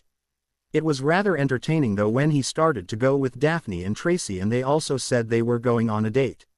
Yeah, especially when he got that scary smile and said it looked like it was time to ask Susan. Harry paused and ran a hand through his hair. You know, I thought Hannah liked him actually. Hermione peered around the area, nodded at the lack of people close by and leaned in. I actually asked them already. They both apparently like him and they want to try to convince him to switch off between the both of them by the end of next year. Harry's jaw dropped. What? He was incredibly thankful they hadn't gotten butterbeers yet. That was my first reaction as well. Hermione shrugged. I looked it up afterward though. Apparently, while not often used, there is precedent for heirs to take consorts if the women involved are the last of their line. I think it's rather horribly outdated, even if I can understand wanting to preserve the family name of old houses. I admit these sorts of things are beginning to frustrate me far less than they would have initially. I'm not certain whether it's a good thing or not that I'm starting to become immune to the fact that the wizarding world appears stuck in the Middle Ages in several areas. Didn't Tori mention something like that to us over the holidays? I really don't remember. I was a bit preoccupied with her trying to set us up with her sister honestly, Hermione snorted. As long as everyone involved finds it acceptable, I suppose it's not really my place to dictate their lives. After all, if it makes them happy, they might as well go for it. You think Nev would go along with it? Harry asked. Hermione just reached over and patted his hand. It's cute that you think the boys have a choice in these matters, Harry. Harry was saved from replying by Madame Rosmerta dropping off 2 butterbeers. Snuffles bounded up behind her and promptly licked Harry's hand before sitting down beside the boy and presenting his ear.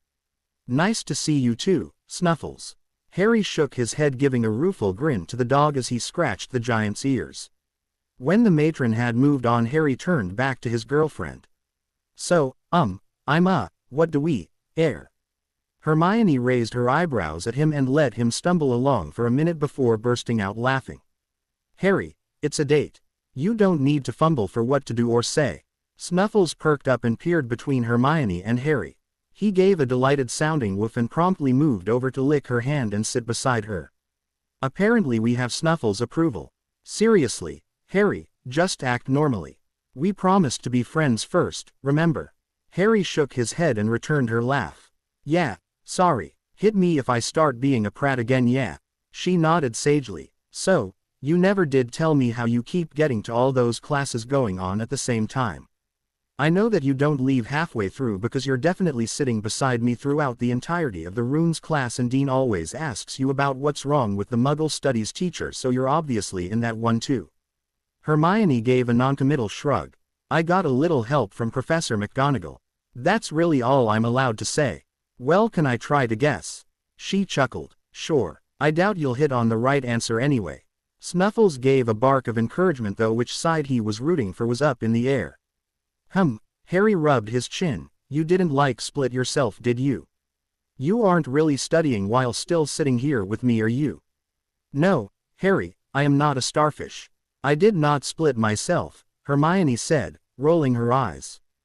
Did you get a magical clone who can give you its memories of the class? No, but that's not a bad guess actually. I wonder if they can do such a thing with magic.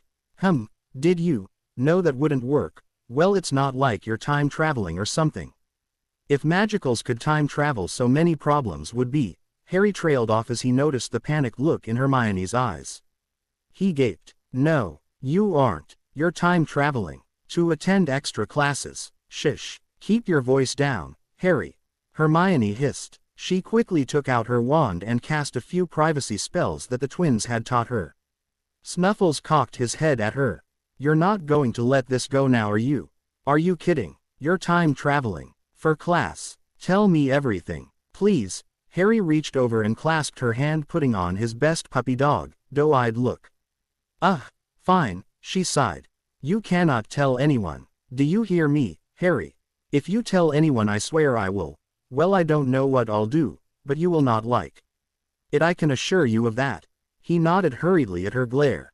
Hermione eventually judged him truthfully and sufficiently cowed before pulling a hand up to her neck and pulling out a small little hourglass on a golden chain. Harry only got a quick glimpse before she tucked it back into her robes. It's called a time turner. They're very tightly controlled. I only have it because Professor McGonagall has a friend in the Unspeakables. Wow, I can't believe you got a time machine just to take a few extra classes. Hermione shook her head at him. I take my studies seriously. Both Snuffle and Harry snorted at that. Besides, it's not exactly a time machine. It's actually somewhat dangerous if you aren't careful. And it's quite limited. I can only go back 6 hours every day, and I have to be careful to avoid myself. Plus, I can't change anything. Anything I do in the past I already did, so I'd simply be bringing about the exact same occurrence. Trying to get around this could theoretically erase someone from time entirely. That doesn't really make sense, Hermione. And sounds incredibly dangerous. Harry was gazing at his friend, trying to decide whether to annoyed that she had been putting herself into a potentially hazardous situation just to take some electives, or impressed that she had managed to time travel under everyone's nose for over half the school year.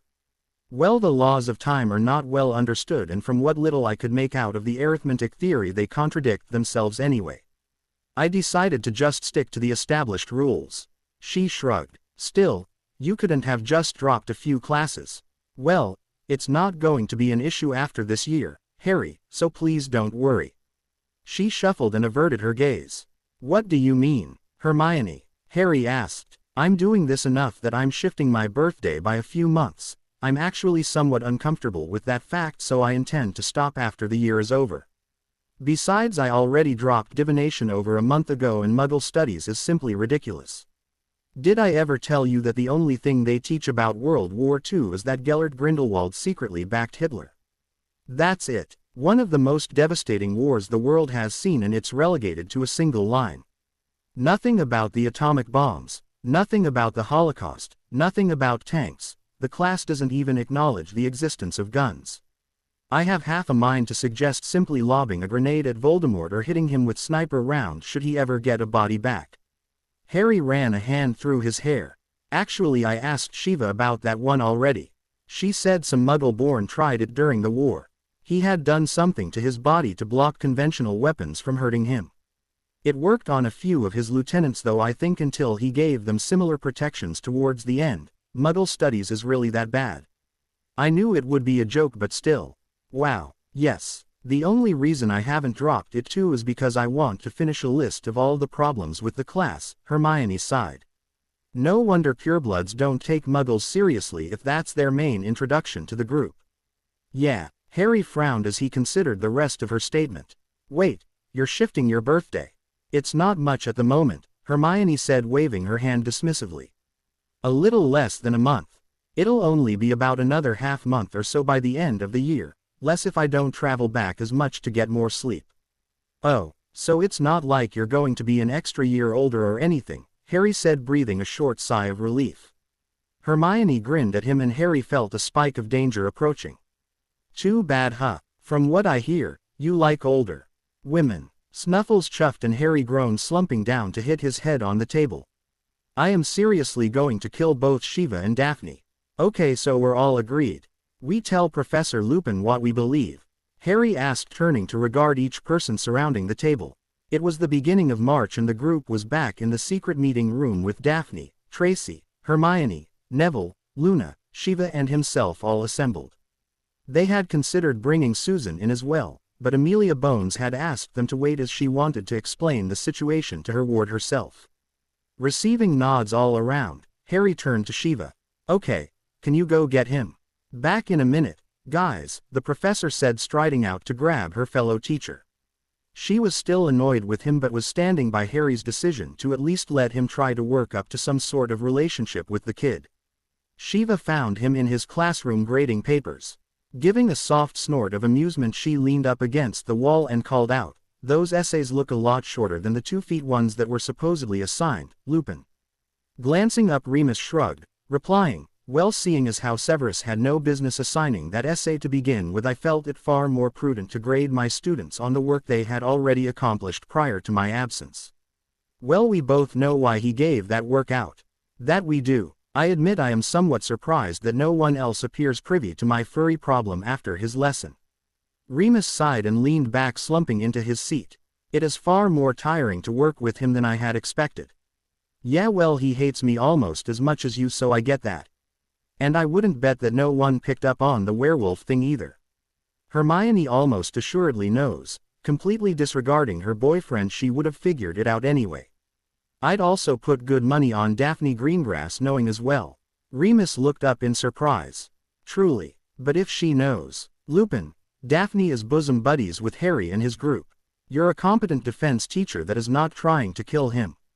She's not going to say jack squat. Shiva pushed off the wall and strode over to him. Now stop throwing yourself a pity party. Harry and I have something to tell you. Follow me. Lupin frowned in confusion but nodded and headed up to the 7th floor behind Shiva. As they walked back inside, she raised her eyebrows at the group.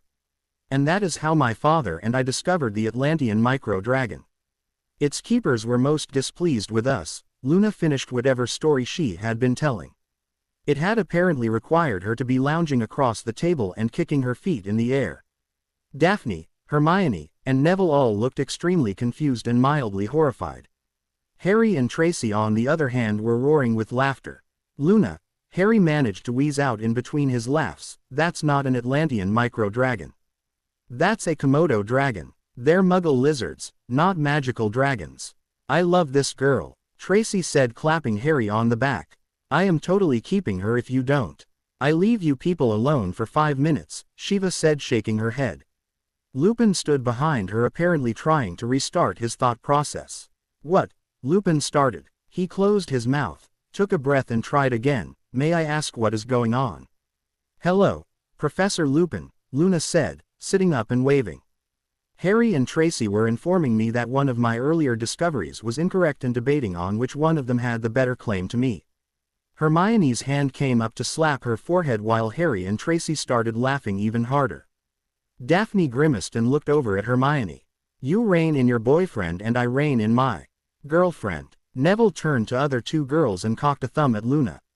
That leaves me with Luna. I don't think I can rein in Luna. Try as she might. Shiva couldn't avoid laughing at that one, and even Lupin started to chuckle softly. Don't worry, Neville, Luna said, giving the boy a bright smile. I can rein myself in. Most of the time anyway. I make no promises when the Raxperts are near, but otherwise I can stop whenever I want. At the mention of Raxperts, Harry had immediately gotten his laughter under control and turned to the girl with a questioning glance. See, I can even rein in Harry without even trying. One day I might even get just as good as Hermione. Hermione groaned in response and the rest shook their heads.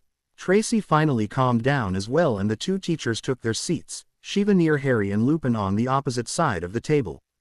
Hello, Harry, Neville, Luna, Daphne, Hermione, Tracy. Professor Babbling mentioned that you had something to tell me. We do, Professor. Harry glanced around to make sure that everyone was more or less back into a serious state. Might as well just rip off the band-aid. We're almost certain that Sirius Black is innocent and was wrongly imprisoned for a crime he did not commit. Lupin rocked back in his chair and said in a breath. His eyes widened and he turned to Shiva. She nodded in response. Yeah, the teenagers figured out in less than 4 months something the rest of us dropped the ball on for over a decade. That's not possible. Lupin shook his head and his eyes narrowed in rage. Sirius turned on us all. He betrayed us. He betrayed James and Lily. He is worse than his family ever was. It's not. Professor Lupin, Harry's voice cut through the older man's rant. Sir, you said you were friends with both him and my parents. Let me ask you just one question. Who was more likely to betray my father, Sirius Black or Peter Pettigrew? Lupin's mouth snapped closed with a clack. Shiva had to repress a sigh. She may not have liked the man, but she didn't relish him being put in a position of realizing his hatred for a friend for the last decade was most likely based on a lie. It's not possible. Peter died. They recovered a perfectly separated finger, Hermione said calmly. A finger so clean that it might as well have been cut off. No. Lupin sagged back. He set him up. Merlin, he set him up, didn't he? How did you figure this out? We'll walk you through everything later, sir. Right now we need a bit more from you, Harry said gently. Of course, anything you need. But wait, Sirius would have defended himself at the trial. This can't be. A trial the heir Black never received, Neville said, shaking his head. We have friends in the Aurors who searched for the records when we first suspected something was off. There never was a trial, Professor. Director Bones has been trying to get the manhunt called off, or at least to remove the Dementors from the equation. So far it hasn't worked. We're being blocked at several levels. What we need to do is find Sirius himself and get him to come in under our terms so that we can get a trial. It's too dangerous to risk letting him stay out there and get caught by someone who simply thinks he's a murderous madman. No trial. Remus appeared to age 100 years in an instant. I should never have pulled back, he muttered. Scowling, he turned to the group and spoke louder. How can I help? Do you know how Pettigrew might have managed to escape? Daphne asked. That's the main sticking point we keep coming back to. We think we've got the rest sorted, but we have no idea of how he managed to get away since there were anti-apparition and anti-portkey wards already in place. I keep telling them he got smaller and ran away, but no one believes me, Luna said airily with a small shrug.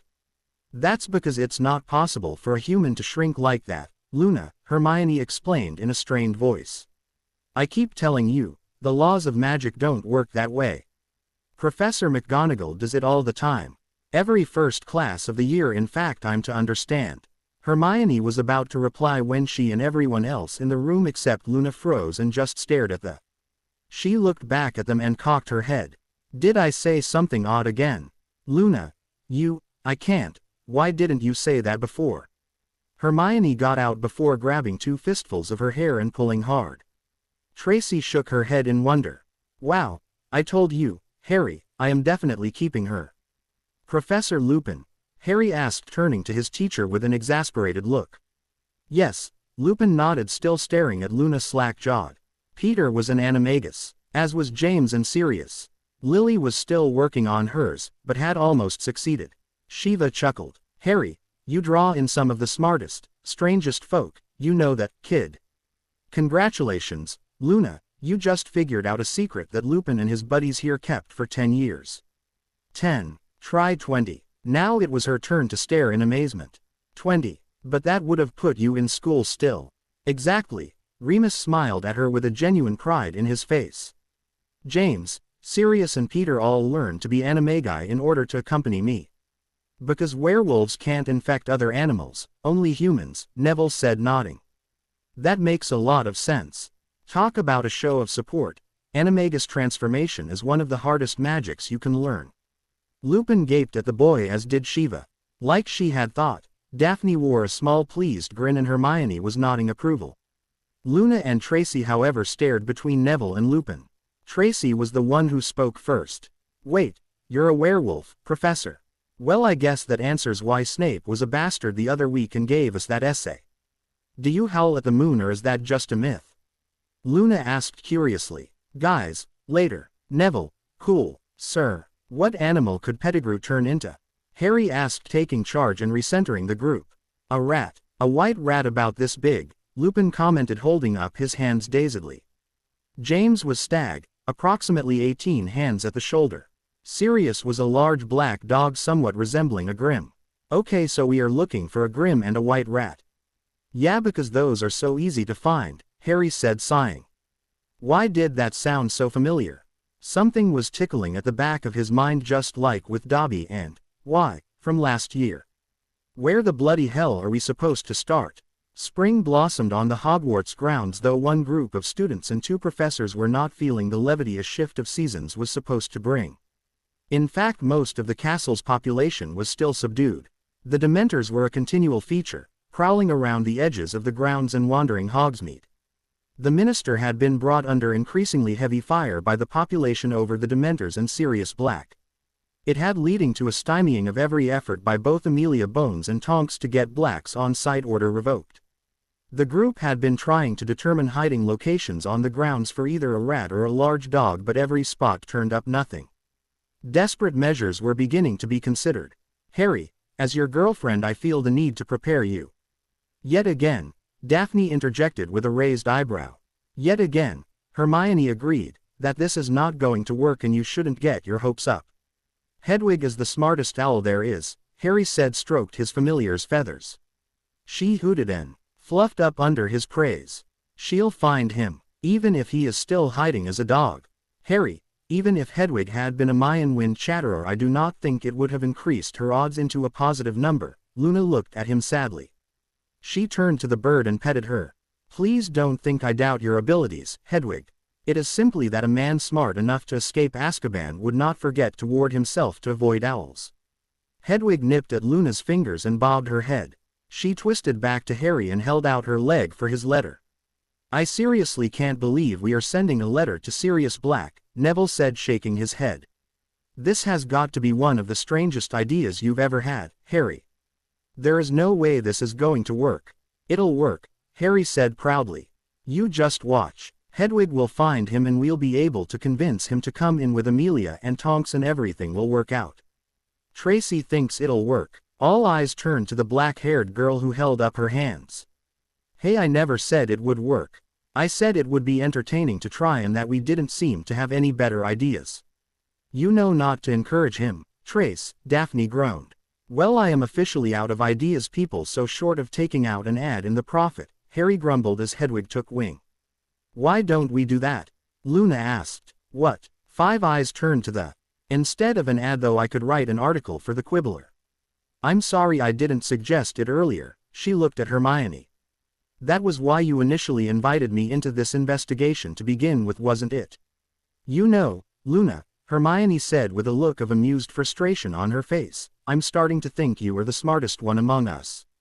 Well, I am the only Ravenclaw. A less observant group would have completely missed the smug note in her tone. I'll have the article to Daddy by the end of the day. If he works quickly, we can probably have the next issue out for tomorrow morning. The Quibbler article did manage to be delivered by the next morning. Before lunch, half the school had read about how the ministry covers up Sirius Black's lack of trial, and only the DMLE head is working for justice. By dinner the rest had seen it. Luna quickly found dirty looks directed her way. She had fully expected it, as she was the author of both articles. It was part of the reason why she had avoided taking this step for so long. The other was she had gotten used to the protection being friends with Harry and Daphne had afforded her. The others were wonderful, true, but people were frightened of Harry and Daphne in particular. Daphne had very deliberately spread the story of the fight with the basilisk to ensure that Harry and she received proper credit. They commanded respect and fear, for a time that had extended to Luna as she was taken under their wing. The Raxperts, the bullies, had stopped. They didn't want to get on the wrong side of the Slytherin Slayers. Now that was going to change. Nothing else had worked. Harry had been tearing his hair out for the past 2 weeks trying to determine what he was missing. What he was overlooking regarding the two fugitives. But he had come up blank. So Luna had acted. She had sacrificed her protection to help her friend. She would deal with the consequences as she had for so long until he had come. She was left alone until 9:55 p.m. Just prior to curfew, Marietta, Lisa and a girl whose name she did not know, came for her as they had all last year. They laughed as they stripped her, berating her for printing her delusions, for showcasing her oddity, For presuming to be friends with Harry Potter. For standing in the way of her betters. For daring to be different. Luna refused to give them the satisfaction of knowing their barbs hurt. She never once let her eyes fill with tears, nor did she cry out as they slapped her, nor did she plead as they forced her out of the common room to wander the halls. They let her keep Heron, for which she was grateful, but she did not show it. It would only be worse the next time if she showed any emotion. She had learned that long ago. Luna would endure as she always had. She had friends she could go to in the morning. She had a room with a delightful couch she could curl up on for the evening. Luna would endure. Then she heard the laughter. Well, if it isn't Loony Lovegood, Marcus Flint crooned from behind her. Luna's thoughts froze. Flint was even worse than Draco Malfoy. All Malfoy would do would be throw a few curses, maybe lock her in a closet for the night and surreptitiously unlock it in the morning. Flint might not unlock the closet. With widening eyes, Luna realized that it might be even worse. She had recently hit puberty and actually required the now. Flint would want to sample the fruit before he spoiled it. Good evening, Marcus Flint, she said, injecting a bit of mocking into her airy voice, carefully modulated to show complete disinterest even as her muscles tensed. Girls shouldn't wander the halls this late at night, you know, Loony. He stopped behind her, close enough for Luna to feel the brute's breath on her neck. Marietta told me you might be up here around now. Such a shame to see that she was correct. I suppose I should lead you back.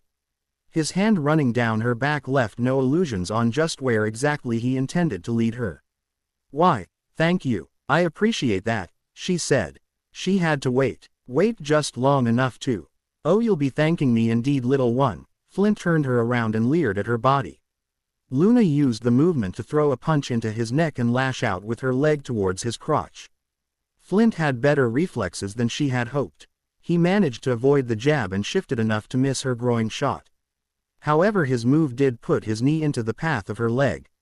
Grunting in pain, Flint fell back holding his injured knee as Luna turned on her heel and bolted. There was no point in trying to get back into the Ravenclaw's common room. No doubt Marietta and the others were still there. Instead, she had to find other means of escape.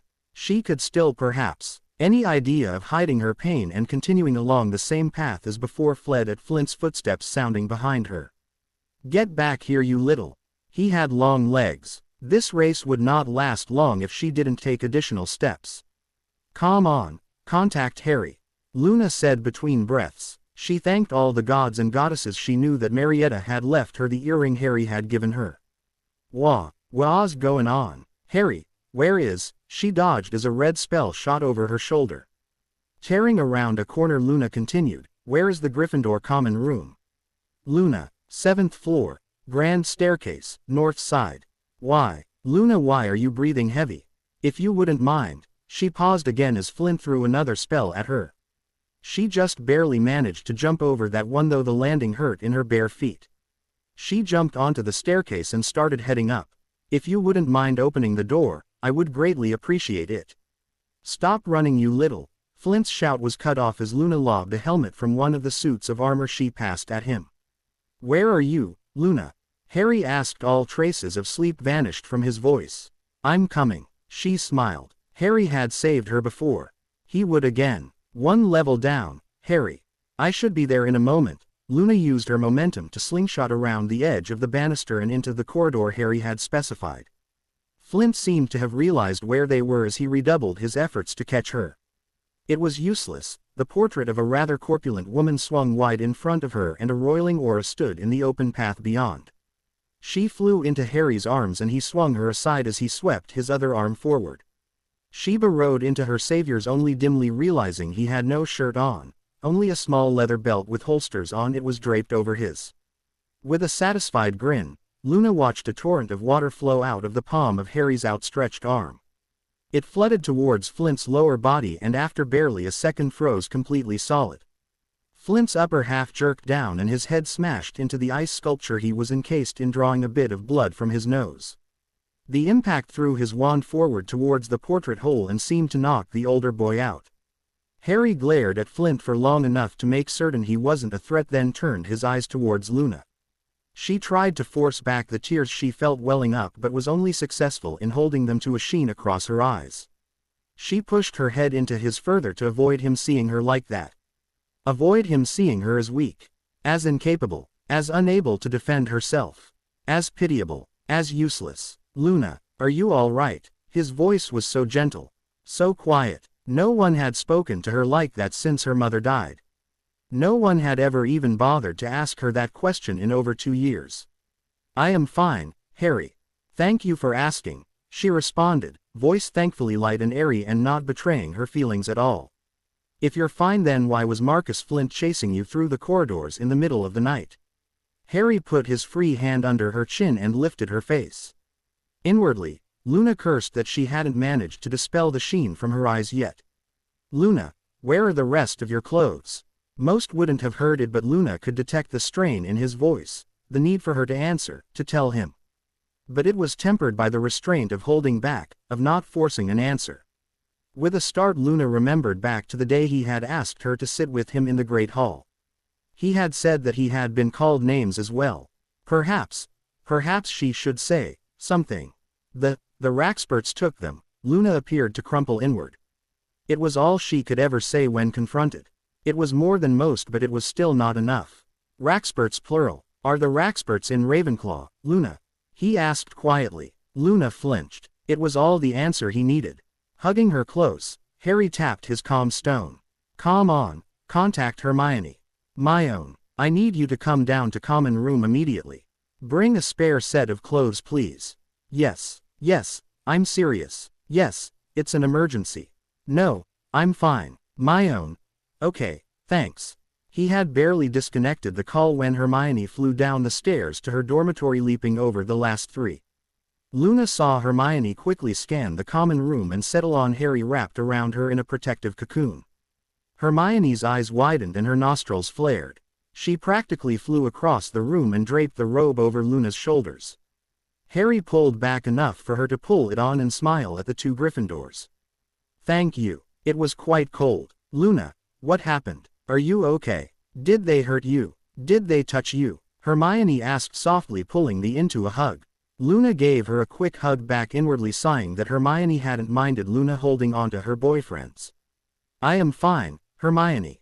As I told Harry, the Raxperts took my clothes and Marcus Flint merely took advantage of the opportunity he was presented.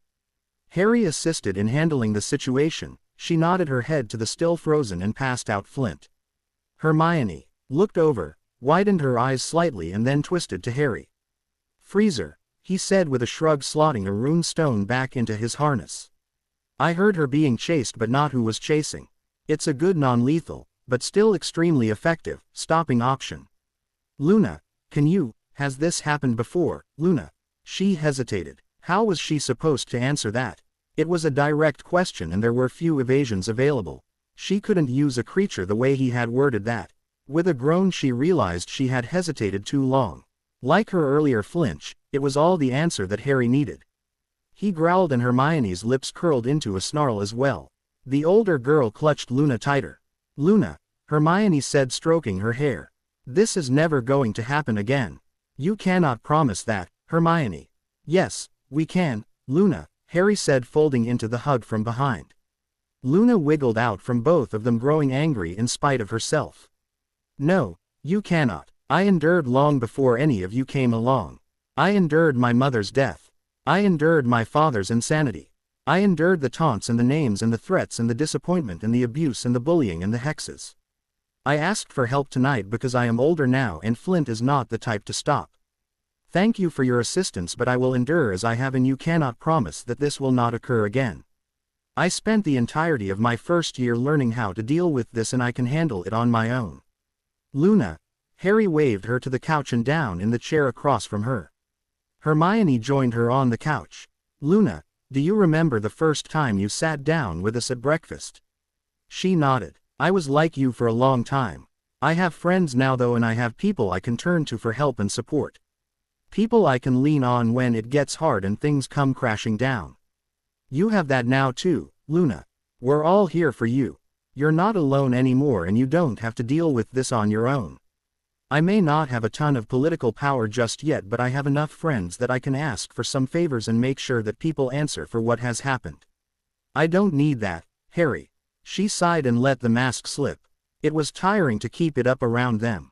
Luna, please, Hermione said, laying a hand on her leg. We are your friends. Please let us help. What are the names of the Raxperts? Luna looked into Hermione's eyes. She let the last remnants of her mask slide and used her full piercing gaze to stare into the depths of Hermione. She knew what effect her look could have on people, but the older girl didn't even flinch. Turning to Harry, Luna looking into him as well. Eventually sighing and nodding, Luna gave a wry grin and snorted. You aren't going to let this go, are you? They didn't let it go for me, Luna, Harry said, giving her a small, sad smile. Very well. Marietta Edgecombe, Lisa Turpin, a girl I don't know who hangs out with them. But really there's no point. Nearly the entire house is aware of it. Only Sue Lee and Padma Patil don't know the extent. They spoke up once when they found my missing clothes, and Marietta and the others have been careful around them. I think Cho Chang only believes it to be harmless stealing. So you see, short of changing houses, there is no point in doing anything. You cannot take on an entire house, Harry, Hermione. Watch me, Harry said, a slightly scary glint entering his eyes. Luna couldn't help but feel buoyed by that. He would never turn that gaze on her but her enemies. Luna grinned in response. Hermione snorted. You've been around us long enough, Luna. You should realize not to give Harry a challenge like that. Come on, contact Neville, Daphne, Tracy and Susan, Harry said. Sorry to wake you all, but we have a bit of a situation. I need everyone to meet outside the door to the Ravenclaw common room in 5 minutes. It really can't wait until then. Great, thanks guys. He tapped his earring and disconnected.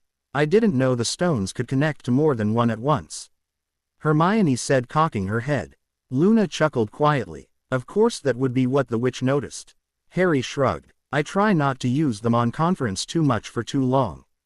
The stones are small enough that a conference call taxes them a bit too much for me to be comfortable with it. Neville came down the stairs to the common room yawning, and Harry stood up nodding at his friend.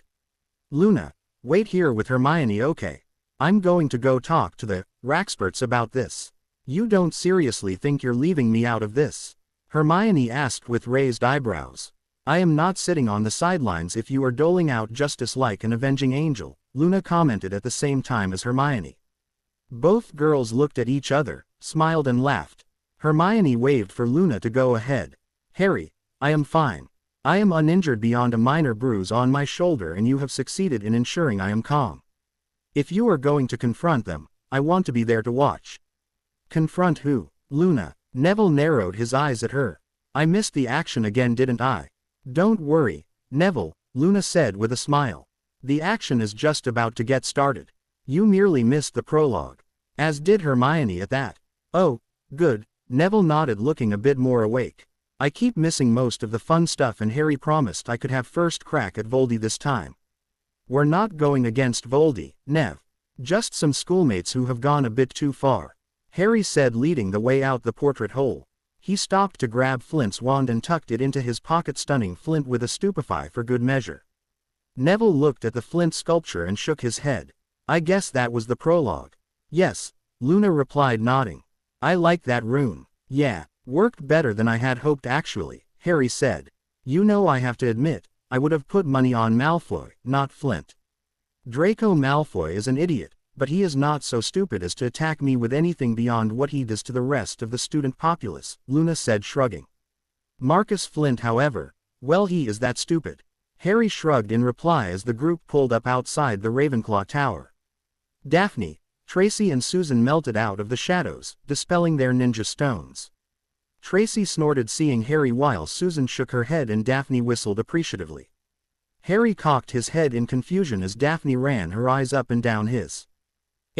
Guys, Hermione groaned and slapped her boyfriend's head. Idiot, you forgot to grab a shirt. Daph, stop ogling my boyfriend. Hey, I can look. I just can't touch, Daphne replied, waggling her eyebrows. She quickly turned to glance at Tracy, who just chuckled and waved for her to go ahead and keep staring. Hey, as long as I can ogle other people too, Daph, feel free to stare, Tracy drawled. Harry, put this on, Hermione said, handing him a shirt she had transfigured from her jumper. As funny as this is, Why are we in front of the Ravenclaw common room in the middle of the night? Susan yawned. She moved over to rest her head on Neville's shoulder but kept her eyes open staring at Harry.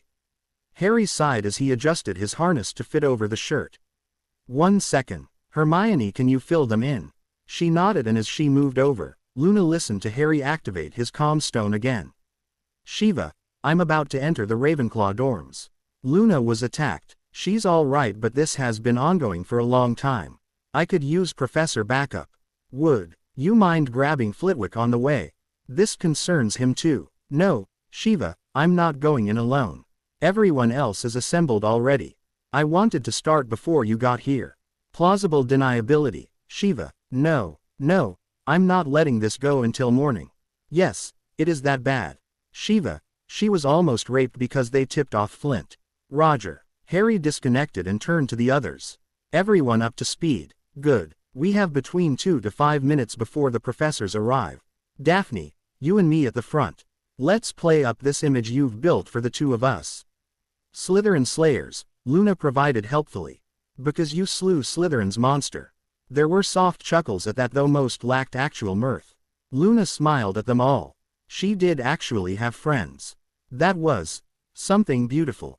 A hole, Hermione said, answering the riddle to open the door into the common room. Luna padded in after the rest. They stood in formation, Harry and Daphne in front side by side, Tracy behind Daphne's shoulder to the side, Neville mirrored her behind Harry, Hermione centered and able to provide support to either or both sides, Luna and Susan slotted in behind Hermione slightly offset. Harry grabbed a rune stone and held it up in his left hand before holding his wand in his right. Silencing charms everyone. This is loud. You can drop them once I lower the stone. A quick set of thumbs ups later and Harry activated his boomstone. Luna could feel the sound reverberating through her bones, though it stopped after a moment when Harry lowered the cluster back into his harness. She dropped her silencing charm and listened in. Ravenclaws, assemble in the common room now. Front and center, Harry yelled, holding his wand to his throat for the sonorous charm. Stamping feet hurried down both sets of staircases as the common room quickly filled up. Most of the house had a mixture of sleep, fear and confusion on their faces. She sought out Marietta and was rewarded by witnessing the girl's face drain of color when she caught sight of Luna standing behind the group of friends. What the bloody hell is going on here, Potter? One of the prefects asked. Ravenclaw has failed their housemate. Ravenclaw has failed their duty. Ravenclaw has failed their school. Ravenclaw has failed their honor, Daphne said, holding her head high. She formed the perfect picture of an heiress to a noble house. What are you on about? Marietta tried to sneer but was cut off as Neville snapped a silencio at her. As Daphne was saying, Harry said calmly, gesturing to his partner, Ravenclaw House has been grossly negligent and we are here to ensure you understand that and make certain it doesn't happen again, either to our friend or to anyone else in the future. Whatever Looney told you, Lisa started before she too was cut off by a silencing spell, this time from Tracy. Ravenclaw has systematically bullied a young girl, Harry said. To most he appeared merely angry. To Luna, Harry was holding on by a thread. She saw his hands clenched tight enough to turn white, his breaths coming in short bursts, his tone carefully neutral yet dripping with contempt, his magic fluttering around him in little arcs and sparks only noticeable if one was watching for it. She realized he had called for the professors as much to ensure he didn't go too far as to make certain that her housemates were reined in. You have degraded and derided her. You have insulted her and her parents. You have stolen her things. You have forced a 12-year-old into the corridors at night in just her underwear. Harry said. I was 11 when that started, Luna interjected. She barely prevented her grin when Marietta paled even further at that. She was assaulted tonight because you, people, tipped off Marcus Flint, Harry growled. He flicked out his hand and Luna watched Marietta fly across the room towards them. Lisa followed immediately after. A few wands were raised in reply by some of the older years, but the majority was either too stunned or fearful to do anything. Luna, please point out the third ringleader. She raised a hand to answer Harry's question and that girl was soon on the ground beside the other three. Daphne took over since Harry was visibly vibrating now and his teeth were clenched. Sue Lee, Padma Patil, please stand aside. The two singled out glanced at each other but nodded at the group and moved against the wall of the room between the two groups. All the rest of you have insulted and trod upon the noble house of Lovegood. In doing so you have also insulted the noble houses of Potter, Greengrass, Longbottom, Davis, Bones. If they did what you said, add Pottle to that. Padma snarled, walking over and standing beside Neville. I've brought shame on my own family by missing this. I'm sorry, Luna. Luna nodded to her in reply. Sue Lee walked over to stand beside Tracy. The Lee family also takes offense. I apologize as well, Luna. Rest assured, my family will endeavor to make reparations for allowing abuse to go unchallenged. Daphne nodded calmly at both newcomers as the door behind them swung open. As I was saying, you have insulted 8 noble houses through your actions, inactions and tacit approval. If any of us were so inclined, we would be perfectly justified by calling for an honor duel right here and now. Luna couldn't stop a slight upturn to her lips at Professor Flitwick's intake of breath behind her. Consider this your one and only warning. Do not mess with our friends. You should count yourselves lucky we are holding back tonight. I doubt any of you could stand against the Slytherin Slayers. Mr. Potter. The quiet voice of Shiva sounded. Luna turned to the professor and smiled, giving her a very small, almost unnoticeable nod. Please explain why you and these others are in the Ravenclaw dorm at night making threats. Flitwick just nodded along, apparently a little too dazed and confused to risk speaking. Professor babbling, Professor Flitwick, Harry said. His magic was getting back under control and Luna could no longer hear the venom dripping from his voice. Marietta Edgecombe, Lisa Turpin and this girl stripped Luna Lovegood to her underwear in the common room just prior to curfew and ejected her from the dorms. They also informed Marcus Flint that she would be alone around this time. He found her and assaulted her. Luna got away and came to us for help. Flint is currently half frozen outside the Gryffindor Tower and I have his wand for proof right here. Harry handed over the wand. We came up here because Luna has informed us that, with the sole exception of Miss Lee and Miss Pottle, the entirety of Ravenclaw House either assisted, approved or ignored her treatment. This is merely the latest. And last, Tracy interjected. And last, Harry agreed, incident. At minimum we intend for Luna to sleep at one of our houses tonight.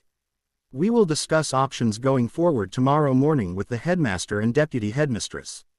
Flitwick blinked several times and looked to Luna, horror plain to see across his face.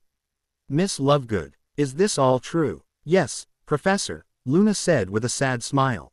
I did try to tell you at first, but you didn't quite understand. You said you were being harassed by Rack, Spurts, oh Merlin. He wiped a hand over his face and Luna shrugged. I could have perhaps been clearer, but that is not my way, Professor. Shiva nodded at the assembled group.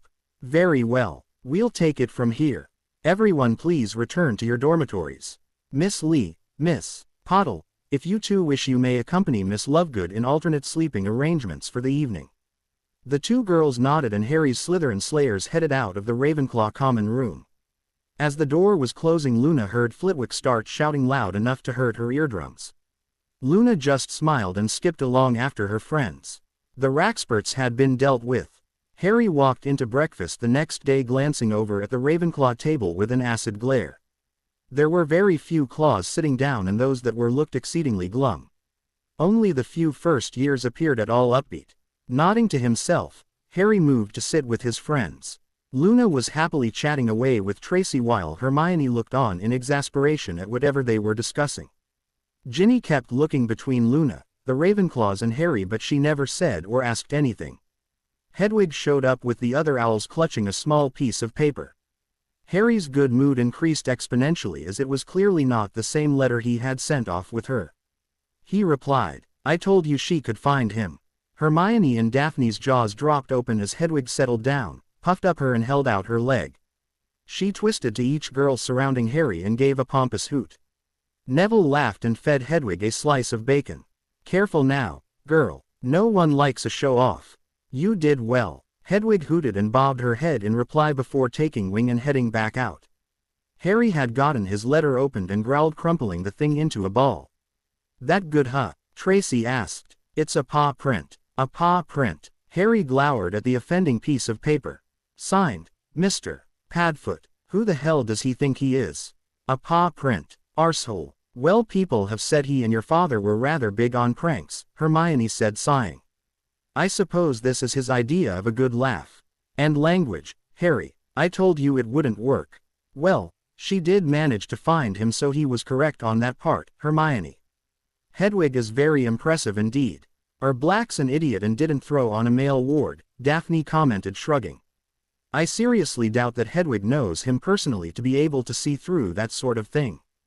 Crookshanks I could see being buddy-buddy with Black, but that owl barely ever gets out and about when Harry's not around.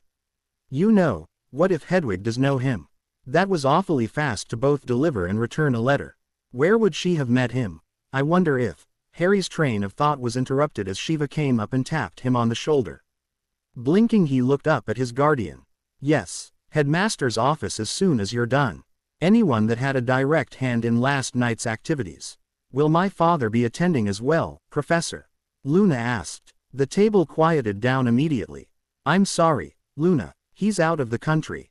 We tried to contact him, but there's no telling whether he's received the notice, and Headmaster Dumbledore felt this needed to be resolved immediately. Unfortunately, this is something I actually agree with him on. The events of last night really do need to be addressed as soon as possible. Very well. Would you and Professor Flitwick be willing to stand in for him if needed? Luna said, nodding. Me. Shiva stared back at the.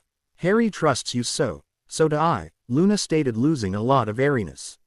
And between the two of you the conversation would be a lot faster and simpler than if my father attended anyway. Harry frowned at his friend and Tracy reached over to squeeze her shoulder. Sure, I guess I can stand in for your interests, Shiva said, sighing a bit. I'll see you all up there in a few minutes then. Password is ice pop this week. She moved off towards the exit from the room and Harry glanced to his friends. All nodded that they were done and got up to attend the meeting. Before Harry got further beyond the entrance hall though, he was waylaid by the Weasley twins. Harry, a moment, please. Guys, I have to go meet with Professor Dumbledore. Can this wait? We'll be quick, George said, holding out a blank piece of folded parchment. This is for you. A piece of parchment. You shouldn't have, Harry deadpanned. He flipped the paper open but still saw nothing special about it. We heard about the problems last night, Harry. Hell, half the school has heard about it, Fred said, frowning. Can't say we're fond of your choice in names, but that's beside the point. The point is that right there should hopefully help in the future if you have any further problems and need to track someone down. What do you mean? Harry asked, examining the parchment closer. You do this. Fred leaned forward and tapped the paper with his wand. I solemnly swear I am up to no good. Ink spread out on the paper, resolving into a map as Harry watched wide-eyed.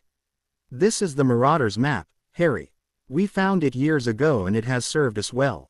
Shows the hidden paths out of the castle which we've put to good use. These 4 are blocked or caved in, but these 3 are open. Don't use this one. It's under the Whomping Willow. Right dangerous that one is. More importantly, George continued, this also shows the locations of everyone on the grounds. He pointed out the little feet with labels under them. If someone gets attacked again and they can't tell you where they are, just whip out this map and search them out. Also, feel free to use it to pull pranks whenever you want, Fred said, trying to grin a bit. Just be sure to pass it on to the next generation of worthy successors as we are doing. Thanks, guys, Harry said, staring in wonder at the map. This is amazing. I promise we'll put this to good use. How do you blank it? Mischief managed, Fred said, tapping the parchment again, and the ink disappeared. Now run along, Harrykins. Treat the map with respect and it shall respect you. Harry waved to them both and took off after his friends, catching up just as they reached the stone gargoyle. He mumbled a quick, later, to the questioning glances sent his way before they stepped onto the rotating staircase. They walked into the headmaster's office to find a veritable crowd waiting. Lisa Turpin and her mother, Marietta Edgecombe and her parents, the third ringleader and her father, Snape, McGonagall, Flitwick, Sprout, Dumbledore, Shiva, and Marcus Flint and his father. Good morning, Harry said, nodding to the assembled group. Ah, Harry, thank you for coming so quickly. I don't believe so many of your friends needed to come, Dumbledore said with a slight twinkle to his eyes. Harry barely repressed his snort. I was told everyone involved in the incident last night should be here, sir. Frankly, I'm surprised that Padma Patil and Su Li weren't invited. Or Amelia Bones for that matter. This is merely an inquiry, Harry, Dumbledore replied, though his smile was now strained. There is no need to involve the Department of Magical Law Enforcement. Harry smirked at the old man, noticing how he completely ignored the statement about Padma and Sue. Harry waved a hand at Luna, who raised an eyebrow at him and stepped forward. Actually, Headmaster, I intend to press charges, so having a representative from the DMLE present would certainly expedite matters. Miss Lovegood, surely that is not required. I understand Mr. Flint has already paid for his mistake and is quite apologetic. The predatory grin on Flint's face threw that statement out the window, but Dumbledore either didn't notice or didn't care. Flitwick, on the other hand, raised a step in Harry's opinion as the diminutive teacher looked ready to murder the boy where he stood. I guess we'll just have to talk to Aunt Amy later on then, Luna, Susan commented sweetly. Flint's grin dissolved into a scowl while the rest of teachers nodded approvingly. Surprisingly, even Snape showed approval of the idea. That works, I suppose, Luna said airily. Well then, shall we begin? Dumbledore said, attempting to regain control of the situation. Miss Lovegood, if you could please explain the circumstances that led to the others entering the Ravenclaw dormitory last night. Certainly, Professor, Luna said. Her next sentence dropped all pretense of levity or disinterest, and she turned a hard glare on the three older Ravenclaws. Marietta Edgecombe, Lisa Turpin, and her started insulting me over my articles at 9:55 p.m. They claimed that I was a harlot who was muscling in on Harry Potter and that my delusions should never see the light of day, let alone become words on a page. They continued with the insults for an additional 10 minutes. After that, they forcibly stripped me at one point until I was left in only my underthings. They forced me into the corridor and sealed the door. I tried to get to a room that I knew had the most wonderfully comfortable couch, as I have been forced to use it previously. Luna turned her stare onto Marcus Flint and her hands clenched. Unfortunately, Marcus Flint waylaid me, claiming that he had been informed I would be around. He accosted me and tried to have his way with me. I struck him and ran for the Gryffindor Tower, knowing that Harry could help. I made it there shortly before being caught again. Harry then stopped Flint and learned of the abuse by my housemates. I was displeased. Harry spoke up. Your house is supposed to be your family. No. I don't have much experience with a real family, but that certainly didn't sound like familial behavior to me. He called for us, Daphne said, glaring at Dumbledore, almost daring the old man to read her mind. We answered. He also contacted Professors Babbling and Flitwick. While we waited for the professors to arrive, we told the Ravenclaws how what they did was wrong. Don't you mean threatened? Marietta muttered. Daphne turned to the girl and flashed her a large grin. Edgecombe, if I threatened you, you would know it. Very well. Dumbledore leaned back and steepled his fingers. Miss Edgecombe, Miss Turpin, Miss Randall, your version of the events. Marietta shrugged. We'll admit we insulted her a bit and that we sent her outside the common room. Usually she wanders back in after an hour or so. We admit that we tipped off Marcus, but I will certainly not admit to that. The third girl, Randall yelled. You two did that one all on your own. I may not like Lovegood at all, but I certainly did not call Marcus Flint. Pranking, stealing and insults are one thing, but I would never sick that brute on anyone. Especially not a girl. I have some standards, thank you very much. Marcus sneered in response. Luna nodded at her. Traitor. Marietta mumbled. She continued louder. Fine, me and Lisa told him that Lovegood would be out and about. We just expected him to toss her in a broom closet for a few hours. Not try to rape her. I believe your words were, teach her to keep her crazy quiet by any means necessary, Mari, Marcus spat. Harry leaned over to Susan. Did they realize memories can be used as evidence? It certainly doesn't seem like it, Susan whispered back. Tracy leaned in and commented, are they all just too interested in screwing each other over to bother caring at this point? Quote. I believe we have a clear picture now, Dumbledore said, speaking over the squabbles. Now we must determine the path forward. Miss Randall, I believe 3 weeks detention and 50 points deduction is appropriate. Miss Edgecombe, Miss Turpin, 5 weeks detention and 75 points deduction each. Mr. Flint, you are suspended until the end of this year.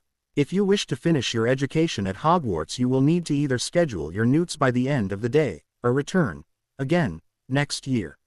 You can't be serious, Flint's father scoffed. Do you have any idea who I am?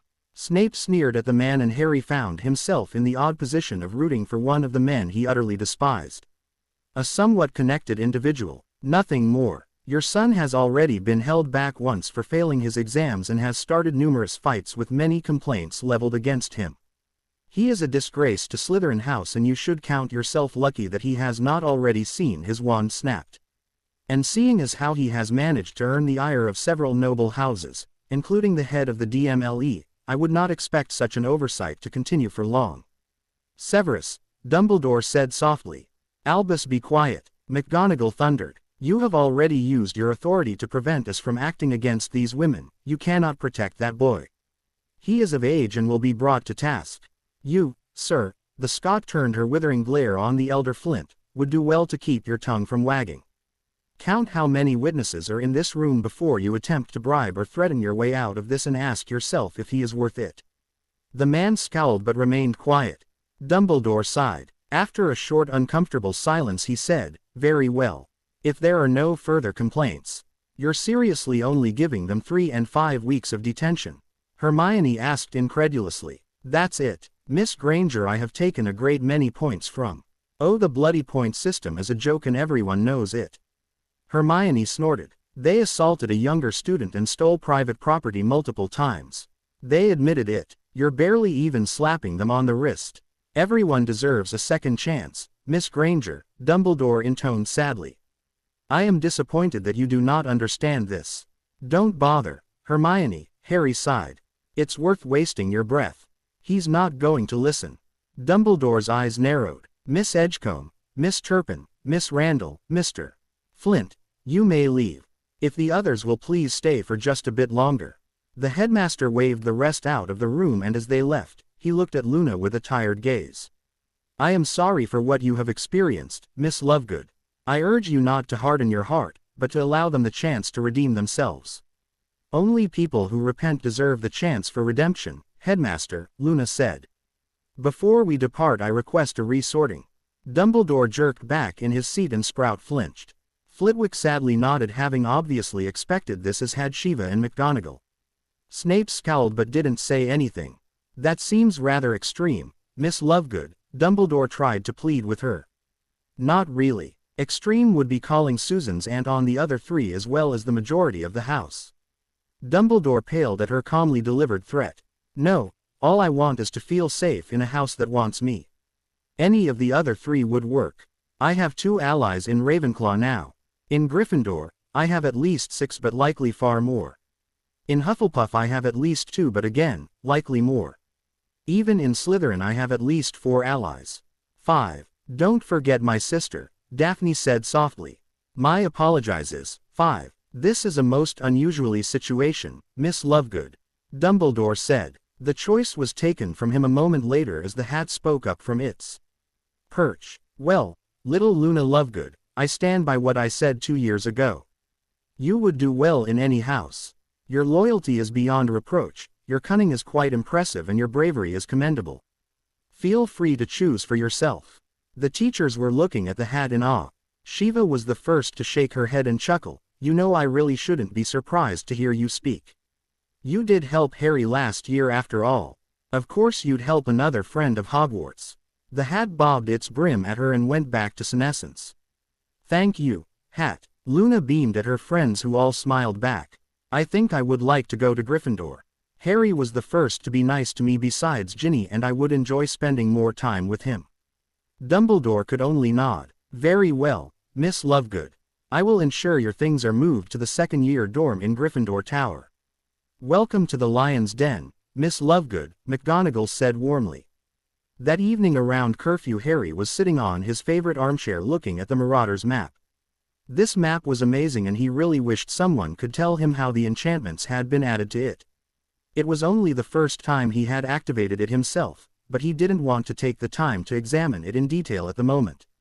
It had been a long day, and all Harry was looking to do was ascertain that his friends were all safe, that no one was going to try anything against any of them in reprisal for the hornet's nest they had stirred. Harry checked the Slytherin dungeons and nodded, seeing Daphne, Tracy, Millie and Blaze all sitting in their beds with no one slinking up the stairs. Glancing at the Hufflepuffs, he saw Susan and Hannah also in their beds without anything suspicious nearby. He breathed a sigh of relief as he found Ravenclaw and saw Sue and Padma both in bed as well. With an amused thought, Harry turned to Gryffindor, searching for himself. And he froze solid, forgetting even to breath for a few moments. Peter Pettigrew was lying in bed with Ron Weasley. A white rat about this big. This is Scabbers. He's my pet. Been in the family for ages. Scabbers. Pettigrew. Scabbers was Pettigrew. Ron's pet Scabbers was an animagus. Sirius was a large black dog somewhat resembling a Grim. He's a dog Shiva, not an evil mastermind. If he was an animagus trying to kill me, he could have done it when I first ran into him the other night. Okay, Snuffles it is. His sort of pet Snuffles was Sirius Black. Well, bugger. To be continue. I hope you enjoyed this story. Also remember to subscribe and like this video. See you in the next video.